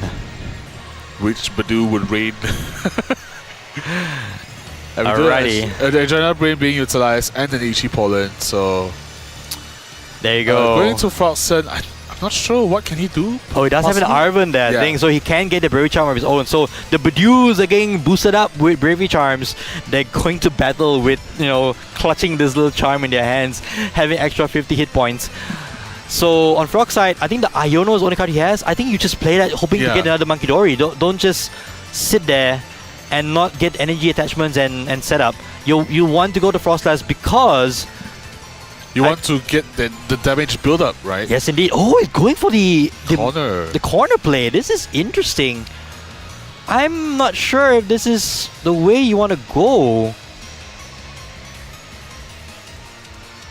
Okay. I think this is an interesting one. Yeah. Oh, I think Frog is sending something here. He's gonna go into the corner play, knowing that Badu cannot be moved. There is no Turo. Yeah. There is no scoop up Cyclone. There is no way to evolve the Badu. Badu is gonna be Badu for the next 2.5 minutes. But I don't think that's a difference anyway. I mean, Chensing wouldn't want to not Badu, right? If you think about it. Well, if he Badu's now, he gets knocked out. Yeah. So No, he doesn't. So what Maractus' ability says... Oh, he gets knocked out actually. Yes, if Maractus gets knocked out by attacks. So right. There you go. There you go. we do see an Alvin being played, grabbing the Bravery Charm and the Unfair Stamp. Yes, indeed. Not sure if... Yeah, he He probably just wants to Badoo. Yep, he's Badoo. His Brevi Charm is Badoo. Yes. So many B words. So here's training damage from corner. The item lock is now broken. And Ooh, we do see a Kirlia coming up.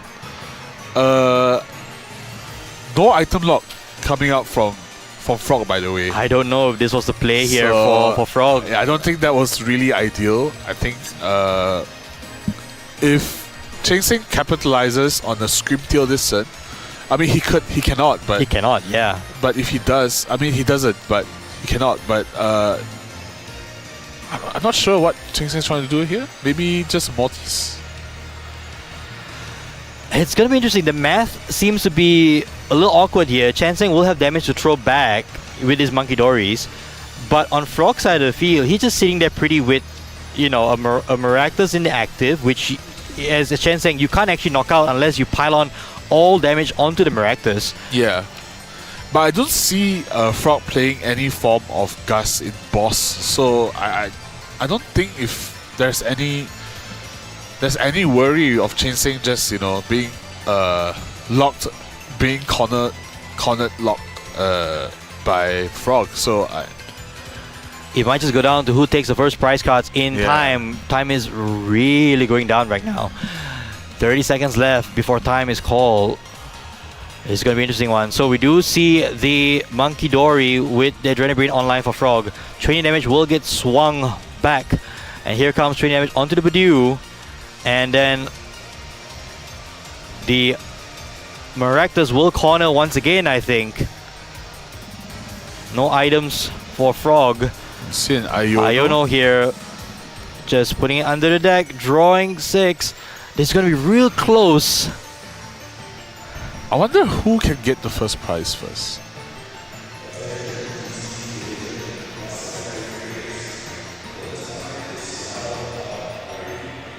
We see a rescue bot being eyed up. So...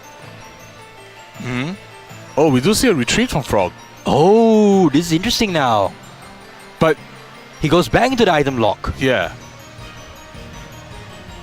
And the second Monkey Dory comes up. And I think time has just been called. Yeah. So we're checking with the resolution rules now on who essentially gets the who essentially gets the rules, who gets the win here. I don't know actually. Yeah. I think Cheng Seng just needs Gardevoir this turn.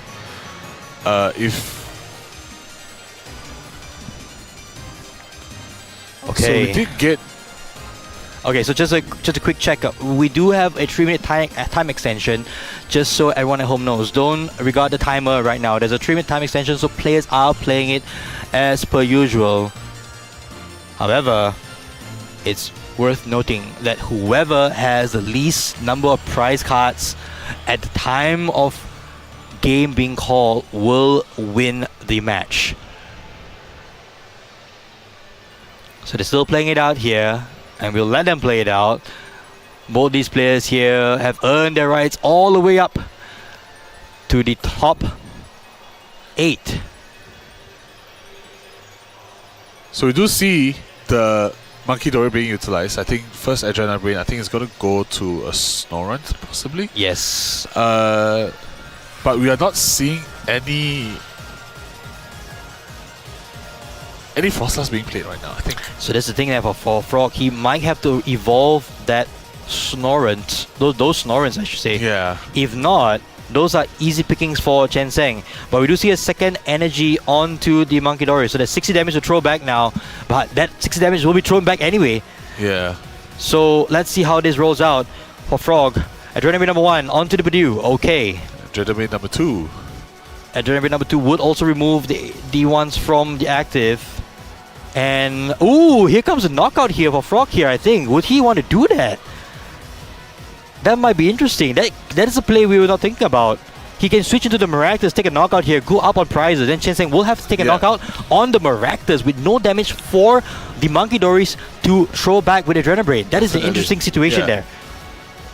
But you are unlocking the Gardevoir for Chen Seng's side. So Gardevoir with double monkey, you could possibly see double knockout.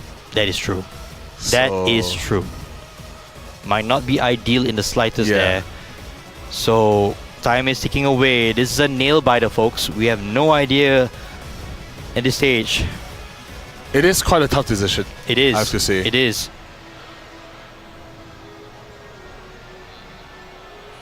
So I wonder what's the resolution like coming from the table. I think Tenzin gets one more turn possibly. I think the judges they're consulting the judges right now, so they're just checking. So my understanding is that the first person to take a prize card would win in a situation where neither players have a lead. Right. So we're seeing now potentially Frog taking the first two prizes or first prize of the match. So I do see a graffiti gemstone being. That is I interesting. think that's a really interesting card. Both active Pokemon will have an extra retreat cost. So. Oh. And he passes the turn. There is. What's going on? Wait, what's going on? I am not sure. We are gonna get confirmation very soon here. So did Frog concede? I have no idea.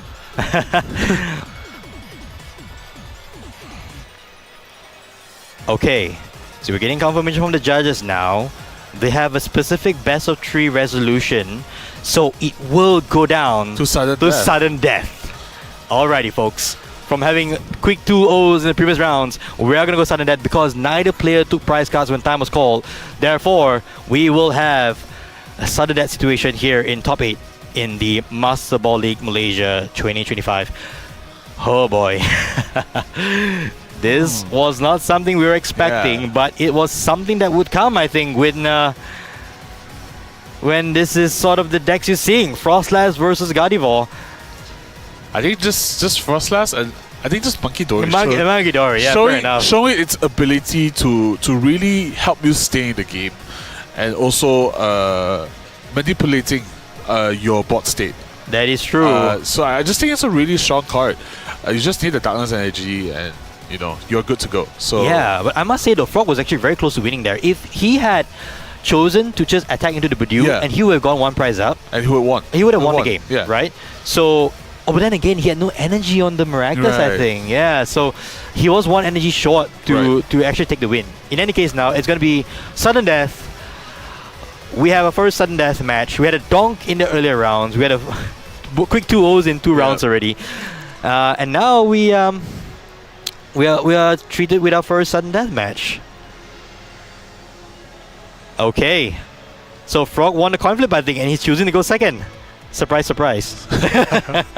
So I mean, it depends on what Cheng Sing draws, or like to really clutch up this game. Yeah. You do see a Badoo. Oh no, not a Badoo again. Just a Badoo. Okay. With Nothing else. Nothing else. Oh, one Badoo for Frog in the prize cards already. Could we see another one? Oh, no, hang on a second. It's only single prizes. Oh, Sudden right. death. One prize is a one prize sudden death. And a It's a secret secret box. box.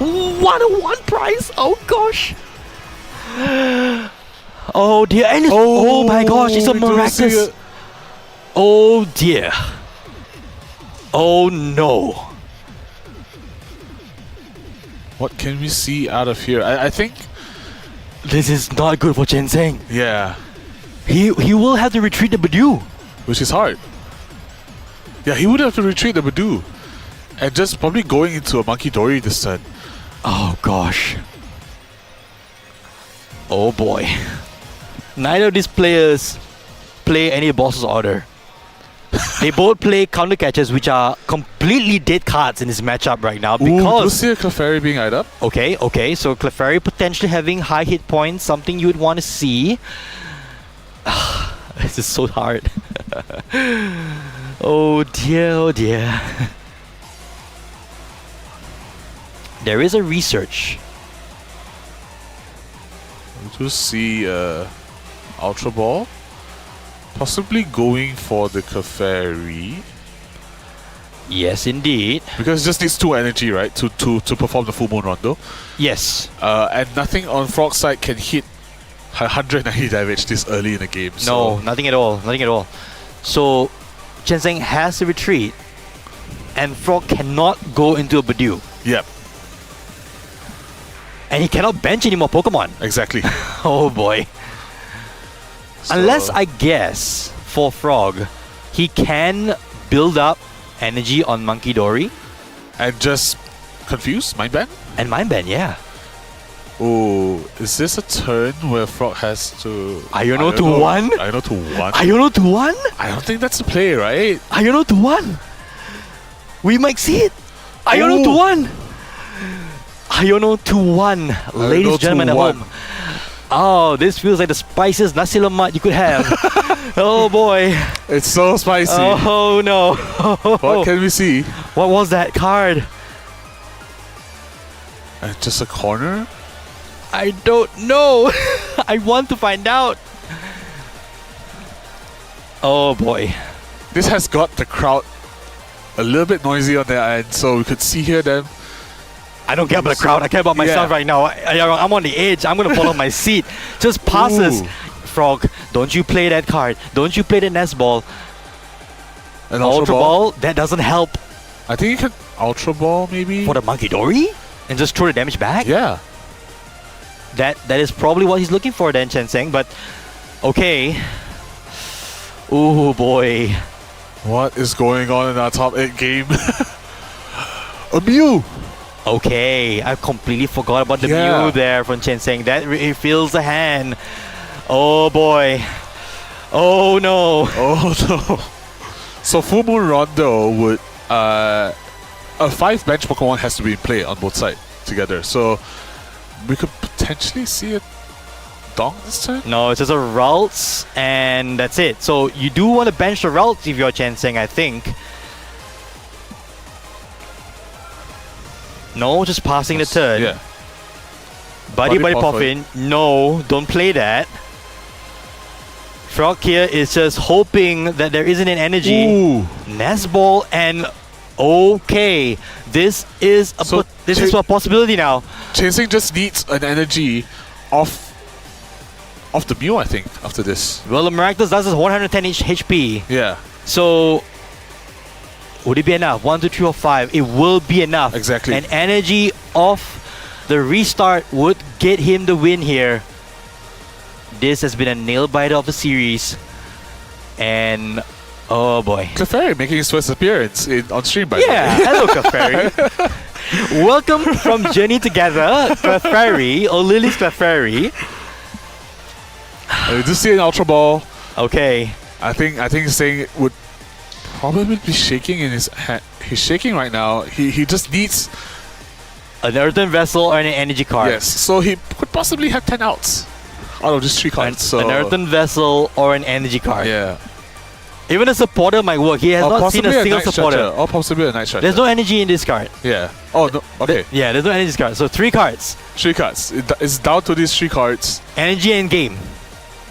We don't No, see an we don't energy. see it. What is going on? And there's an Arven on the top. Hang on a second. Frog, what are you doing there? Is there a play here? There's an Arven for Frog. Goes into the Blood Moon. So who would have got KO'd? But a Bravery Charm would help as well. Right. You could have gone into the Bravery Charm.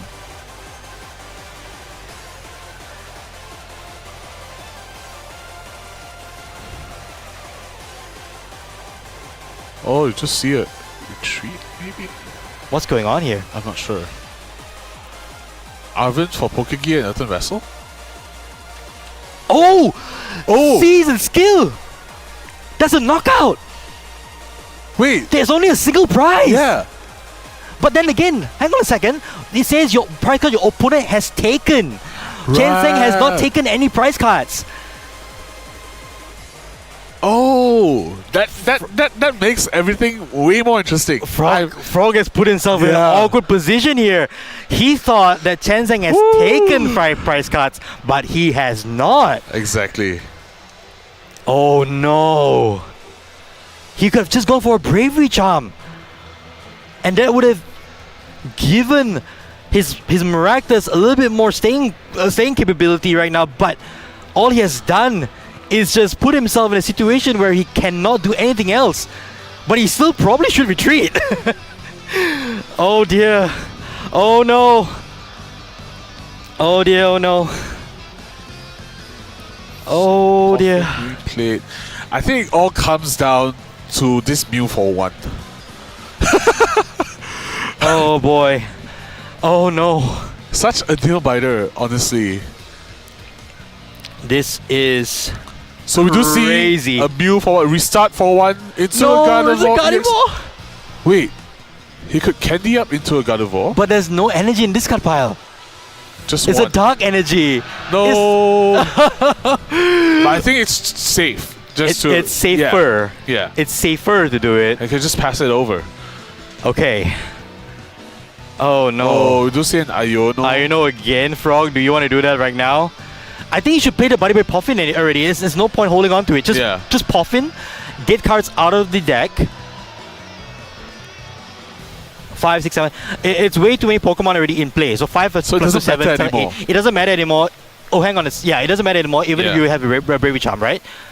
Ooh. Okay. But Devo wouldn't really help anything. No, it's trying to thin the hand. You're right. So you should Puffin here, Frog. Oh, he does Devo. Okay. Oh, it's to prevent the Mew restart. That's why he did it. It's a play here. What's going on? Oh, And it's on the top. There it is. A full moon Rondo for knockout. But hang on. No. Yo, no. Yes. Oh, It's, 160.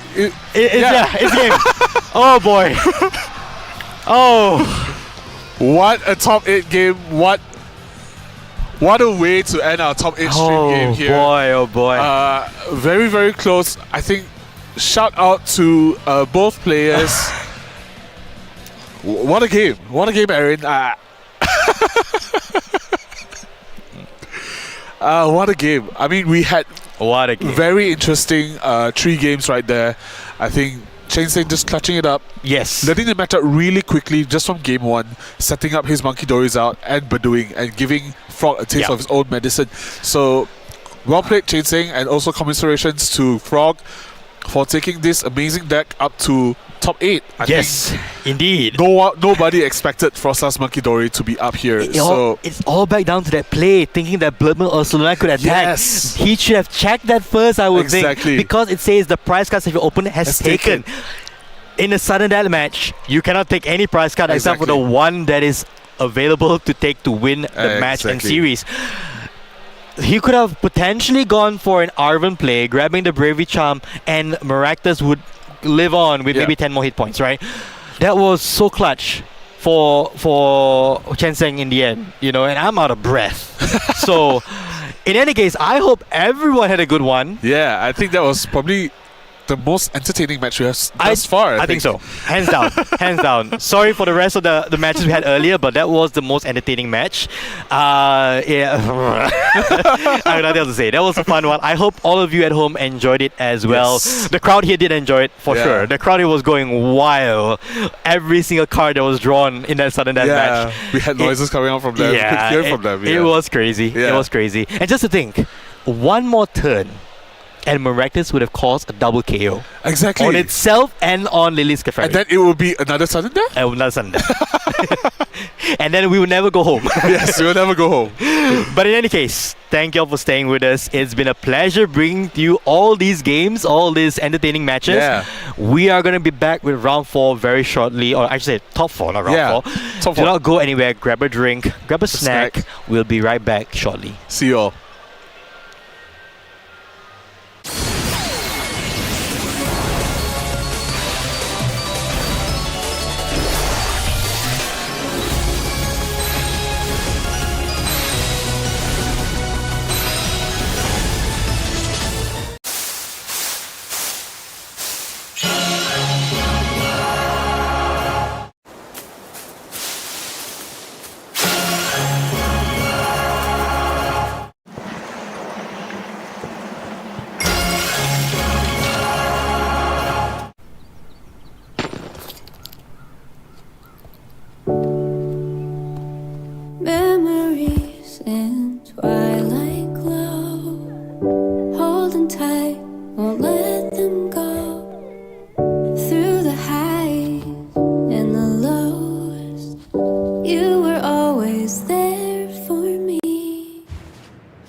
play the Pokemon card game in just 9 minutes! I got my first pack of Pokemon cards. Thing is, I have no idea how to play the game. What did you say? You don't know how to play with your Pokemon cards. Huh? Who are you? I'm Kay, a Pokemon card scientist. But you can call me Professor Pokecard like everyone else here. Professor Pokecard? Let's see. Now that's a pretty nice deck you've got there. Just you wait. I'll make you into a Pokemon card master in no time. What? The Pokemon trading card game lets you battle using your favorite Pokemon. And the fastest way to learn is just by playing. You can battle me and I will teach you everything. Okay. You have a Sprigatito and Lucario EX deck. I will face you with my own Quaxly and Mimikyu EX deck. I won't lose! A deck is made up of 60 Pokemon cards, as you can see here. So that's what a deck is. After you finish shuffling your cards, place your deck here. Right. Start by greeting your opponent. Good luck! Have fun! Rock, paper, scissors, Go! Yay! Looks like I won this part. Then you can choose to go first or second. Then I'll go first. Now you see, the first step is to draw 7 cards from your deck. 7 cards. That will be your hand. Wow! Do you have any Pokemon that say basic? Basic Pokemon. I have 2! Place the first basic Pokemon you will battle with in the active spot. If you have any other basic Pokemon, place them face down on your bench. I'll put this Pokemon in the active spot, and this one on the bench. Next, take 6 cards from your deck and set them face down without looking at them. Put them in the space marked prize cards. Why do I have to lay 6 cards there? Every time you knock out an opponent's Pokemon, you take one of these cards as a prize, and then you can add it to your hand. Whoever takes all their prize cards first wins the game. Now I see. Let's go over the battle setup one more time.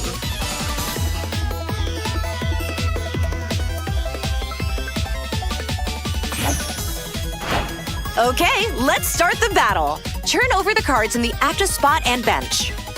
Right! Sprigatito, I choose you! I'm going with Zangoose. Fine then, because I'm gonna win! First, you must draw 1 card from your deck.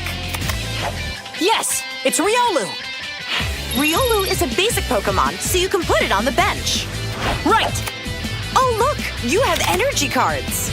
What's energy? During your turn, you can attach just 1 energy card from your hand to one of your Pokemon. If a Pokemon has the right amount and type of energy attached to it, it can use its attacks. Why don't you attach energy to the active Sprigatito? All right then. I will attach 1 grass energy card to my Sprigatito. So does that mean my Sprigatito can attack now? It is able to attack already. But when you go first, remember that you can't attack on the opening turn.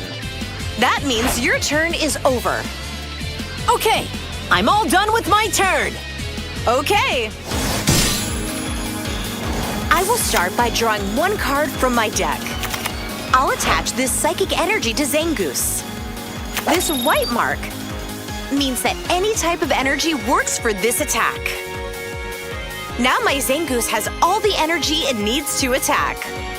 I will use the slash attack. That's 40 damage to Sprigatito. When your Pokemon takes damage, you place damage counters on it. This makes it easier to remember how much damage it's taken. Oh man, only 30 HP is left. I finished attacking, so now my turn is over. What do I do now? Hey Ren, you have cards in your hand that say Trainer in the upper right. I have 1 Nemona and 1 Switch. There are many kinds of trainer cards, such as supporters or items. They're all useful cards that can help you in battle. Why don't you try using one? Okay, I'll play my Nemona supporter card. What does this do? I can draw 3 cards from my deck. Once you've used a card, put it in your discard pile. Important to know, only one supporter card can be used per turn. And remember, the player who goes first is not allowed to use a supporter card on their opening turn. Right. I'm not done yet. By the way, you can also attach energy to your bench Pokémon. In that case, I'll attach a fighting energy to Riolu. Now I'll use Sprigatito's Scratch Attack. That's 10 damage to Zangoose. That's the spirit. I attacked, so it looks like my turn is over. Here I go. First, I'll evolve Quaxly to Quaxwell.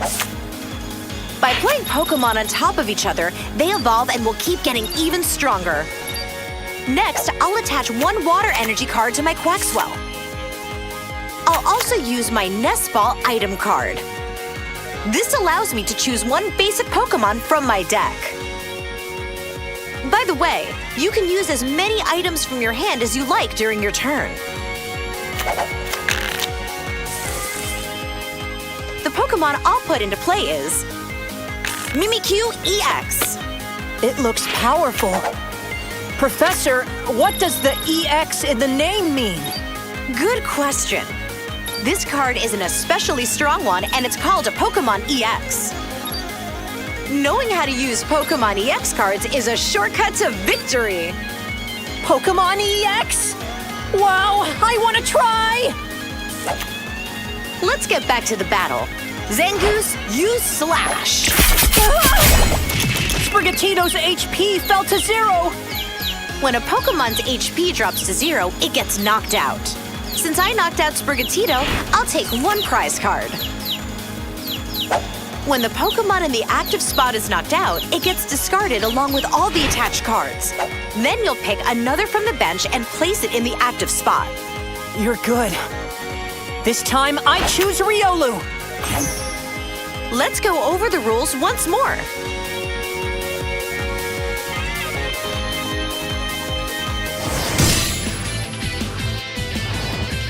The battle's only just begun. All right! I drew Lucario EX. Lucario EX can evolve from Riolu. I'm going to evolve my active Riolu. Now I'll add fighting energy to Lucario EX. Wow! Lucario EX attacks with low sweep. Zangoose has a weakness to fighting type, so it takes double the damage. 60 times 2. That means 120 damage. I knocked out Zangoose, so I'll take a prize card. Pokémon EX cards have powerful attacks and high HP. On the other hand, if one gets knocked out, they give up 2 prize cards. I get it. Moving on, for my next turn, I think I will evolve Quaxwell into Quaquaval and use that to fight back. Well, I won't be backing down. But before that, let's go over the rules again for you. First, the rules for battles.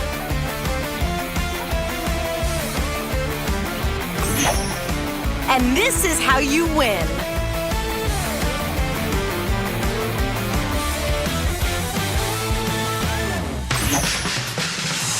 Let's resume the battle. From here on out, you'll play without my advice. It's a real match now. Okay, I just know I'm gonna win. There's no better time than now to start playing the Pokémon trading card game.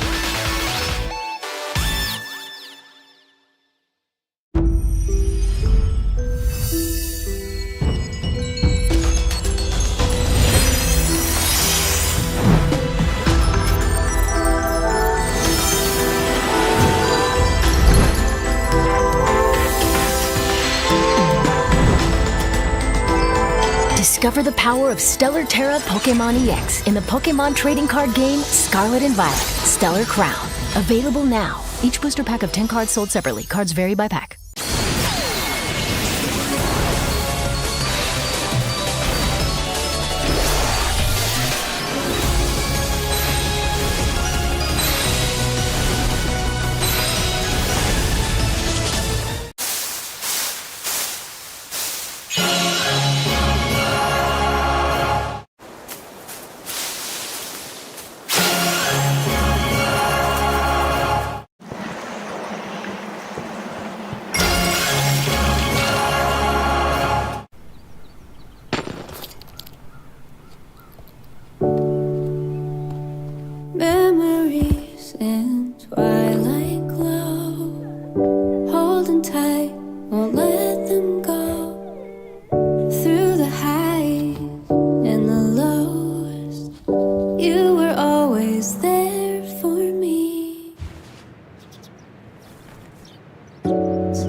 card game in just 9 minutes! I got my first pack of Pokémon cards! Thing is, I have no idea how to play the game. What did you say? You don't know how to play with your Pokémon cards. Huh? Who are you? I'm Kay, a Pokémon card scientist. But you can call me Professor Pokécard like everyone else here. Professor Pokécard? Let's see. Now that's a pretty nice deck you've got there. Just you wait. I'll make you into a Pokémon card master in no time. What? The Pokémon trading card game lets you battle using your favorite Pokémon. And the fastest way to learn is just by playing. You can battle me and I will teach you everything. Okay. You have a Sprigatito and Lucario EX deck. I will face you with my own Quaxly and Mimikyu EX deck. I won't lose! A deck is made up of 60 Pokémon cards, as you can see here.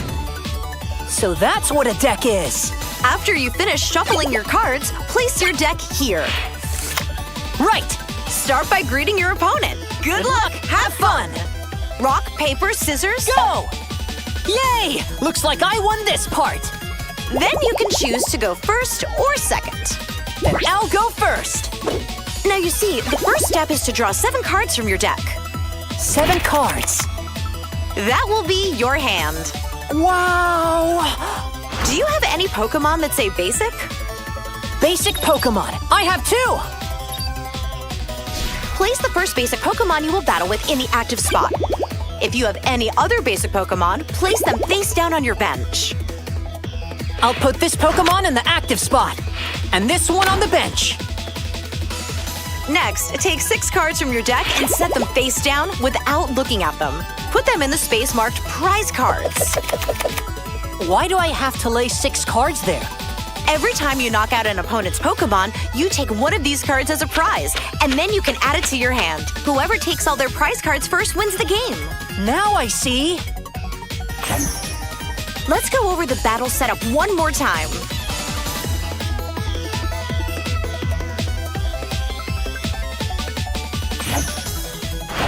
Okay, let's start the battle. Turn over the cards in the active spot and bench. Right! Sprigatito, I choose you! I'm going with Zangoose. Fine then, because I'm gonna win! First, you must draw 1 card from your deck. Yes, it's Riolu! Riolu is a basic Pokémon, so you can put it on the bench. Right! Oh look, you have energy cards. What's energy? During your turn, you can attach just 1 energy card from your hand to one of your Pokémon. If a Pokémon has the right amount and type of energy attached to it, it can use its attacks. Why don't you attach energy to the active Sprigatito? All right then. I will attach 1 grass energy card to my Sprigatito. So does that mean my Sprigatito can attack now? It is able to attack already. But when you go first, remember that you can't attack on the opening turn. That means your turn is over. Okay, I'm all done with my turn. Okay. I will start by drawing 1 card from my deck. I'll attach this psychic energy to Zangoose. This white mark means that any type of energy works for this attack. Now my Zangoose has all the energy it needs to attack. I will use the slash attack. That's 40 damage to Sprigatito. When your Pokémon takes damage, you place damage counters on it. This makes it easier to remember how much damage it's taken. Oh man, only 30 HP is left. I finished attacking, so now my turn is over. What do I do now? Hey Ren, you have cards in your hand that say Trainer in the upper right. I have 1 Nemona and 1 Switch. There are many kinds of trainer cards, such as supporters or items. They're all useful cards that can help you in battle. Why don't you try using one? Okay, I'll play my Nemona supporter card. What does this do? I can draw 3 cards from my deck. Once you've used a card, put it in your discard pile. Important to know, only 1 supporter card can be used per turn. And remember, the player who goes first is not allowed to use a supporter card on their opening turn. Right. I'm not done yet. By the way, you can also attach energy to your bench Pokémon. In that case, I'll attach a fighting energy to Riolu. Now I'll use Sprigatito's Scratch Attack. That's 10 damage to Zangoose. That's the spirit. I attacked, so it looks like my turn is over. Here I go. First, I'll evolve Quaxly to Quaxwell. By playing Pokémon on top of each other, they evolve and will keep getting even stronger. Next, I'll attach one water energy card to my Quaxwell. I'll also use my Nest Ball item card. This allows me to choose one basic Pokémon from my deck. By the way, you can use as many items from your hand as you like during your turn. The Pokémon I'll put into play is Mimikyu EX. It looks powerful. Professor, what does the EX in the name mean? Good question. This card is an especially strong one, and it's called a Pokémon EX. Knowing how to use Pokémon EX cards is a shortcut to victory. Pokémon EX? Wow, I want to try! Let's get back to the battle. Zangoose, use Slash. Sprigatito's HP fell to 0. When a Pokémon's HP drops to 0, it gets knocked out. Since I knocked out Sprigatito, I'll take one prize card. When the Pokémon in the active spot is knocked out, it gets discarded along with all the attached cards. Then you'll pick another from the bench and place it in the active spot. You're good. This time, I choose Riolu. Let's go over the rules once more.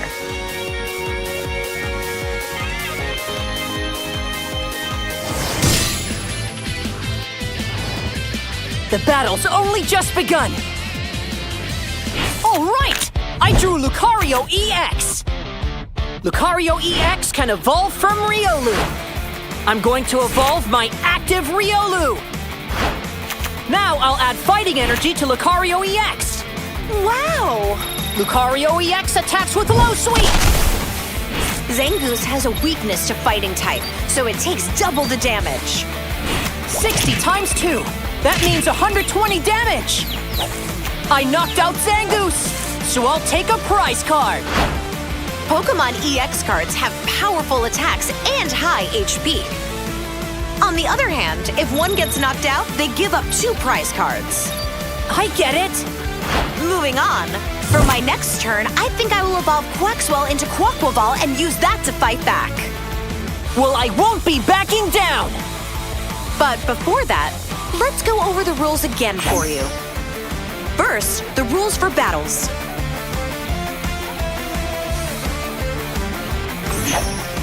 And this is how you win.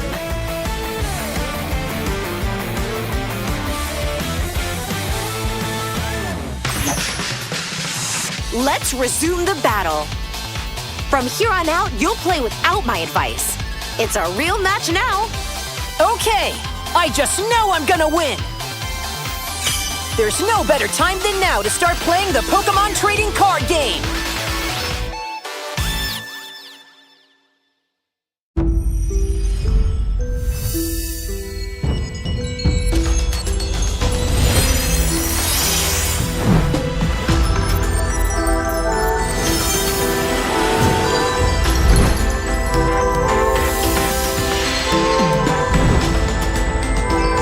Discover the power of Stellar Terra Pokémon EX in the Pokémon trading card game Scarlet and Violet, Stellar Crown. Available now. Each booster pack of 10 cards sold separately. Cards vary by pack.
so close now, and I won't let go. Deep in my heart, it's fading by, still shining.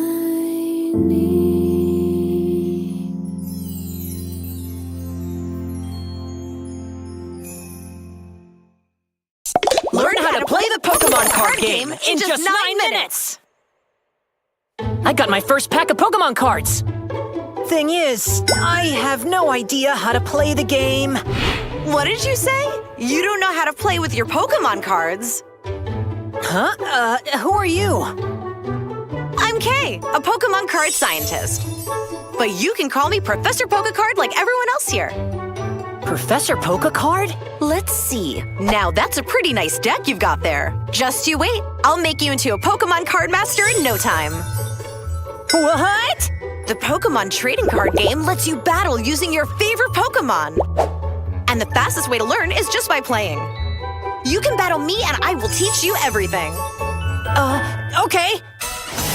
You have a Sprigatito and Lucario EX deck. I will face you with my own Quaxly and Mimikyu EX deck. I won't lose. A deck is made up of 60 Pokemon cards, as you can see here. So that's what a deck is. After you finish shuffling your cards, place your deck here. Right. Start by greeting your opponent. Good luck. Have fun. Rock, paper, scissors. Go! Yay! Looks like I won this part. Then you can choose to go first or second. Then I'll go first. Now you see, the first step is to draw 7 cards from your deck. 7 cards. That will be your hand. Wow! Do you have any Pokemon that say basic? Basic Pokemon. I have 2.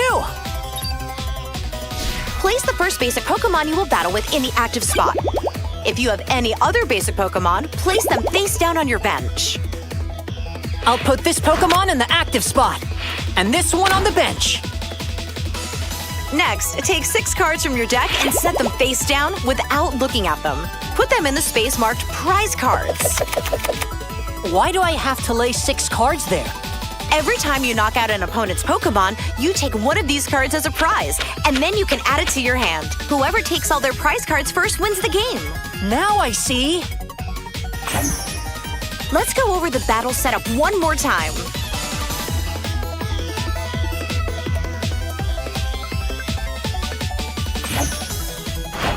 Okay, let's start the battle. Turn over the cards in the active spot and bench. Right! Sprigatito, I choose you! I'm going with Zangoose. Fine then, because I'm gonna win! First, you must draw 1 card from your deck. Yes, it's Riolu!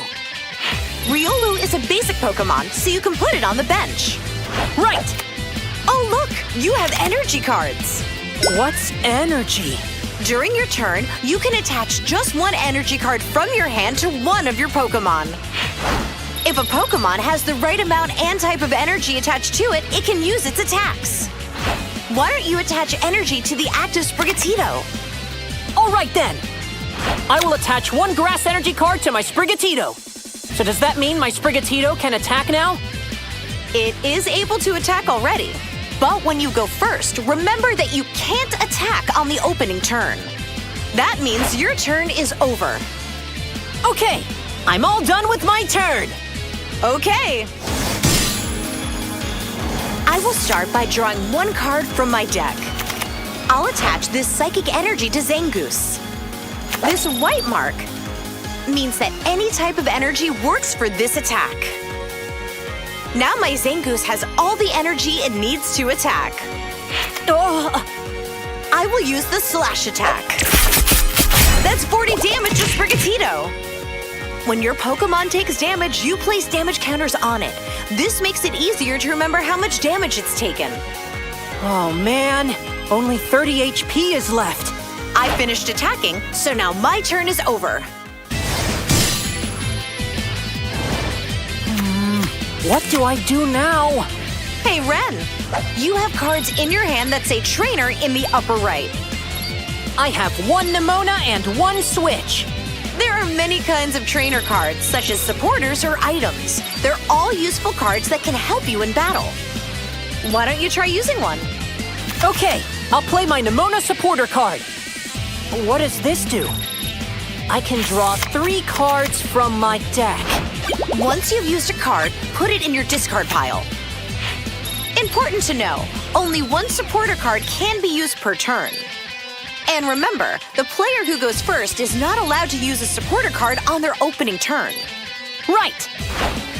I'm not done yet.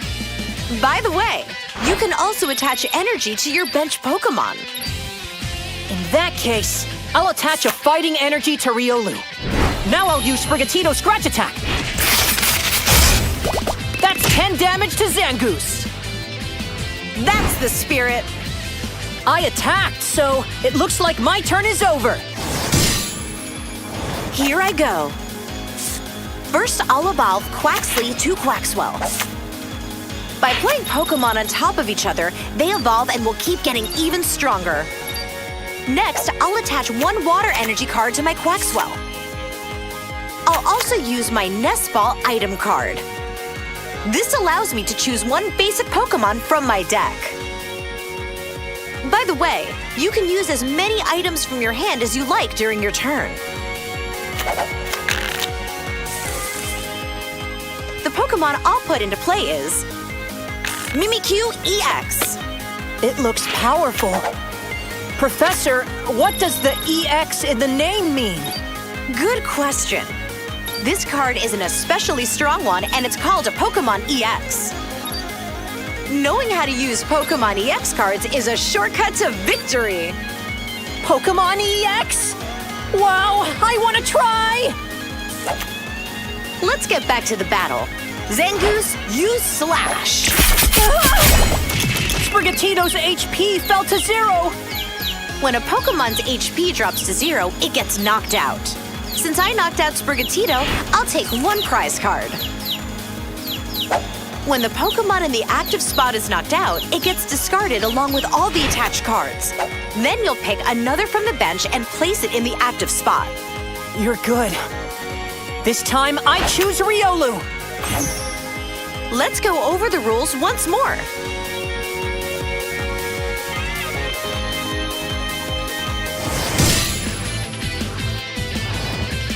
The battle's only just begun. All right! I drew Lucario EX. Lucario EX can evolve from Riolu. I'm going to evolve my active Riolu. Now I'll add fighting energy to Lucario EX. Wow! Lucario EX attacks with Low Sweep. Zangoose has a weakness to fighting type, so it takes double the damage. 60 times 2. That means 120 damage. I knocked out Zangoose, so I'll take a prize card. Pokémon EX cards have powerful attacks and high HP. On the other hand, if one gets knocked out, they give up 2 prize cards. I get it. Moving on, for my next turn, I think I will evolve Quaxwell into Quaquaval and use that to fight back. Well, I won't be backing down. But before that, let's go over the rules again for you. First, the rules for battles.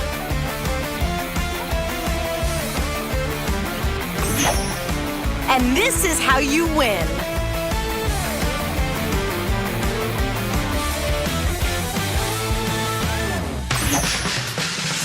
Let's resume the battle. From here on out, you'll play without my advice.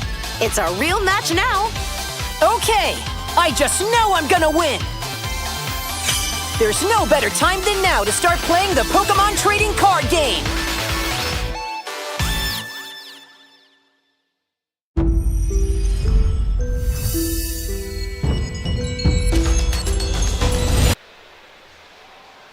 Welcome back, ladies and gentlemen, to the Master Ball League Malaysia 2024-2025. I'm out of breath, so are you, but I'm Aaron Minjut, and this is Ong Yarong. We're back with top 4 here in Pavilion Bukit Jalil. Caught you off guard, didn't I? Right. In any case, we are minutes away or moments away to the top 4 match. This is the decider. One of these players will be going on to represent Malaysia at the World Championships in Anaheim with a travel award. Wow. Wow, travel award. I mean, isn't it nice? If you're a runner-up, you also get the travel award. I think it's really nice. It's not nice. It's amazing. It's great. All right? Right. Wang Chen Seng up against Ashen is our feature match. However, on the other side, Jackson Yeo, which we saw earlier piloting Roaring Moon, go up against Malaysia Championships 2024 finalist Nick Key, also on Roaring Moon. So that's a mirror that nobody would have expected in top 4. However, we are going to have a top 4 match that you will have expected, or you would have expected, which is Dragapult Dusnor up against Gardevoir. So, in any case, we are at the final juncture, Yarong. Yeah. 2 more games and we'll crown a champion. But most importantly, we get to see more Badiou. Wow. Can't wait. You're not smiling. Smile. We're going to see more Badiou. These 2 players have had an amazing run here at the Master Ball League, Exactly. qualifying top 32, obviously. Ashen with Dragapult Dusnor, the deck that everyone thought would be the best deck in format. Arguably still is. Yeah. Right? Arguably still is. I would say so. Up against Gardevoir, piloted by Seng, which we saw in the previous round, having won his match through a sudden death. Very nail biting. Yeah, Very tiebreaker at the end. Nail biting is one word. Falling off chairs is another word. I don't know if we're going to get that again. We shall see. But if you're just joining us, I have no idea what else we would have done today. You should have been here to see 2 pretty interesting matches in top 32 and top 16. Right. Only for top 8 to really throw a curveball at us, which was a Monkey Dory Fest. Yeah, Monkey Dory Fest. Right. I think going into this game, what are your thoughts? Dragapult versus Gardevoir. I think many speculate that, Gardevoir will just take the game because of Lily's Clefairy. Right. With the addition from the new set Journey Together. But I do think it's still a 50-50 game matchup, as, you have Dragapult can utilize the Dusnor. Yes. And Bob White, the Gardevoir. So Yes. I mean, it really depends. And both decks run Badiou, right? So Right. Badiou is the trump card that even Dragapult players have decided to run. It's a super efficient, lead, just like what we saw in the previous round. But Exactly. that was a different match, obviously, a different deck. But I think it will come down to whichever player has the right setup. We might go into a point like what we saw in Atlanta Regionals last weekend, where both players just decide to Badiou each other, and that pretty much became the game. Right? It was a Badiou fest like any other. Right. Unlike any other. But in a sense, I think, let's talk about the list here, right? So Ashen is quite prepared.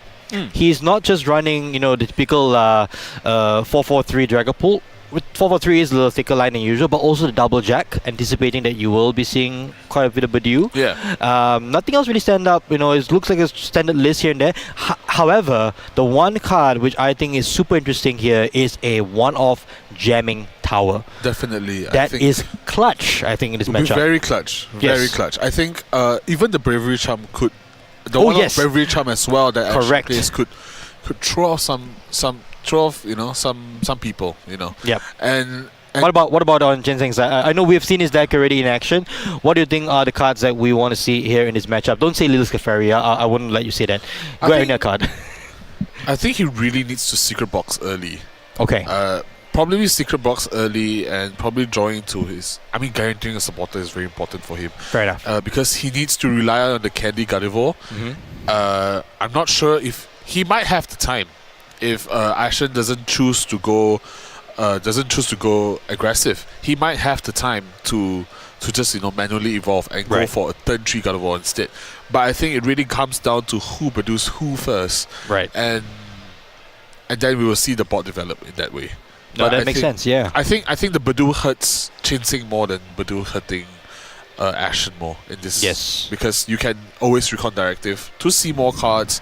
And the jug would help you fish out more cards. But people have been really contemplating between a 1-1 split between the new card Brock Scouting coming out from Journey Together, which you can find an evolution card or 2 basic Pokemon. Yep. While in a very you're in the lock state from Badiou Lock, you could find out two basic Pokemon using a supporter. Yes. But Ashen choosing the double shark route, and it has proven very useful, bringing him all the way up to the top 4. Yes. I'm just really excited to see this match. Finally, we can see sort of not really an El Clasico, but No. and it will be an El Clasico in this format. It is. I think It is. two of the strongest decks going against each other. Yeah, very excited to see. You know, the Dragapult to hopefully set up well, and also Cheng Seng to set up well as well. Yes. Yeah. So the key thing here is that on Chen Seng's side of the field for the ace-spec choice, he went with the secret box, which you saw early in the previous round, was prized in sudden death. Yeah. But in Ashen's case, he went with Unfast Stem, which is starting to be very standard nowadays. You know, it's popularized by some top players in the previous format, and now is moving into Dragapult as a staple now. But in any case, here are the players: Ashen on the right, Wang Chen Seng on the left. Both these players now in top 4. And we see a Badu from Chen Seng. I wonder who has gone second. It seems like it might have been Chen Seng going Cheng Seng second. going second, yes. Yes, and that's ideal for him. So on Ashen's side of the field, he's going to be hoping that he gets to draw into some of those basics and Buddy Buddy Poffins right away before the item lock comes online. The players setting up here, making sure we didn't get to catch what was Ashen's active Pokemon, but we will know soon enough. Quick call out that there is a single rare candy on Ashen's side. So now It's a also pretty good turbo one, right? take a look at Okay, the look at the price price cards. Nothing too out of I the, think nothing too critical, right? yeah, but I think pricing their main line of the Pokemon, like one piece of each side, I think can be pretty detrimental. I think one of the probably the most detrimental for Ashen would be the one of the Duskull. Yeah. He only plays 2, so Right. it could hurt him in the long run, and it's all the way up there. That's true, and one thing to note here is that he does have a Curlia. On Cheng Seng's side, 1 Curlia prize. He only runs 2 Curlia. Yep. So that is quite key as well. And we see a Badu face-off. What are we seeing? We love well. a Badu face-off. I need to retire from streaming and casting. In any case, Ashen here with the Buddy Buddy Poffin right off the bat. We will see Dreepies and maybe 1 Dreepy and 1 Duskull, right? So at the very least, he has something to work with. Buddy Buddy Poffin on turn 1 is always appreciated. Yep. Would you? I think with this matchup, you really want to prioritize your Dreepy first. Your Duskull can come on late game, where you can threaten the bot state off the Gardevoir. But looking at Cheng Seng's hand, I think it's pretty good. He has a routes in play, Right. and he has a route in hand. He has 3 energies in hand, so he could potentially set up an early Monkey Dory. Was that a which could- supporter? Yes. Was that a supporter? Okay, there is a support as well. There All is right. a research in his hand. Oh boy, what a So, beautiful hand. A Okay. really, really strong turn can come up from Chen Seng's side. But we do see Ashen whiffing the first energy attachment. I think which that's could be fine. detrimental. Yeah, that's fine. He has his Jack in hand for a double Drakloak on his second turn. That's not too bad. Yeah. So we do see Chen Seng just eyeing up the Monkey Dory, but he just wants to, do what great players do, deck check. So I think this early setup of Monkey Dory can be really helpful in just throwing back the 6 damage counters that Dragapult does to the bench Pokemon. Yeah, just a short deck check, and we do see the Monkey Dory being pulled out from the deck. Yes. So, and he gets the energy attachment, which is really important. Which is I key think here. This early energy attachment Yes. will proven to be very helpful in the long run. Oh, but So he's cutting the other energy though. That's he earns 3. he runs 4 night stretches, so I don't think. Well, you're gonna be under lock anyhow, Right, so it's that's gonna be a true. while to get that back. But Right. in any case, we see another one already in hand. So both Darkness energies are already available to Chen Seng. 1 already in the discard. For Ashen, I think he's gonna be hoping to take the start slow. He will be under item lock from this Ichipollen, and I'm sure he's gonna be replying with Ichipollen as well. Yep. But he does have Jug in his hand, so that could propel him forward. Yes, and indeed. Developing his bot state furthermore. So it will be interesting to see if Ashen is going to be able to do anything else other than play the Drakloaks. Potentially maybe dropping a Duskull, or maybe a secondary Badu if needed. He does run 2. They both run 2. We see a Curlia coming up from Chen Seng here. Eyeing the card right away. Right. Potentially saying, you know what, I'm going to have it in hand. But hey, look on Ashen's side of the field, or hand, I should say, there is an Iono. So it could be that Curlia just goes back into the deck. Who knows?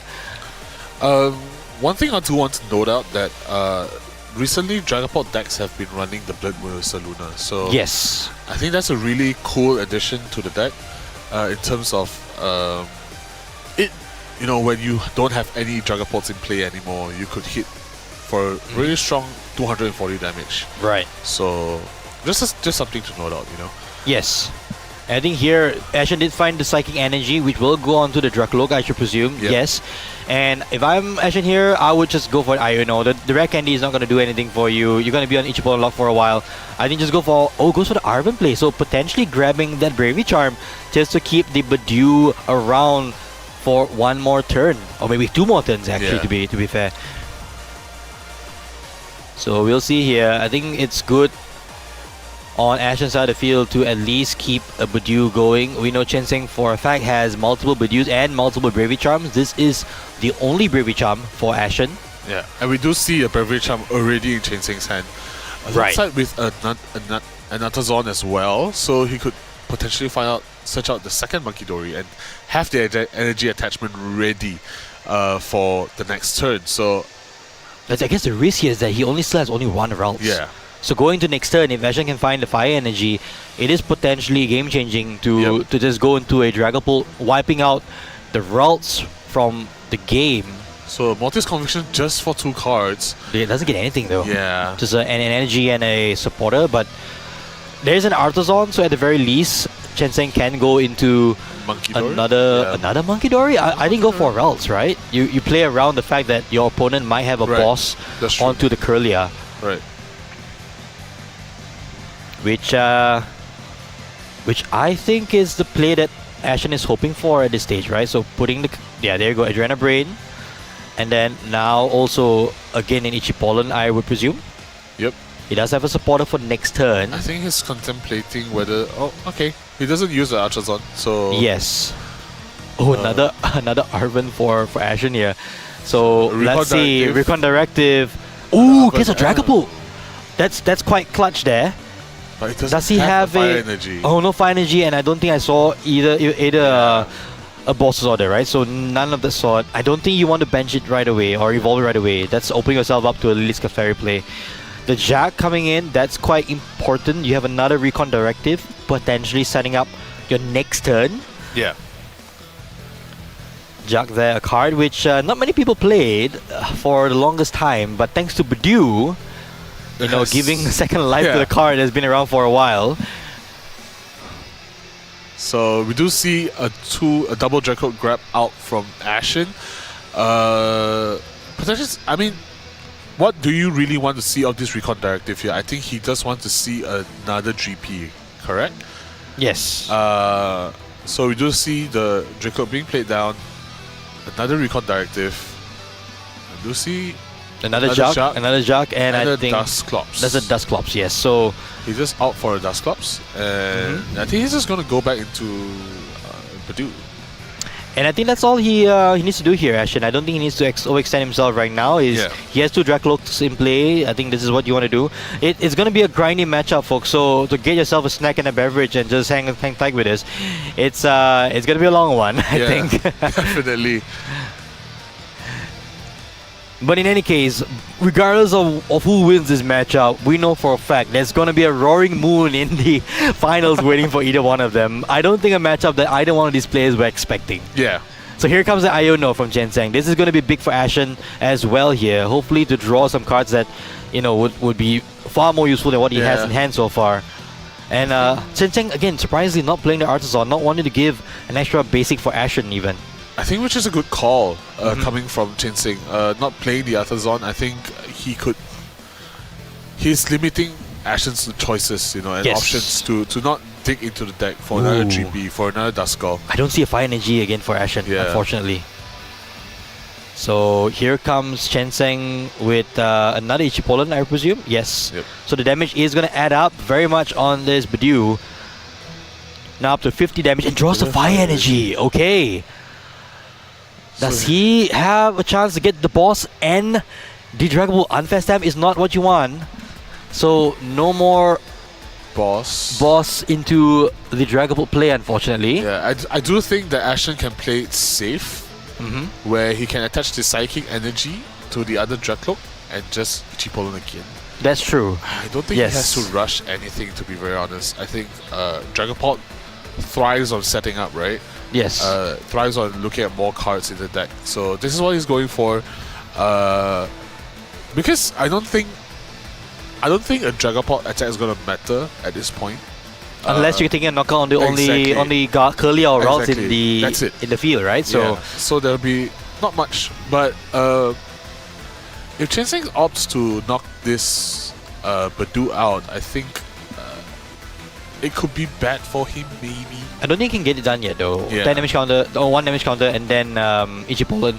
It's likely that Chen can get to do it the following turn, but oh, here comes an Iono Another here. Iono, so 2 fire energy at the bottom of the deck right now. So Yes, not indeed. the greatest if you're in Ashen's position, but There's a single fire left to dig for. Oh, the Crispin is there. and he So does get the Dragapult, I think. I think so. Yeah, Yeah, that's the Dragapult in his hand. So a digging for energy and boss. energy and boss. I think that would be the best play. I don't think that. So it's again a grindy as a matchup can be. Yeah, With Adrenal Badoo Brain just and doing Badoo. Badoo Yeah, things. 70. Yes. So Chen Zheng's side here, it will be interesting then. Another Drippy comes out, that's great. Here comes the first of 2 recon directives. Gets a Badoo and an Arven. I think you took it. Do you bring up a second Badoo? I think you take the Badoo here. Okay. Yeah, but he does prioritize the Alvin, which was it the Badoo? Do you take?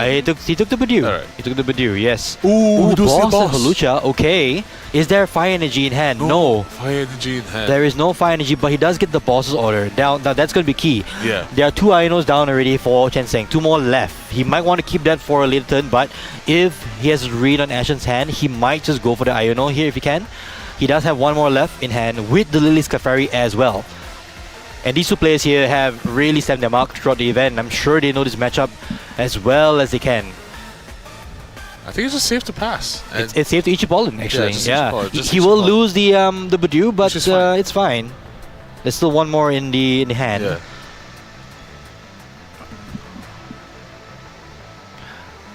And this will be the second Dragapult deck we have featured so far today. The first one didn't go so well, unfortunately, but hopefully Ashen here is able to at least make this game as close as it can be, right? Yeah. So we know this match has been the one that folks have been talking about. These 2 decks being the most represented here at the Malaysia Master Ball League. I do see a Crispin. Okay, so does get the fire energy and the But- psychic out. Yeah, but I do think that he could maybe just set this Dragapult up and just Ichipolen the next turn. So Yeah, so it's a little concerning that he's dropping this Dragapult right away, but maybe he's trying to get out of lock right off, but yeah, not sure about this play here. So is he attaching it or is he playing it down? He is attaching it through Yes. Crispin. Okay, I think you do just Ichipolen this turn you should. and bench. No, probably not bench the other Badoo. No, I don't think you should bench Badoo here. So unless you need a free retreat pivot, but in this scenario, maybe having the Dragapult in play is as good It enough. doesn't- Yeah, Yeah. right. So here we go. Here we go now. Artisan off the top for Chen Zheng. He does also have a Screamtail. I think for Ashen's side right now, it's just to ensure that he has a play next turn, and he needs Yeah. to make sure he has the boss. He has 1 in hand. Chen Zheng does have an Iono. And that is his 3rd in a third row. Iono. 3rd in a Third row, Iono. actually. I don't think you want to be, Ionoing this early Oh, in he the has, game. he has both of it in hand. So, Right. He has to Iono again. oh no. Okay. 3rd Iono down for Cheng Seng. It could be pretty rough in the late game. Yes. Nothing much coming I up. think did he get a Gardevoir? No. Yes, he did. So here comes another route. So the play for Ashen now is slowly... Well, the play is still there, right? There's Yeah. always Holucha. That's always an option. And it just seems like Chen Zheng is just going to take a knockout on the Badoo in the active. Go down to 5 prize cards. And Ashen will just... Yeah, moving up. Does he have a free retreat option? He has a fire energy, so maybe not the best to expose the second Dragapult, but... Or Dracul, I mean. Okay, Drippy goes up. He has an energy to retreat. That's fine. Yeah. Also has a Duskull in hand. It also has a Dracloak in hand as well. Okay, not too bad there. So Gardevoir comes down. There goes the play for the boss's order that we were talking about earlier. That's out of the window now, but Itchy Pollen once again. Duskull onto the field. And here comes Recon Directive number 3. Or I should say Dracloak number 3 for now 2 Dracloaks in play. And we do see a Jamming Tower in the hand. Oh, So- that's going to be interesting. He could take the monkey in the bench, the monkey Dory in the bench that's charged up. And Well, go he for a 2 price. But he opens himself up to respawn here, right? So So a 3 price turn. So yeah, unless Ashen is quite secure in that he will be able to take a knockout as well on the Lily's Clefairy right after that. But it's asking for a lot, is it? Yeah, it is. But you're right, he could take the lead here by going 2 prices up, but that does open Chen Seng up to counter catcher plays, etc. It may not be the most ideal setup for him. We do see a Dusknoir in hand. That is not a live play right now. Both Recon Directives have been used. And he is still under item lock. Does he pass this set? Going to retreat here, it looks like. Okay. I think Ashen is pushing to the corner here. He wants to be able to start taking prizes. Or might just set up the Duskull maybe. But that does give Wang Chen Seng all access to items once again. Alright. It's into Dragapult. And here he comes. He's just going for 200 damage onto the Budew. That is a knockout for sure. And 20 damage to each of these Pokemon on the bench. I would like to see some damage placed onto the Gardevoir to make it a little difficult. Right. But to put 20 on each here just means that you lose some damage in the long run. But that's fine, I think. At most, Chen Seng will be able to move 2 counters of 2 Pokemon. I think at this point, if Cheng Seng gets... So he needs 2 cards. That's one of them. Yes. The Nest Wall into likely the Lily's Clefairy is going to be huge. And also the Mew later on. Yes, Yeah. exactly. So exactly. I think a 4 price turn coming out from Cheng Seng can be very strong now. Yeah, And you're right. You can see him just eyeing them out. So 4 price and 3 price, you mean? 3 price turn, sorry. Yes. Yes. Going down to 2 prizes could be very detrimental for Ashen, but There is Lily's Clefairy. That's the card that makes or breaks this matchup for the most part. Giving Dragapult EX a psychic weakness. and I think you have to just go for a Mew play this turn. I think a Mew play will just win Chen Seng. But hang on a second. Is there enough psychic energies in Chen Seng's He just needs discount 3. pile? He But there's has- only 1 right now, I There's think, right? 4. There's Okay, 4. There's alrighty. 4. Alrighty. Just double Yeah. checking. I wasn't 100% tracking Oh, that. they can see the Mew there. The Muse there as well. Yeah, This is going to be big now. It's tough because Ashen priced the other Duskull. I think having both Duskull this turn could be huge, but yeah. So we'll see now what would Chen Seng go for. I think he is in the a commanding lead Yeah, at this definitely. stage. Ashen will have to find a way back. But it's not over yet. We will see how far this goes here in top 4. And okay, look, he can go for even 4 prices this turn. You got double Monkey Dory, No, fair enough. but I no, he doesn't have 3 damage counters of any of the Pokemon. So yeah, No, yeah. So the thing is, you're able to Yeah. transport 20-20, and then the 60, there's 100 damage. You're still off, so you will not be able to do that. However, here comes the Mew. The Mew is the trump card here. Well, not really trump card. It's a super efficient attacker because it Yeah. copies the Dragapult's attack.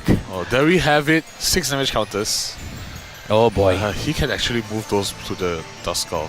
Yes. potentially. Take a knockout right away. Prevent shenanigans coming out of Ashen's side of the field. And that is the only Duskull he has access to. The other one is in the prizes. We will not see any Dusclops or Dusknoir. At least not in game 1 here, top 4. So Chen Seng, I think, just eyeing up the prizes that he's looking for. decides to go for the Dracloak. So Which is a smart play, I think. yeah, so he's gonna go for the Dracloak with the energy.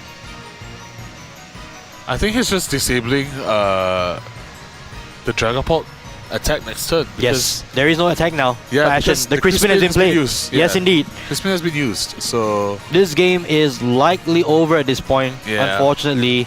So if I'm Ashen right now, I just scoop up and go Yeah. to the next game. There is Exactly. nothing left to do here. No more energy in play. I think, and this is just me, I think this was just a little too early to bring out that Dragapult. yeah.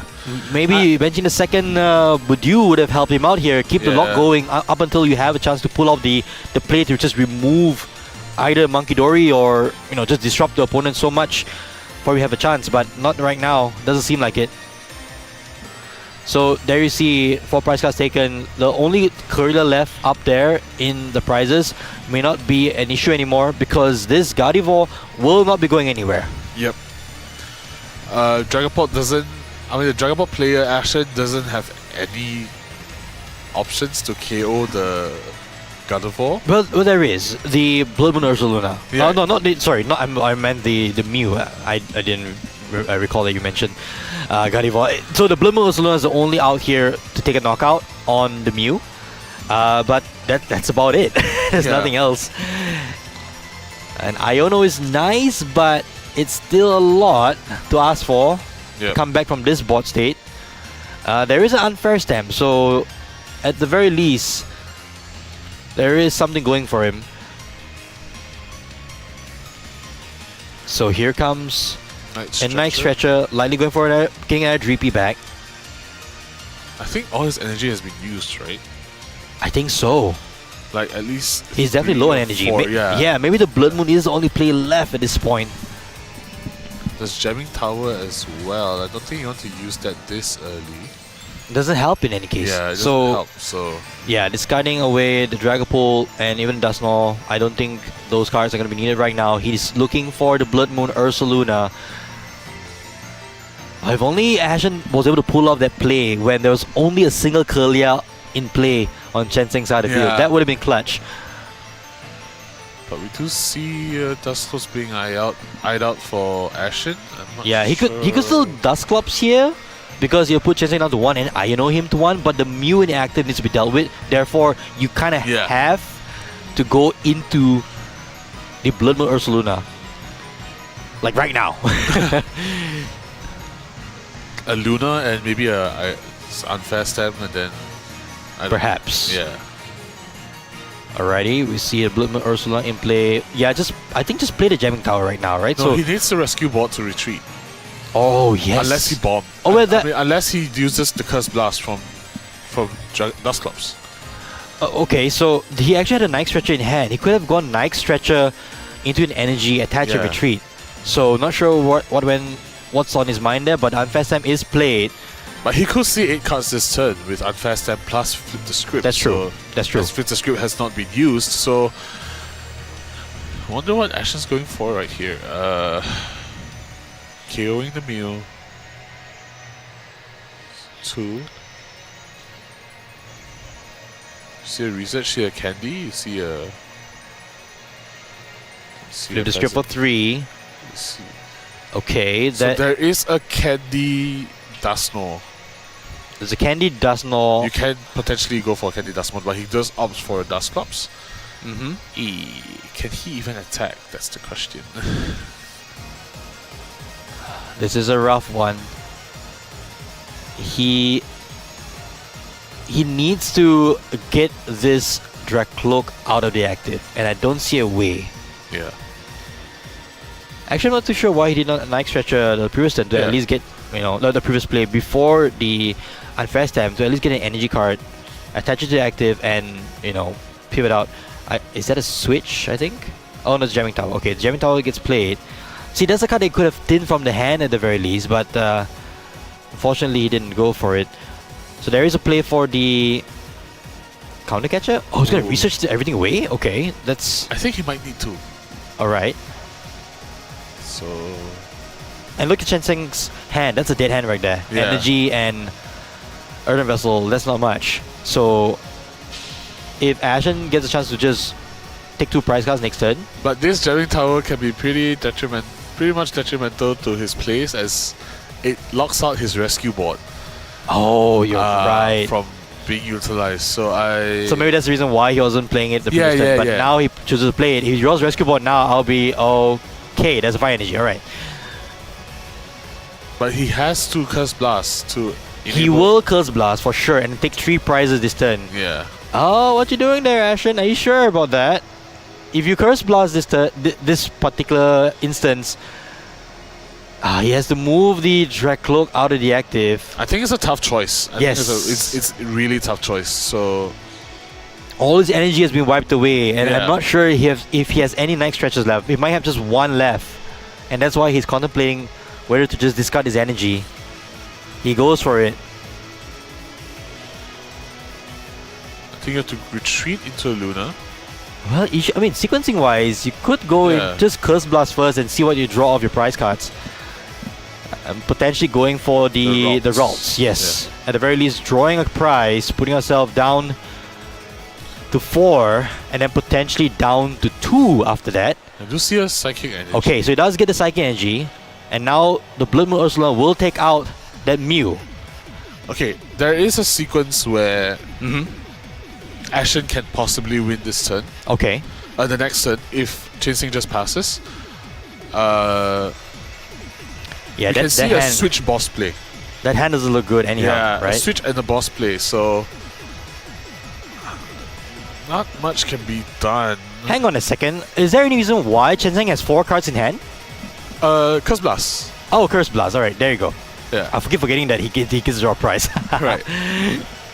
So, Gardevoir in the active now. So, there is still a chance for Ashen to win. So, but it really depends.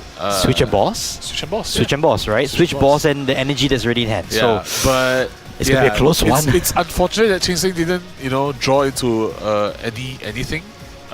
Because, that's what a Nayono is supposed to do, right? That was an unfast time. It wasn't even a Nayono. Yeah. Exactly, sorry. So, yeah.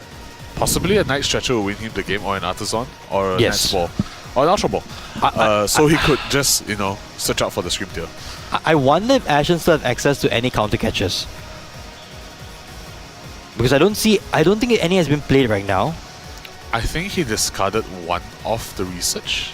So he possibly... There's a possibility that he has. Yeah. So, I don't know what Jinx is going to go for. I think the best play here will be... Well... would be just a Gutty Punch, honestly. I think that would be the best play available to Jinx. Yeah, most likely that is the play here. So, we'll see a retreat, most likely going to the Monkey Dory to confuse the Blood Moon Ursula, but the play for Ashen is still the same, right? Yeah, switch and boss. Yeah. So I don't think there's much difference here. Well... Yeah. So, alrighty.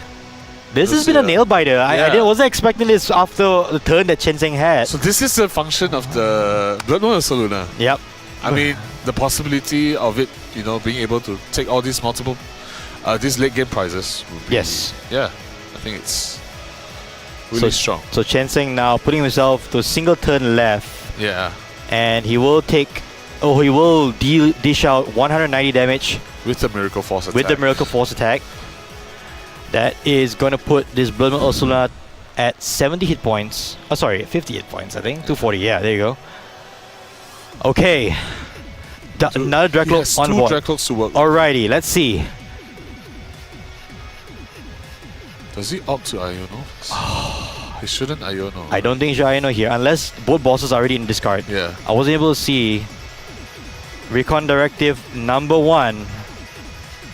Can Ashen make a huge comeback here? Oh! A counter catcher! A counter catcher? That's 1 card. That is 1/2 of what he needs. He says energy. All he's needing right now is the switch. That's it! The Arvin gets it! Arvin gets a switch! There it is! Ashen is pulling off. What a comeback! Wait. Does he see it? Ashen, do you see it? The switch is on it. Has the switch been Yeah. discarded? I don't think so. I'm not sure. I don't think so. I don't think so. Do a deck check, but with the art. Oh, don't Arthur's on. That's for sure. Okay, just let's see. Play it out. I think he sees it. I think he has the line. What a comeback here from Wow. Ashen. Wow, what a Beautifully playful- done. Amazing stuff coming from Ashen against Chen Sang. That unfair stamp completely turned this game around. Exactly. This is one of the times when I've seen unfair stamp has greatly helped the user of the unfair stamp. Oh yes. Most of the time, the unfair stamp just bites you back. So this is one time. What a great game by Ashen. I think really figured out Yes. the price map in the early game. Oh wow. Anyone who wrote Ashen off just minutes ago, eat your heart out. That was an amazing U-turn. And now he's one game away from booking his spot to Anaheim for the World Championships. But he still has 21 minutes to deal with this Gardevoir that Chen Sang has been piloting to perfection. Wow, what a game. So Okay. moving into the next game, right? Right. I mean, what do you think Cheng Sing should do here? Oh, I don't think you should do anything different. That was a perfectly played out Gardevoir against Dragapult matchup. Right. We talked about the early turns, right? Ashen had the ability to go for the knockout if he had one of 3 pieces of cards. Right. Basically, the boss and the energy was all he needed to take a knockout on the only Curlia. He just could not catch a break and get it. Right. Now, when he finally got the Dragapult, there was no longer that play because the Gardevoir EX was already in play. For Chen Sing's side, he played it perfectly, I Yeah. think. There is no other change they could have done in order to make that game more winnable, right? Right. So, I don't know. But in any case, we are now in game 2 here in top 4. And Ashen just mulligan. But we do see Chen Sing starting with a 2-prizer. Not as okay. ideal coming out from Cheng Sing. So Well, he will want to ensure that he gets a Bidoof yes. early because if not, I think Ashen just says, well, Candy into Dragapult would pull me far ahead enough. Yeah. So it seems like Chen Sing will have a chance to get into Bidoof as soon as he can. Ashen, on the other hand, gets 2 Pokemon already in play. That's always good to see. And Chen Sing does get a mulligan. That's always nice. Mew in the active is not too bad. So it starts off with double Dreepy, which is Okay. great. And he has a Nest Ball in hand. Oh, that's good. Energy attachment. So That's good. Yeah. I think Ashen is in a very good spot in terms of his turn 1. So Yeah, not too bad. Not too shabby. yeah. The Bidoof is a card that he's eyeing out right away. Or maybe that's just a card that was right at the bottom of the deck. So, anyway. Any key cards do you think that would really, help Ashen in? I think we've seen the power of Switch, right? Yes. In the late game, especially when it comes to the double Luna knockouts. So Yes, indeed. I think that is one of the very pivotal moments where Cheng Sing might realize that he may need to Ichi-Pollen in the mid game. Yeah, I think so. And I think we need to circle back to the end game play there. The only Yeah. reason why Ashen was able to use that counter catcher was because Chen Sing went and took the knockout on the Duskull on the bench. Right. Oh, hang on a second. No, it was actually a Dusclops that was Right. used. So no, not at all. But I think I believe at the very least, Chen Sang had an amazing game regardless. So I don't think there's anything there to Yeah. change. I don't know what to say. I'm a bit flustered right now because of how close that game was, Right. Well, at the very least now for Ashen, he does have energy, he does have a rescue board, he does have a Bidoof. Everything is going pretty well here for Ashen. Whereas for Chen Sang, he is also going into his energy right away. And look at that, the Monkey Dory already on the bench.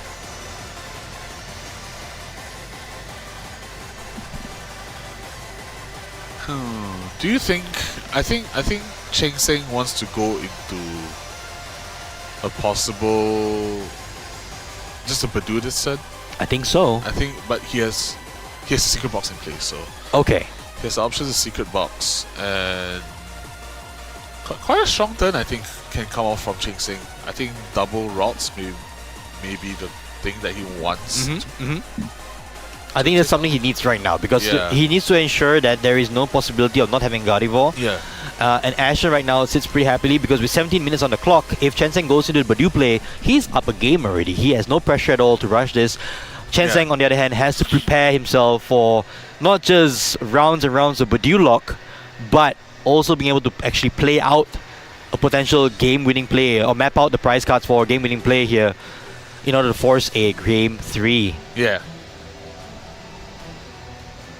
So Chen Zheng here discarding Gardevoir for the Earthen Vessel. Will I up that Nest Ball? So I do presume that's going to be a Ralts. Let's see now. I think he goes for the routes, right? But he's eyeing up the Badu this turn, so I think really bad. I mean, he could just Secret Box and get his other Nest Ball. Yeah, So but there's a lot of resources to throw away from the hand, isn't it? definitely.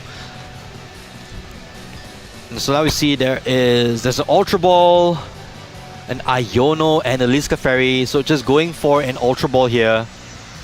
Discarding the Secret Box actually. No, he used the Secret Box. Oh, use Secret Box. No, I didn't see the Psychic Energy at the back. So thank you, Ashen, for moving cards to the side. I appreciate it. So we will see the double. Strong turn coming strong up turn. from Chen Zheng. Research into Body Puffin and then as well as Bravery Charm. Yes, very strong Establishing turn. 2 routes. Very early Secret Box lets you have an amazing first turn like this for Chen Zheng. So What are your thoughts, Aaron?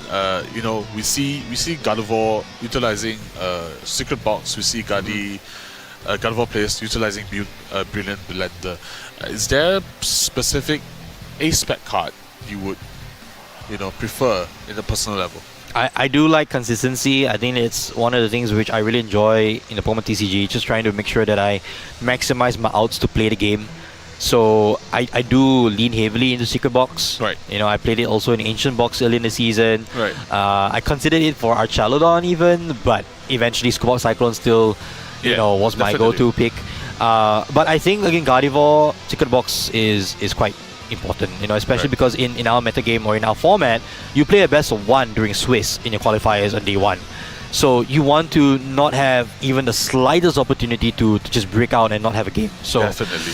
in this scenario here, we see Chen Zheng being able to get the Secret Box in the first turn, and right away he has a board, right? So now Ashen gets a chance to play the game. He will switch into his own Budew, getting energy onto both his he has only Dracloaks. Oh, that's it. Oh dear. just Oh no. that coming out That's from- not great.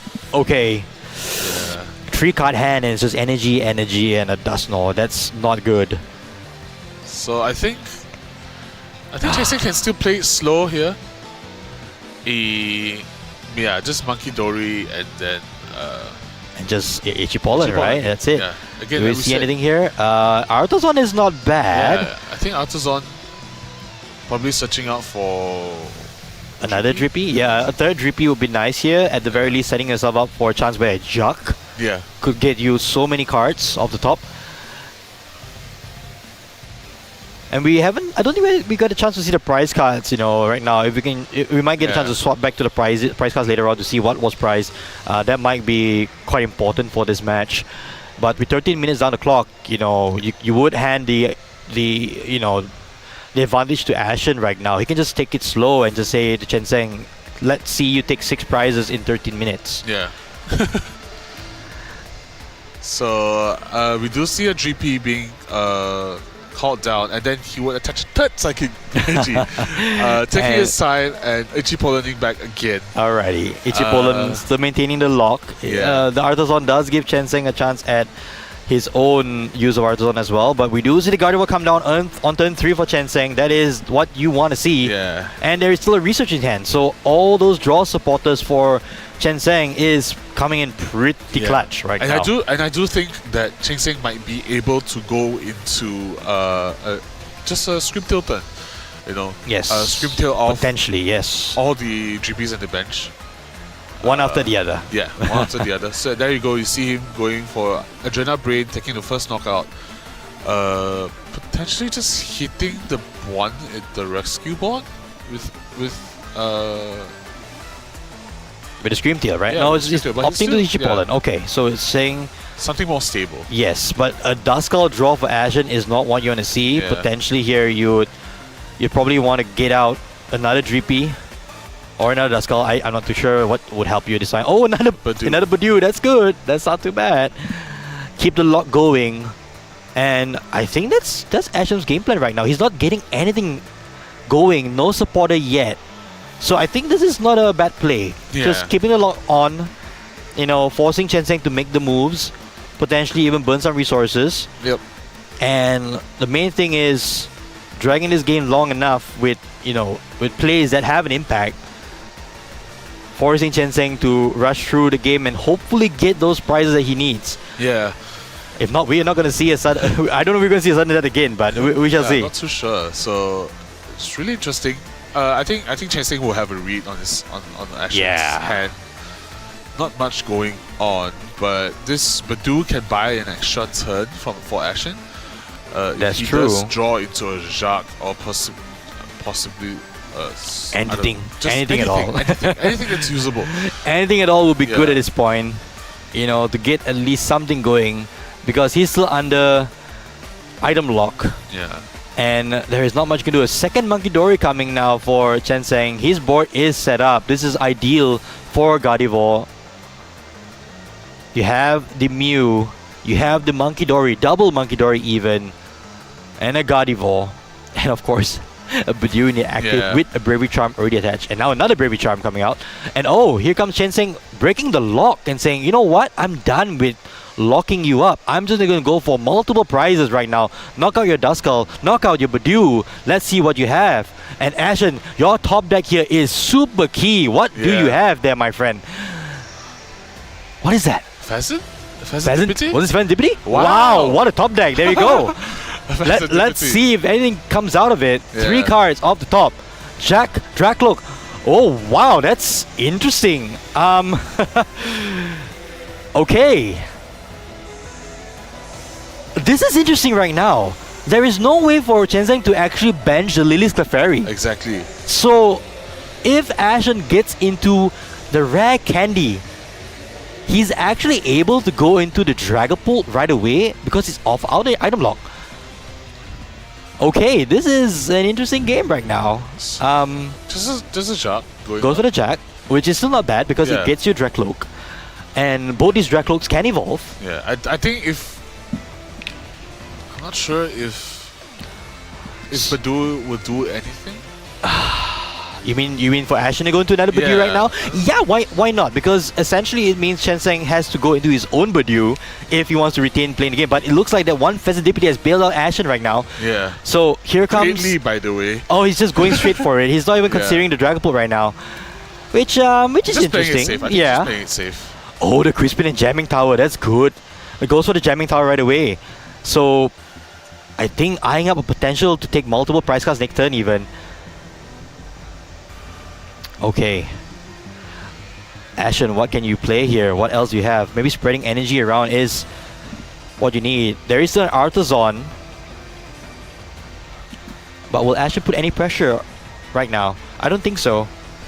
Perhaps he could have Artisan earlier and see if there's anything he wanted to take off on the deck. But then again, would you want to put a Duskull into play right now? I think if you want to play the Duskull, I think you have to play double Duskull. Got it. So I think there is a Dreepy. So foregoing the Duskull. And if you want to play the Duskull, because you can always pressure Chen Zheng into again, you can always win the game with the double Luna again. Of course, and I think now Chen Zheng with 3 prizes left, 8 minutes on the clock. Ashen here is still in the lead in terms of games won. And Ashen just going into the Dreepy and saying, okay, on to you. This is going to be interesting. Another Gardevoir for Wang Chen Zheng. Potentially just a Mortis Conviction to see more cards. Yeah, potentially. Yeah. He has to discard a card to draw 4 cards. Not too bad. On Ashen's side of the field, I think he's definitely hoping to stay in the game a little bit. Yeah. But he wouldn't want to take knockouts. I think that's the key thing for Ashen. Exactly. To not take any knockouts that you don't want to take.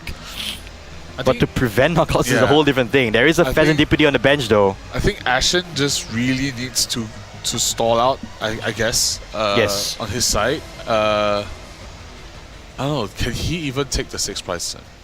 With two Monkey Dories in play. Well, anything's possible, right? If Ashen is forced to attack into this Gardevoir, then yes. That's going to be an interesting one to see. I'm not sure how much damage Ashen will be able to... Or how much damage would Chen Seng be able to absorb here. It's going to be an interesting one. So 10 damage moved off the Bidoof onto the Drakloak. And...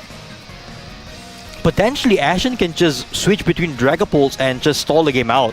Yeah. That could be a way forward. Chen Seng does not have a way to boss around anything at this point because there is no boss. There's That only is true. counter catches and he's That is true. firmly in the lead in this game. So I think an unfair stamp jamming tower can be really strong this turn. I think so too. I think Ashen has to find something here. Jack and Dustclops, not what you want. Probably grab the Jack and just call it a day. Does allow him to go into multiple Dragapults this turn, and with no way for Liska Fairy to come into the field, Chen Seng will have to resort to two-shotting these Dragapults. I didn't catch the last one. What was it on the last card? Was it a... Iono, It was an I Iono. That's good. So 2 Dracloaks used, 1 more remaining. Third one now. Dragapult. Interesting. Not too shabby, Ashen. Not too shabby. I think evolving all. I think it's time. Yeah, just evolving all into. I think it's time. Can be the play. I think it's what you need right now. Yeah. Here comes Dragapult EX. And do you have the Iono, Ashen? Maybe that's the card you're going to play. I'm not too sure. You might want to just thin the hand down. No, Jamming Tower. Okay. Are you going to go for the knockout? I don't think you should, though. That opens up the play for Liska Fairy. I don't think you should bench anything as well. I think just getting damage onto the field is what you need to do. He's looking for an unfair stamp instead of the Iono. Okay. Unfair stamp Bravery Charm onto the. Oh, that is good. Onto the Pheasant Deputy. That is definitely Yeah. the right play here for Ashen, making sure that the Pheasant Deputy has enough HP. Alrighty. Is it time for the Unfast Stem? Here it is, the card that won him game 1. Oh, not yet. Okay. I think he's just thinning out his deck even Yes. more. Yes, Which indeed. is the way to go. Oh, the counter catches in hand there. Those are going to be clutch. He might be setting up for that huge play of taking 6 prizes a turn. He could go for that. Could be. He just benches the Luna It's just benches Luna. and unfair stamp. So I think going into. Okay, if he draws into 5, into all his Dragapults, would you evolve them? It's an interesting situation right now. I'm trying to do the math here if there is a way to actually do a 6 price turn. I don't think so because of how much HP Guardy has and the Yeah. fact that there's 2 Monkey Dories in play. I think Ashen here is just stalling for time. And I think he's doing it really well here. Oh. He's going for the Mew? Okay. Is he... To be fair, unfair stamp is being played, so Okay. there is disruption before going for that. So I think he has to go for the prizes. Okay. And he's taking Potentially. 3 prizes here. Yeah. He could leave all 6 onto the Bidoof and just not have any damage on. Yes, and that's what he's going for. He's making Yeah. the play here. So for Wang Chen Seng, all he needs is top deck of the Lily's Clefairy. And that's about it. Yeah. But let's see. Does he get it? No, it's a Ooh, Drifloon. Drifloon. That's not one you want to see. Yeah, I'm not sure. Would you go into Monkey Dory and just confuse this Dragapult? Yeah. So Okay. retreat, He's stick trying to Gardevoir. build more damage. Yep, building more damage is important. Yeah. And then he could pick the Dracloak in the bench. So where would the damage counters go? Alrighty, going for the Blood Moon Ursaluna. Oh, no, maybe. Yes, okay. And now hitting for 190 damage, putting Dragapult at 200 damage. So Ashen, what do you have? Is there anything you can play here to bring this game all the way and prevent Chen Zheng from taking a win. It's going to be tough. He's essentially letting Chen Zheng be on top deck mode, and we know for a fact Chen Zheng's list is filled with supporters, filled with consistency. Hang on a second. Did the Lilith Fairy go into the discard for Chen Zheng? Yeah, it did. It might have been. So it's the Lily Clefairy and the Mew went into the discard pile. Okay. So he needs to bank off drawing into the night stretches, which not a lot is left, I feel. That is going to be interesting. So he could go into a second Dragapult right now. Yes. As he has the Fire Energy and the Dragapult in hand. Possibly knocking out the Monkey Dory? Or I think you just want to do 200 to this Gardevoir, maybe. Yeah, I think that's probably the play here. This is so close. Yeah. He has to go into another Dragapult, that's for sure. Oh wow, this is such a close game. I think benching the Blood Moon Ursula there was a little premature. He probably would have wanted to keep it safe for a little while. I don't think he wants to, I don't think he should Iono as well. Yeah, it's a rough situation here. Oh boy, Ashen. You're not trying to get Chen Zheng to So see close. more cards. Yeah. Right? I think you just want to hold off the Iono right now. We do see a counter catcher going. Okay. Do we see the? We do see a research. Oh, he's digging for the Dragapult. He didn't have it. Oh boy. There's a lot of resources. Does he get the Dragapult though? Yep, there is the Ultra Ball. He will get into Dragapult EX number 2 here. Yeah. Oh wow, this is so close. And it's down to Wang Chen Zheng throwing a Night Stretcher or something to bring back the Liska Fairy. So it's 2 options for Chen Zheng, I think. Yes. Wait, what's that discard? Oh, because the Jamming Tower actually prevents right. the rescue board. Okay. 220 to all. So I think here the judges have stopped the game. Time has been called here. We are checking the resolution.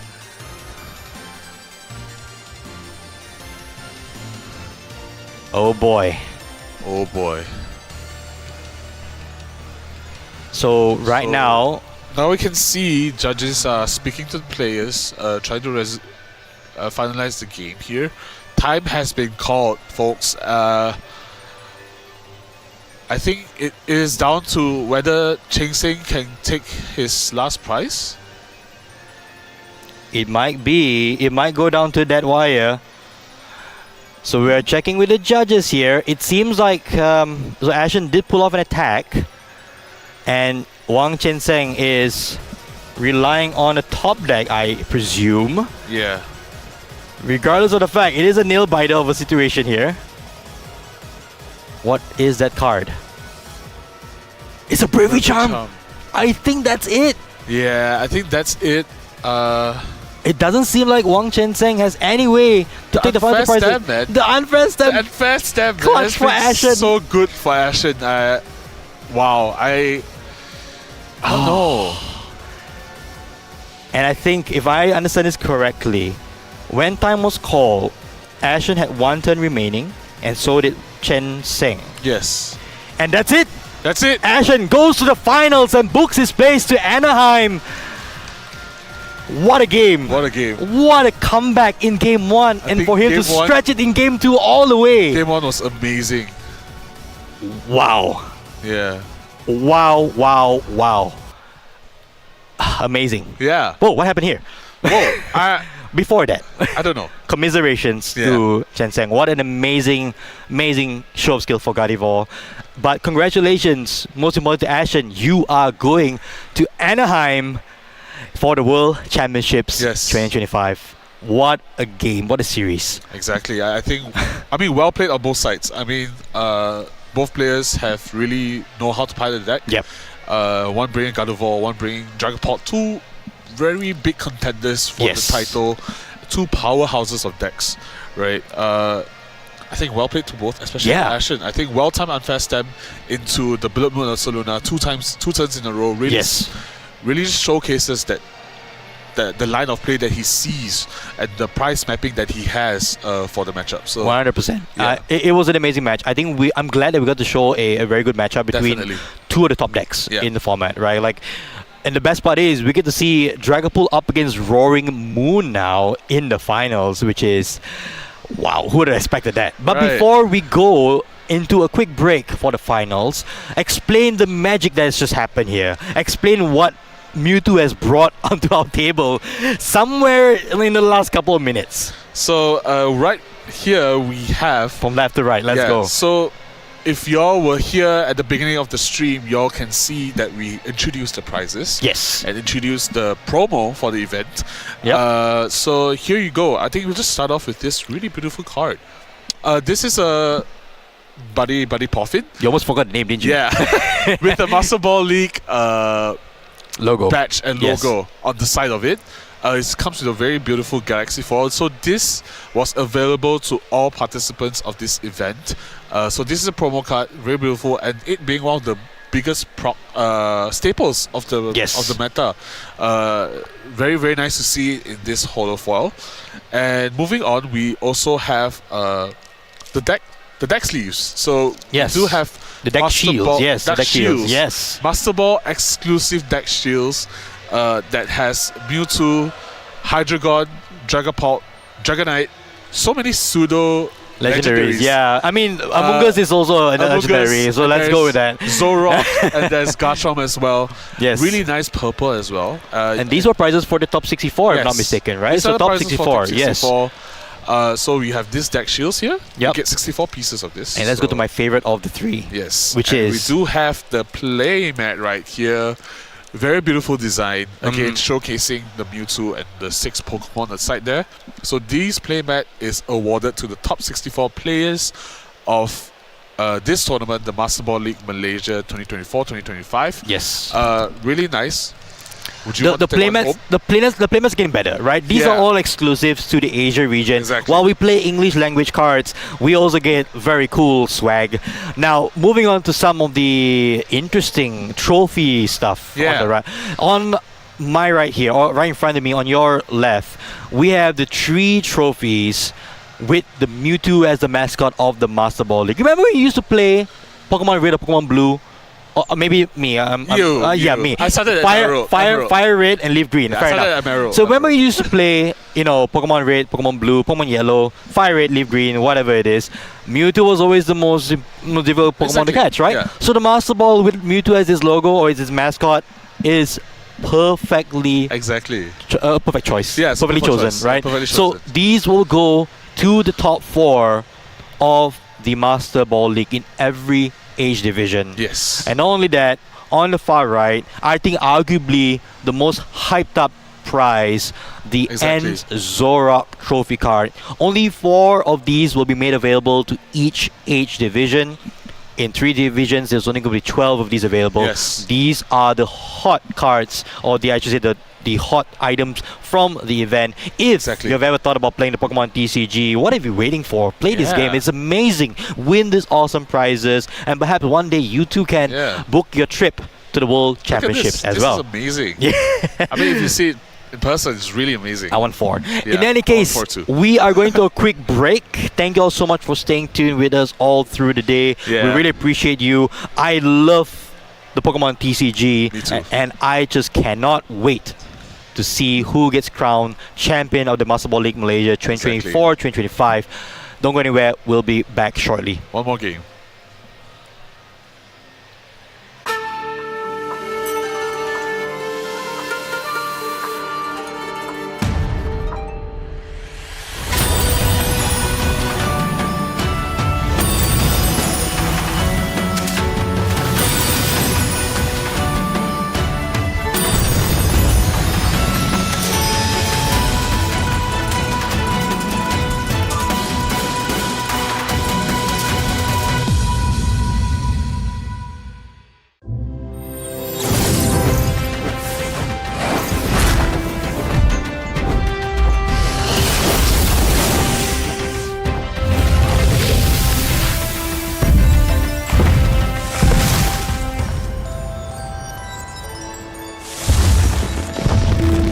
crackle and dragons roar in the Pokémon trading card game Scarlet and Violet Surging Sparks. Available now. Each booster pack of 10 cards sold separately. Cards vary by pack.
Pokemon card game skills in just 10 minutes!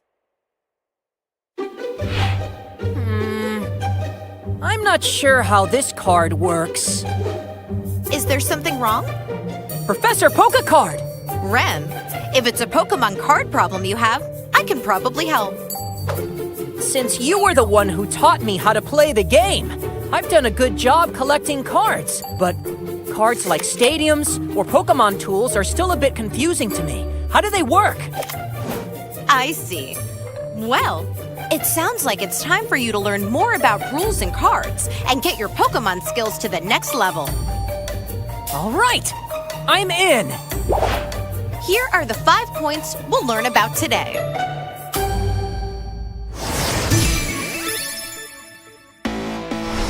For starters, let me explain stadium cards for you. That would be great. You can play only one stadium card during your turn, but it stays in play while the game goes on. A stadium card goes between both player sides of the field, and there can only be one in play at a time. Different stadium cards can have a bunch of interesting effects. Like increasing my damage, or letting me pull a Pokemon from my deck. Not just you, actually. Both players can use the stadium in play, and that's what's special about them. I see, so it works for both me and my opponent. When a new stadium card is played, the previous one goes into the discard pile. By the way, you cannot play a stadium that has the same name as the one currently in play. That's an important detail.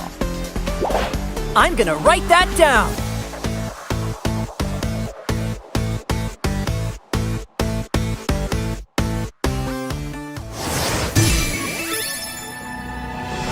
Next up, let me explain Pokemon tools.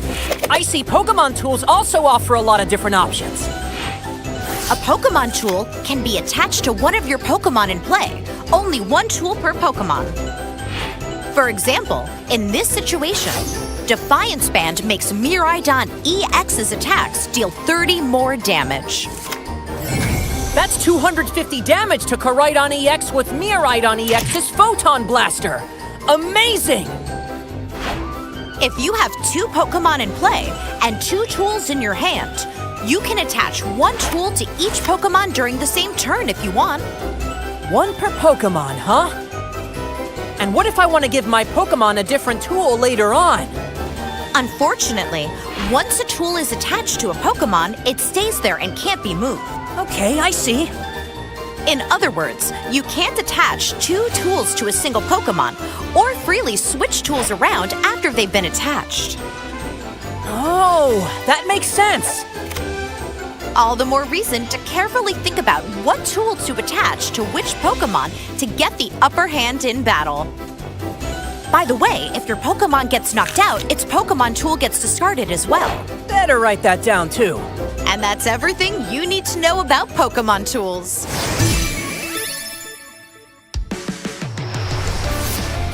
Let's keep going. Next, I'll teach you about retreating, a great way to deny your opponent prize cards.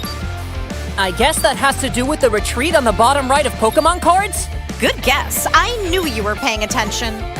Each Pokémon has a retreat cost, which is how much energy it will need in order to retreat. Charmeleon says that it needs 2 energy to retreat. Once per turn, you can pay your active Pokémon retreat cost by discarding that much energy from it and switch it with one of your benched Pokémon. Now, what if your active Pokémon is the Cyclizar? Hey, wait! There's no energy next to the word retreat on this card. Indeed. Some cards don't have any energy in their retreat cost. That means you can switch them with a benched Pokémon without discarding any energy.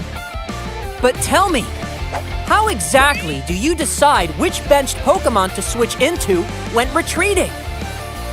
Good question. It's usually a good idea to send a Pokémon with high HP that will be hard to knock out, or a Pokémon you've been preparing on your bench that is now ready to dish out some strong attacks. I get it now! By the way, what do I do if I don't have any Pokémon on my bench? Well, in that case, your Pokémon can't retreat. On that note, if your active Pokémon gets knocked out while you don't have any benched Pokémon, you will be out of Pokémon and your opponent will win immediately, even if they still had prize cards to take. Wow, I better make sure that I always have Pokémon on my bench then.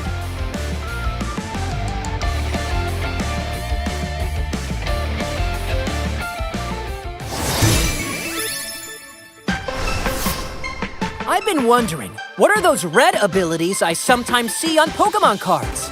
Another great question. Let me tell you everything you need to know about abilities. Some Pokémon have an ability, and their effects vary widely from one Pokémon to another. How much energy do I need to use an ability? Abilities don't require any energy. You don't need energy? You don't need energy, and they're different from attacks, so using them doesn't end your turn. Wow, that's super important to know. And that's not all. Abilities are also different from attacks in that some of them can be used even when the Pokémon isn't in the active spot. What? Really? There are abilities that can be used either in the active spot or from the bench, abilities that activate when you take prize cards, or even abilities that work all the time just by having that Pokémon in play. The abilities text clearly says when and how its effect works, so make sure. Welcome back, everybody, to the Master Ball League 2024-2025 here in Malaysia in Pavilion Bukit Jalil. We have come a long journey, Yarong. Yeah. It's the finals. Yes.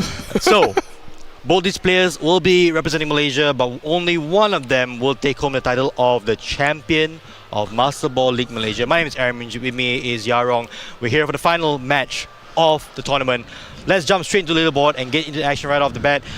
This is now Ashen versus Nikki, Dragapult versus Roaring Moon. Ashen, the newcomer. Nikki, the repeat finalist from last year's Championships Malaysia. What's he doing here? I think he's looking to get his revenge. He's looking to get it back after the chorus Pokestop situation, which no one wants to talk about anymore. Let's not mention that. But I think it's one of those things. It's such a crazy storyline for Nikki. Yes. I think coming into this tournament, I don't think he expected himself to come back to the finals, but he did pretty well throughout this season. Like he didn't play much as well, but of all the times he played, he did pretty well. Yeah. For the last tournament, which was the previous UBL, Ultra Ball League in Penang, he clutched up at 11th place with a Lost Zone box. So, really, really nice to see him, showcasing his skills.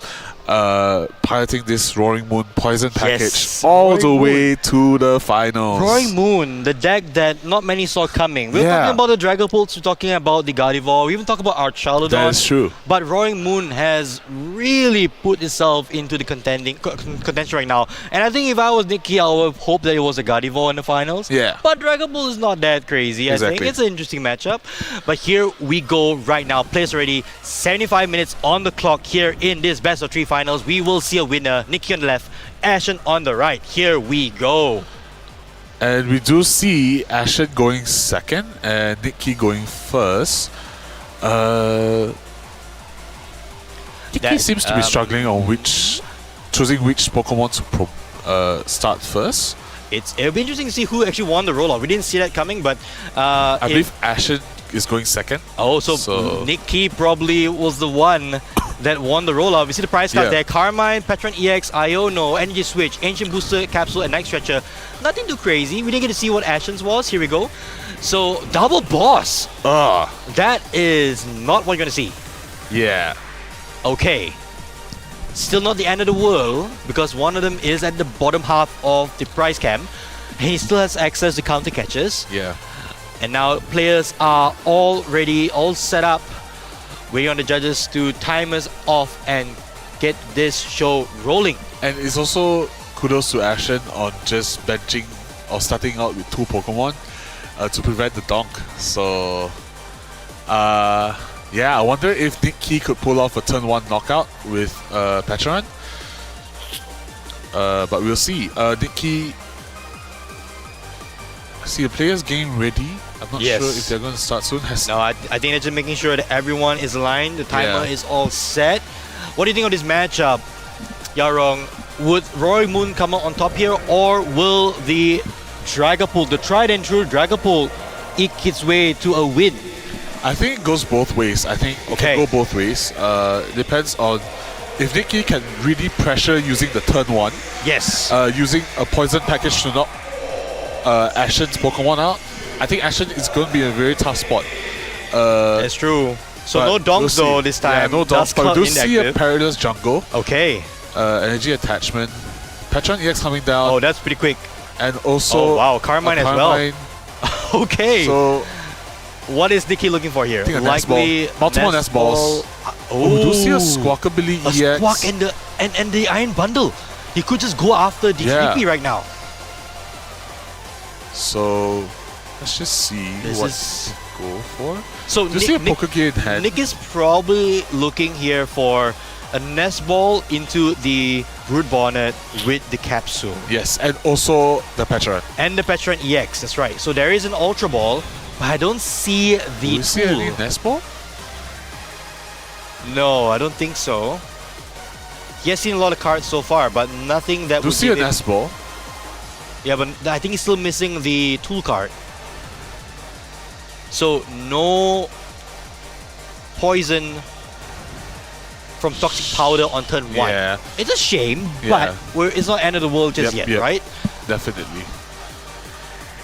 So I should say this is a crazy journey for Nikki. You talked about his journey throughout this season. I went with him to Worlds last year, by the way, Right. and he's an amazing person and player. Exactly. He's I think stoked to be once again going back to Worlds in back-to-back years. I don't think he expected this, honestly. He was like, But he's here. He's here and he's doing it. I remember in passing conversations that he was like, nah, I don't think I can go. I don't think I can make it. But here he is, battling out for the title of champion. Wonder what he's going to grab off this Nest Ball. And you say that, but regardless of who wins today, they They're both both gain going. travel awards. Exactly. They're not just going. Yeah. They gain travel awards to go to play in Anaheim for the World Championships. But in this case, let's just talk about the game. I'm getting excited. You are getting excited. Yeah. Nikki is going for a Nest Ball. He is eyeing up the Pecharunt. So, at the very least, he will be able to pivot into the Pecharunt, into the active.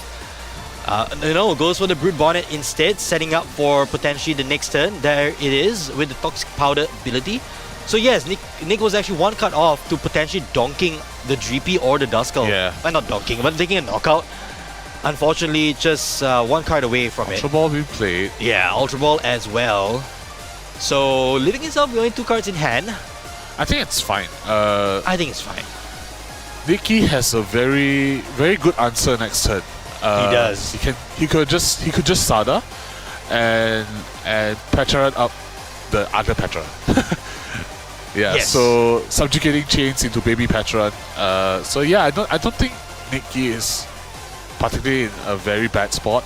And now over to Ashen here, has the Buddy Puffin in hand. I think if either this player, regardless of either this players having set up, I would love to see a very long drawn out game just to see the best Pokemon TCG from Malaysia right now. Definitely. So Buddy Puffin eyeing up double Dreepy, it looks like. I think Ashen does have a game plan here. He's looking through the deck. As we said in the early matches, the first deck search, always important. Wanting to see what's prized. We know what's prized, the players don't, obviously. Yeah. I'm not sure if Ashen wants to go for a Badu this turn. A Badu this turn could set Nikki back a little bit, but I don't think it matters that much in terms of what Nikki is trying to find. I mean, it could stall him out from Secret Box, but other than that, I don't think it's much of a difference here. Indeed. I think right now, for Ashen, the priority will be to go for multiple Dracloaks. So here's a Jack on turn 1. Not the ideal supporter, but I think just finding out the Dracloaks and assuming your opponent doesn't have the Iono, I think it's a bit risky. But I think it's an okay play. Because most of the time, I don't think the Poison package Roaring Moon wants to see Iono this early in the game. Yeah, and I don't think so. And I think see one being discarded, I think.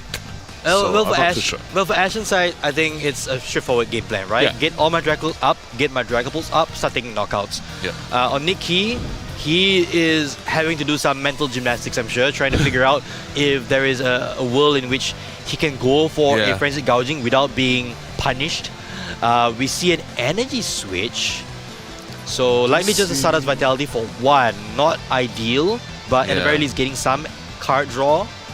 And we see Ancient Booster. Okay, Ancient Boost Energy Capsule will guarantee the knockout. I think that's good. I mean, you lock him out of Unfair Stamp. So I think fishing that out with the Sada is really good. So tool into play onto the Brute Bonnet. We should see the subjugating chains, putting the Petron in the active, and also do we see the Iron Bundle? I don't think so. Don't. Okay. I think as Nikki, you would be happy KOing this Duskull. Okay. Because you are preventing Ashen from performing the multi-price turn. Perfectly said. Yeah. So I think KOing Duskull always makes sense here, but he does have triple Dracloak. Okay.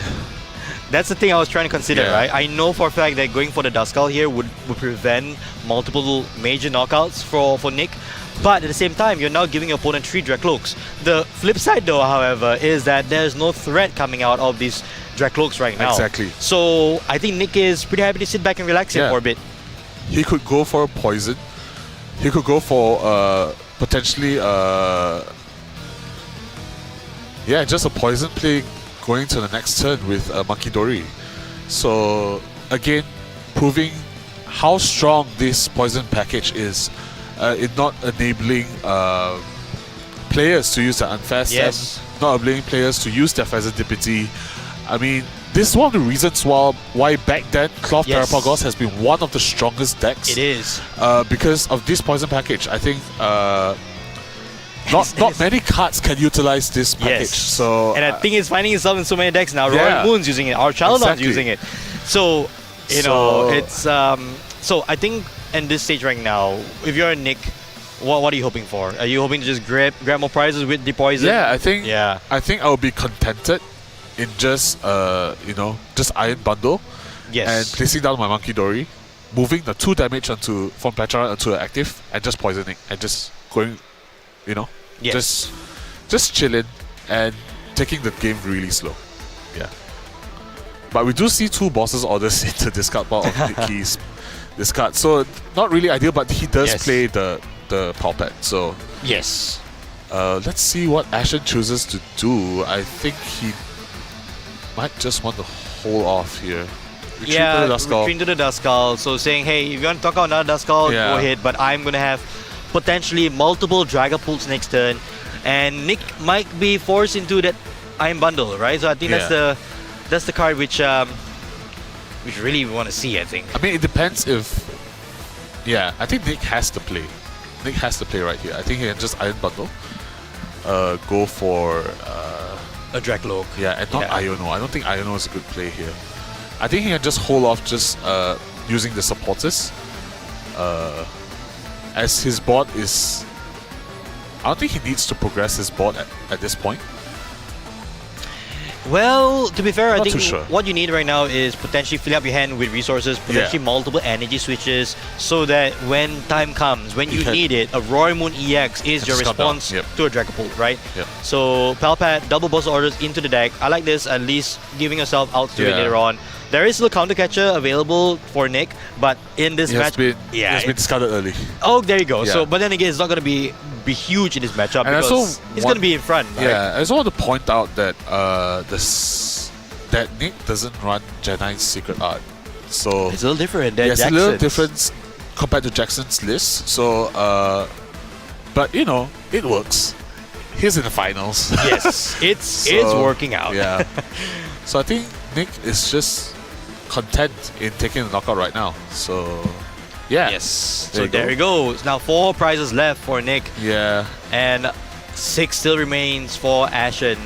So and he did not use no the pheasant, no no pheasant. nothing can be. So I think Ashen is trying to build up his board state.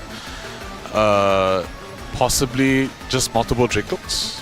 Yes, the Jack would help him get into Dragapult down. So multiple Dragapult as an option, Could but prove pretty tough. he has to be very careful about when to unleash a Dragapult here, because Nick is on the even price count right now. Yep. Any Dragapult EX that's knocked out will essentially mean Nick is only 1-2 prizes away from just winning the game. Yeah. Regardless if it's a Blood Moon Earth Luna or Dragapult EX, those are the only attackers that Ashen employs in the deck.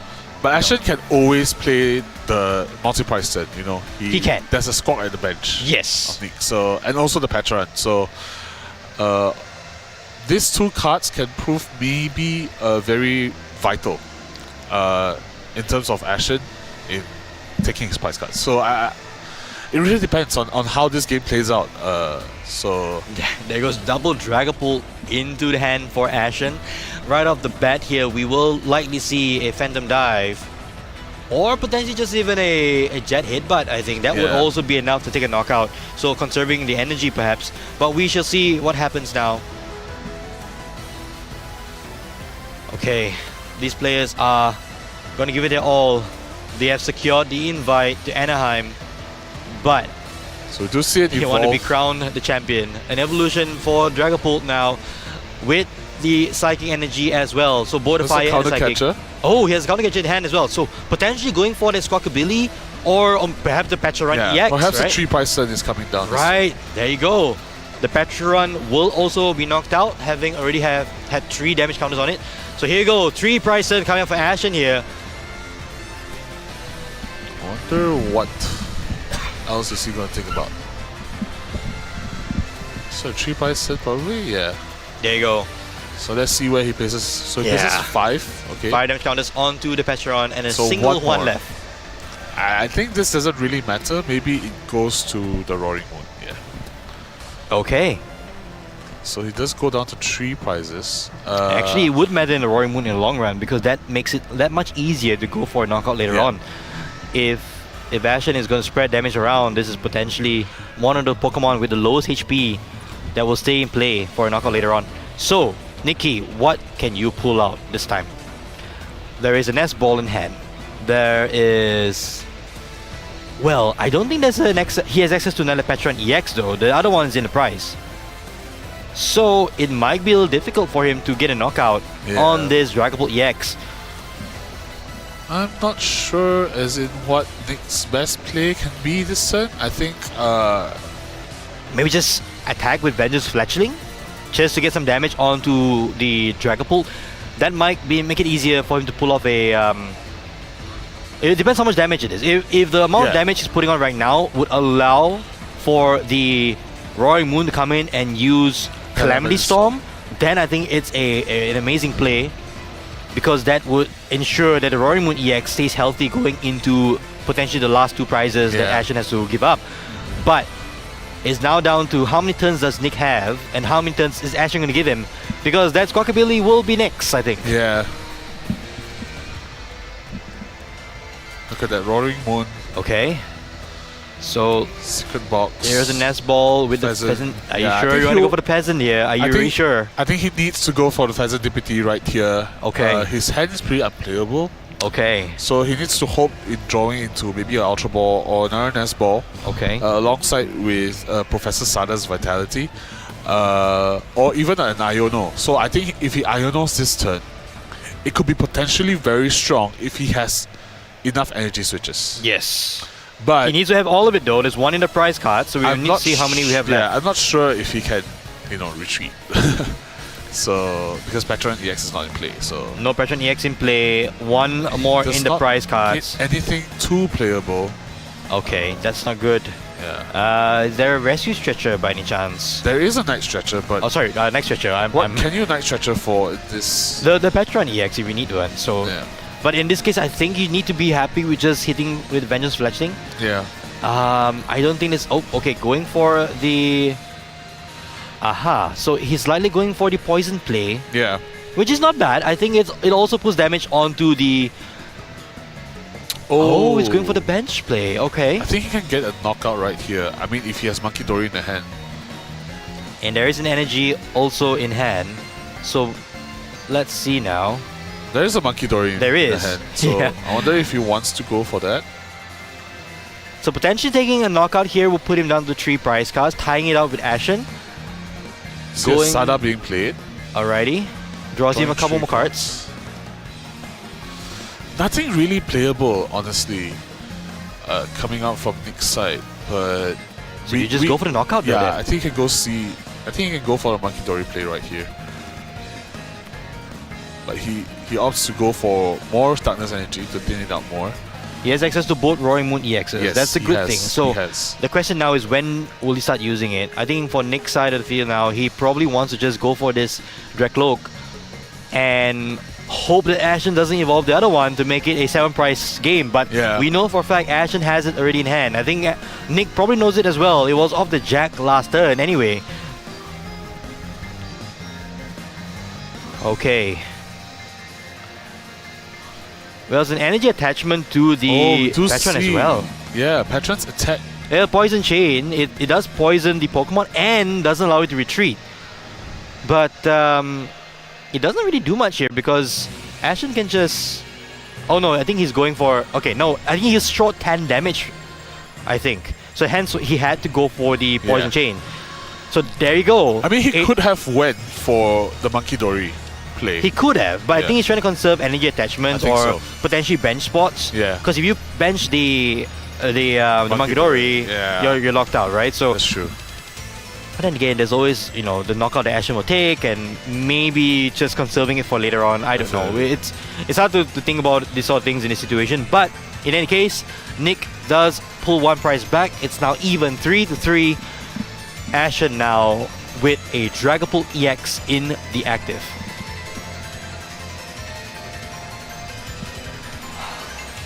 So here in Ultra Ball, discarding an Iono, discarding a Dragapult EX. Okay, what is Ashen going for? I think he does want to reserve the Oh, the Holucha. That is interesting. Holucha boss onto the Pheasant. The DPT. Pheasant, yeah, and then play. set up damage onto the Squawk to make Yeah. it easy for the knockout next turn. Exactly. Okay. So that's the thing, right? When you play Sada's Vitality, you're not disrupting your opponent's hand. Yeah. But this could bite Ashen back, honestly, by How so? discarding the Dragapult. I think he's Aha. safe to just bench down the Dragapult, evolve the Dragapult, and then just go for the 3 prize game. Like, he just needs a boss. That's true. I mean, you are susceptible to Iono, yes, but you are threatening the game with just the double Dragapult in play. That's true. I mean, Because you have to Frenzy Gouging twice, exactly. which is not easy. And the thing is, for Ashen, I think just going for the double Dragapult would, as I said, make Nick have to go into a 7-prize game, Exactly. which we don't really see in Yeah. this day and age. It's something which not many decks are prepared for. Yeah. You're essentially going an extra step to take 7 prize cards when you only need to take 6. Yeah. So, I don't know, this Holucha, it's not going to be, I don't know, maybe just thinning his hand. I don't know, he's not going to Yeah. play it perhaps. But, Oh, but he does have another Dragapult EX in the hand. okay, that's fine. But I think he wants to preserve that. So Well, this is, after all, the potential best deck in format for a reason. Exactly. It has so much going on. And I think for Nick, it seems like he has a game plan. I think he definitely I think he has a game plan. You know, an idea how this matchup goes. So we don't see the Roy Moon EX at all at this stage, which is, I think, testament to his ability to Yeah. keep it in hand or keep it in Exactly. deck. You know, so he's only going to bring it out when the game requires it. And right now, he's happy using his 1 prizes, which is Exactly. knockouts. Another Dreamy comes to play there for Ashen, so foregoing that, 7 prize game plan, but Yeah. we will see the Dragapult EX number 2 come down. and the Crispin going out. Okay, that's gonna make it a little more easy for Ashen to fire off all these attacks. He might be able to set up 3 Dragapults Oh, well, that's if fair. he draws into his rack at these. So, Yes, indeed. So I think, yeah, who knows? Who knows? Just really unfortunate that Nick couldn't pull off the turn 1 knockout, but it is what it is. That would have been game changer, right? Yeah, we do see a boss in hand, which Okay, Holucha comes in as well, so here comes the damage. I'm no prize for guessing. It's going to be on the pheasant, one of it Yeah. for sure. And the bonnet, okay, that's interesting. And there goes the boss. Oh, but he's already played a supporter? Okay, that's not good. He's already played a supporter for 10. Okay. That's maybe a curveball that Ashen Yeah. was not realizing. but he's down to 2 prizes. So Yes, that. So, and the thing is, Nick now knows there's a boss in hand. So, it's either you disrupt this hand or you don't. it's quite tough, I think, to be on Nick's position. Yes. Perhaps he needs to KO. I mean, like Roaring Moon KO. He can't do that because the Nick hit as the in, reply. like, small Roaring Moon KO. Oh, yeah, fair enough. And then And- weave into the Yeah. EX later on, yeah. Exactly. So I think that's his best shot here. I think go for the small KO. There's a boss there. That's a boss, but you want to disrupt the hand though. Yeah. You have to go for the counter catcher play.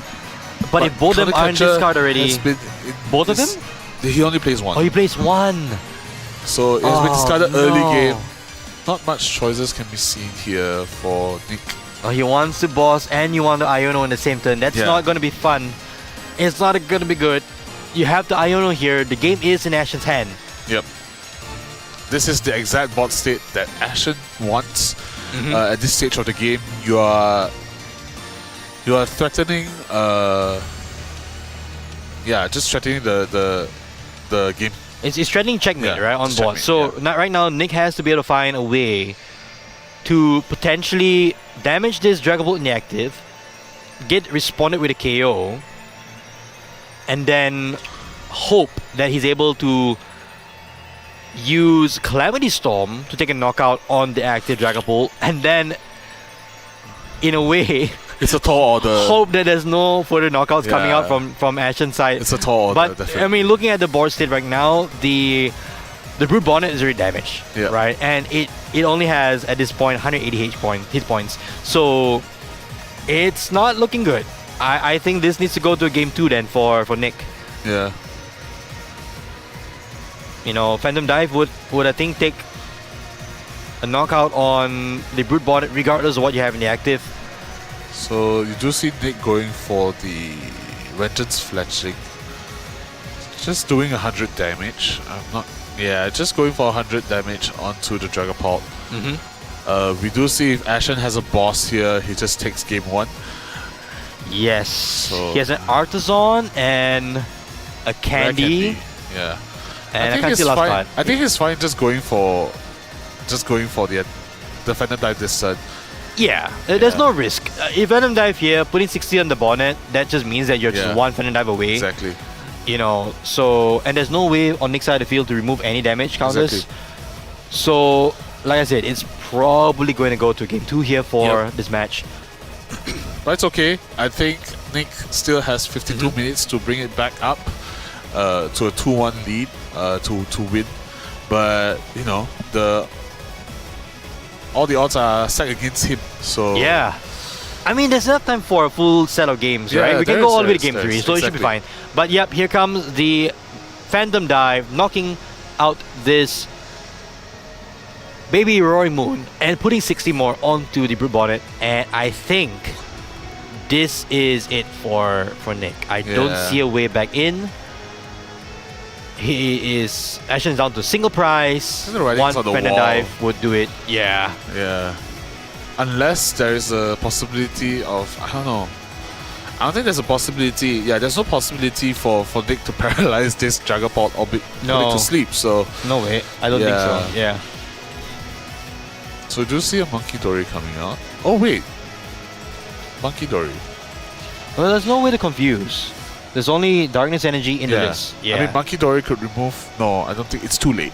Oh, well, you're right. Monkey Dory can remove 30 damage from Yeah. the Brute Bonnet, and it would mean that Ashen has to require one more turn.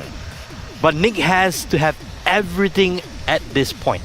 He needs to be able to get the Roaring Moon into the active, use Calamity Storm for knockout, while also removing 30 damage Yeah. from the Brute Bonnet and placing it, let's say, onto, I don't know, anything at this point. He needs to play double energy switch. Yes. So the line of play that Nick can potentially do will be a Sada Yes. into 2 energy switches, Okay. and then you could attach to Monkey Dory, Adrena Brain off the damage from the Brute Bonnet. Switch energy over back to the Roaring Moon. Exactly, and then go for Calamity Storm.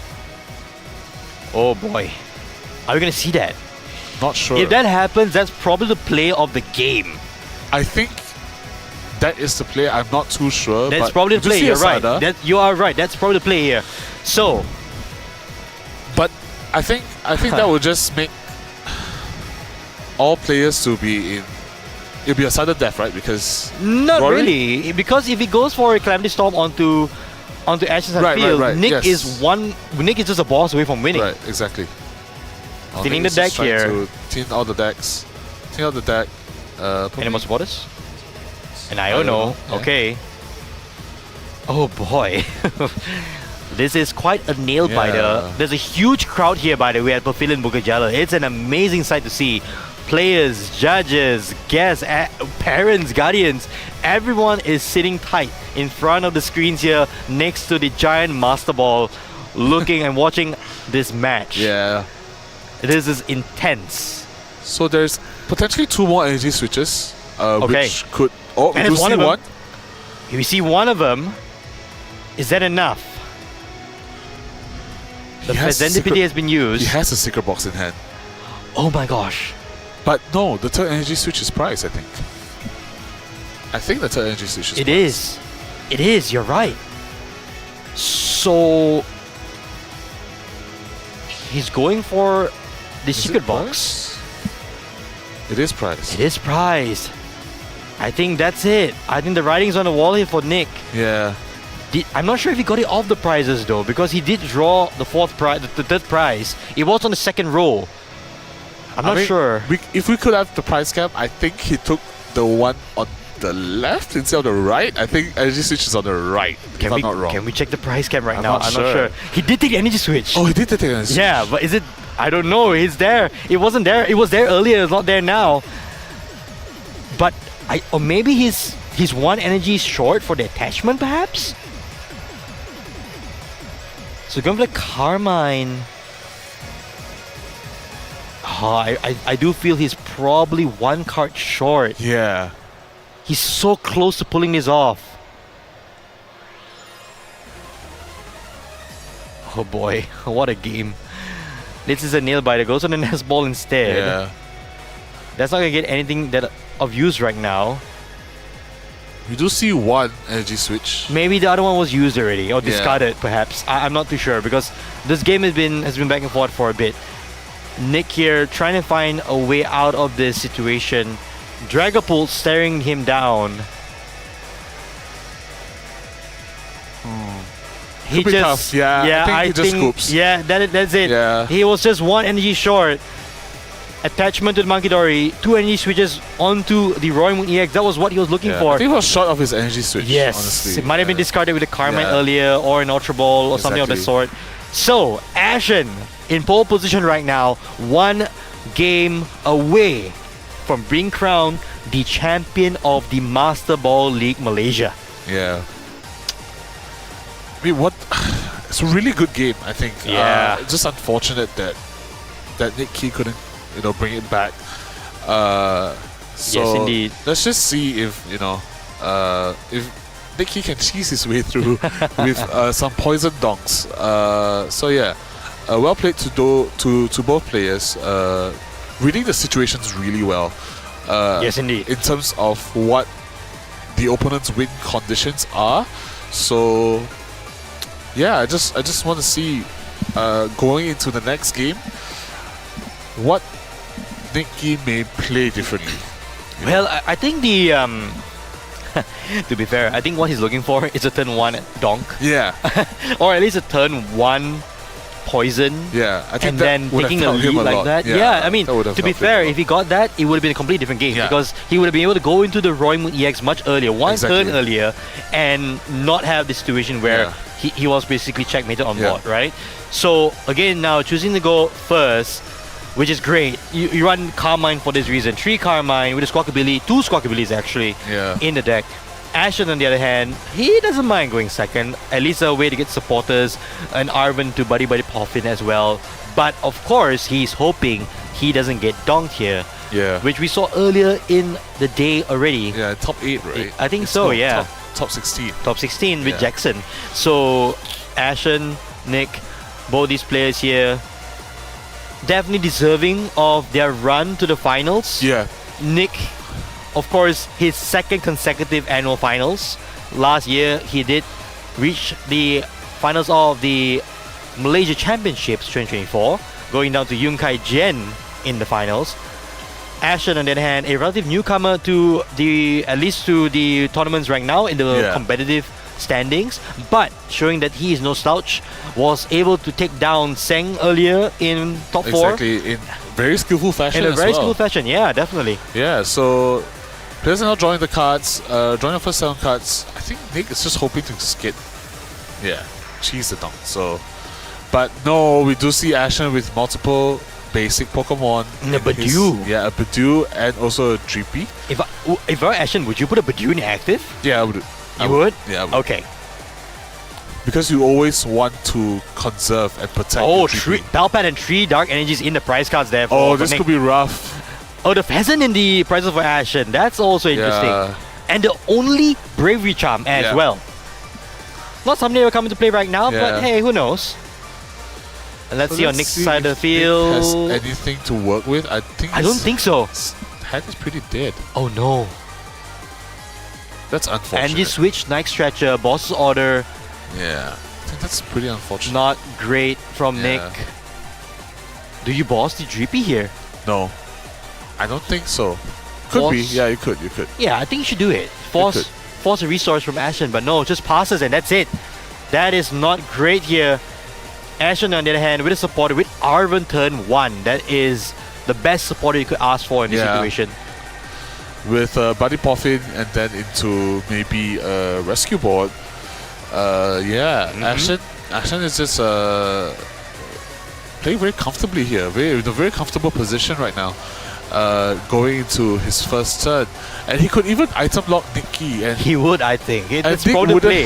have an answer to it. And Well- because you're locked out of nice balls, you're locked out of a lot of things. Your right? secret box. Right, Your your secret your box. Ultra Ball, your Earthen Vessels. Exactly. So it's really rough here for Nick out here. So You run 3 Carmine to be able to play them on turn 1. You don't see any support at all on your turn 1. yeah, Instead, you see a couple of basics which don't give you a way to do anything other than just attach pass. Well, at the very least, he's able to swing some of the damage back with Adrenabrain. That's always a good thing. So, well, that's like clutching at straws a little bit. Yeah. But hey, let's see. So you'll see a Buddy Puffin alongside with a rescue board. Again, I think double GP just makes sense here. Yep. Building up the board for Dracloaks. You know, we have streamed 2 of Ashen's games right now. Yes. 2 sets of best of 3 so far, right? Yes. And now, okay, second game is going on. We only seen 1 Curse Blast being used. That's very true. One Curse So- Blast and wasn't even on a Dusknoir. It was on it was a Dusclops. Dusclops, right? So yeah. Ashen, I think a pretty talented player right now, knowing when to Exactly. go into the Yeah. Curse Blast. But I think here he's probably just happy to say Ichi Pollen. Yeah. Ichipolon for 10. Ichi Pollen for 10. You can use trainers. There you They can go. use items. No items for you. Nikki, your top deck, it was an Ultra Ball. No, it was the Ancient Booster. Ancient Booster, right. It looked the same, sorry. This is really rough. This is looking really rough for Nikki. I'm not sure what's his response can be. Okay, so going to the boss's order now, onto the GP. I like this, seeing that Ashen didn't attach any Yeah. energy, hoping that he doesn't have any energy.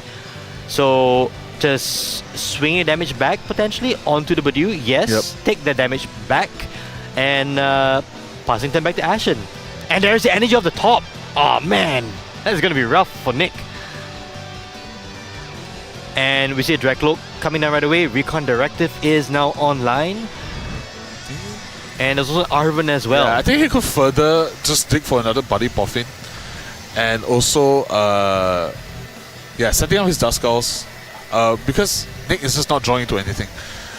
He could just, set up for two Dusknoirs Yes. to potentially end the game right now. And that's the thing, right? Yeah. Going for double Dusknoirs would just be one of the most brutal ways of going out of these finals here for Nick. Yeah. And it's a tough situation to be in. You're not even playing It's your really deck. unfortunate. Yeah, You're it's just really attaching and unfortunate. passing. You're not even attaching Yeah. last turn. You just pretty much said, Yeah. Adrenaline Adrenaline Brain, go. Boss's orders. Yeah. It's really rough, really rough. But let's see, because a Carmine can change everything. Yeah. We almost wrote off Ashen in the last series, and I think we should not be doing that even Yeah. for Nick, right? This is a seasoned veteran trying his hand at a second consecutive finals, and on the big stage. Yeah. So I'm sure if anyone can pull it off, he can pull it off. So Indeed. yeah. Yes. So we do see a Duskull. Do you see a Buddy Puffin for double Duskull? Double Duskull. I think Ashen might be contented in just leaving the. double Yeah. Dragapult off the top for I Recon think Directive. Ashen could be contented just leaving the J-Cloak in front here. Possibly. Wouldn't you want to go into item lock just to be safe, right? You don't know what's in hand there for your opponent. You probably just item lock and next turn potentially go big on your. But you're sacrificing energy attachment. Yeah, and that's the so- thing. Fair enough. But he does go for the item Mhm. lock, I think. I think it's just a Yeah, safe that's play. fair, that's it's a fair. safe play. Like Yeah. anything like from an S ball to an Ultra Ball and all that, you're just locking it out. Nick here drawing cards. Into Another Ancient Booster Energy Capsule. Yeah, I think he can just. Oh boy. It's been 2 years in a row, and Nicky has been unlucky again. He has. You Yeah. know, So very unfortunate last year Yeah. with a triple Chorus Experiment being discarded from Pokestop, and Exactly. now in the finals in Game 2, just draw passing or draw Adrenaline Brain passing to Ashen. you see another Dracloak. Okay, another Draco come down. So if we see a Crispin off the other Dracloak, we could see a game Yes. for Ashen. And there it is. You called There it. it is. There is the game there. I think Ashen sees it. Yeah, I think Ashen sees it. This is where, I think that's it. this is where the game will just end. Really unfortunate for Nicky. Yes, indeed, to but just go off like that. That's the game there. do see a Crispin for Crispin. 2 energy cards of different types. Exactly. Psychic energy. And a fire energy. Dragapult. Attaching to a Dracloak, and then a Dracloak coming down, Curse Blast to the bench, and then we can just see Ashen being crowned the Master Ball League champion. You forgot to say that tag name. Phantom Yeah, Dive. Phantom Dive. There it is. So a Curse First Blast will Curse come Blast. down, and then Oh, a Phantom boy. Dive. And there you go. There you Ashen, go. your Master Master Ball Ball League champion. Yeah, Wow. And commiserations, Nicky. Yeah. Second time unlucky there. so unlucky, but Just I mean, a rough situation for him. commiserations to him. Bringing Second finals in a row. Yeah, who can say that? Yeah, Oh boy. it's really unfortunate. But congrats to Ashen. Yes. Taking it home. Being one of the newer names, I've never seen this person He's actually definitely a before. newer name here Yeah, in the Malaysian community. So, at the very least, we know for a fact that Dragon Ball, the undisputed best deck in format, Exactly. going through all the matchups, inclusive of Radival and now Roaring Moon in the finals. Congratulations, Ashen, the Master Ball League Malaysia champion for 2024-2025. Congratulations also to Nick Key, the finalist. Both of you will be representing Malaysia at the World Championships in Anaheim, California, USA. This has been an amazing tournament, Yarong. I would not have asked for anything different. This has been filled with dongs, sudden deaths, Exactly. close games, commanding leads, and then a complete comeback as well. Right. We've had it all, right? And I think, every single one of you, every single participant at the Master Ball League, you deserve a pat on the back. You deserve Exactly. congratulations for being here in making history at the largest Pokemon event in Southeast Asia. With 1,017? Well, if you include everybody else from every age division, every game from TCG and VG, we almost hit 1,200 players. Wow. It is not a small thing here to Exactly. be reaching those numbers here in Malaysia. Never have I imagined that we will hit the 1,000 mark, but here we are. Well, that's what I said last year, right? We had 770 people, and hey, we will hit 1,000, Yarong, any final thoughts before we go? No, I just enjoyed all the games that are being streamed today. I think the Malaysian players have really showcased their skills in taking on different deck archetypes, bringing their own spice, bringing their own flavor, and just these deck choices and making the meta call. I think it's been really nice to see. Nothing else to say. Congratulations to all players who made it to top 32. Congratulations to Ashen and also Nick Key for winning and acquiring the Travel Award, which is huge. For and representing Malaysia in the World Championship. Yep. That's all I have today. Yeah, I think that's it. So that's it. Thank you all so much at home for tuning in. It has been a pleasure. My name is Aaron Minjut. And I'm Yarong, and we'll see you again next time. Yeah. Thank you all. Mewtwo will strike back soon.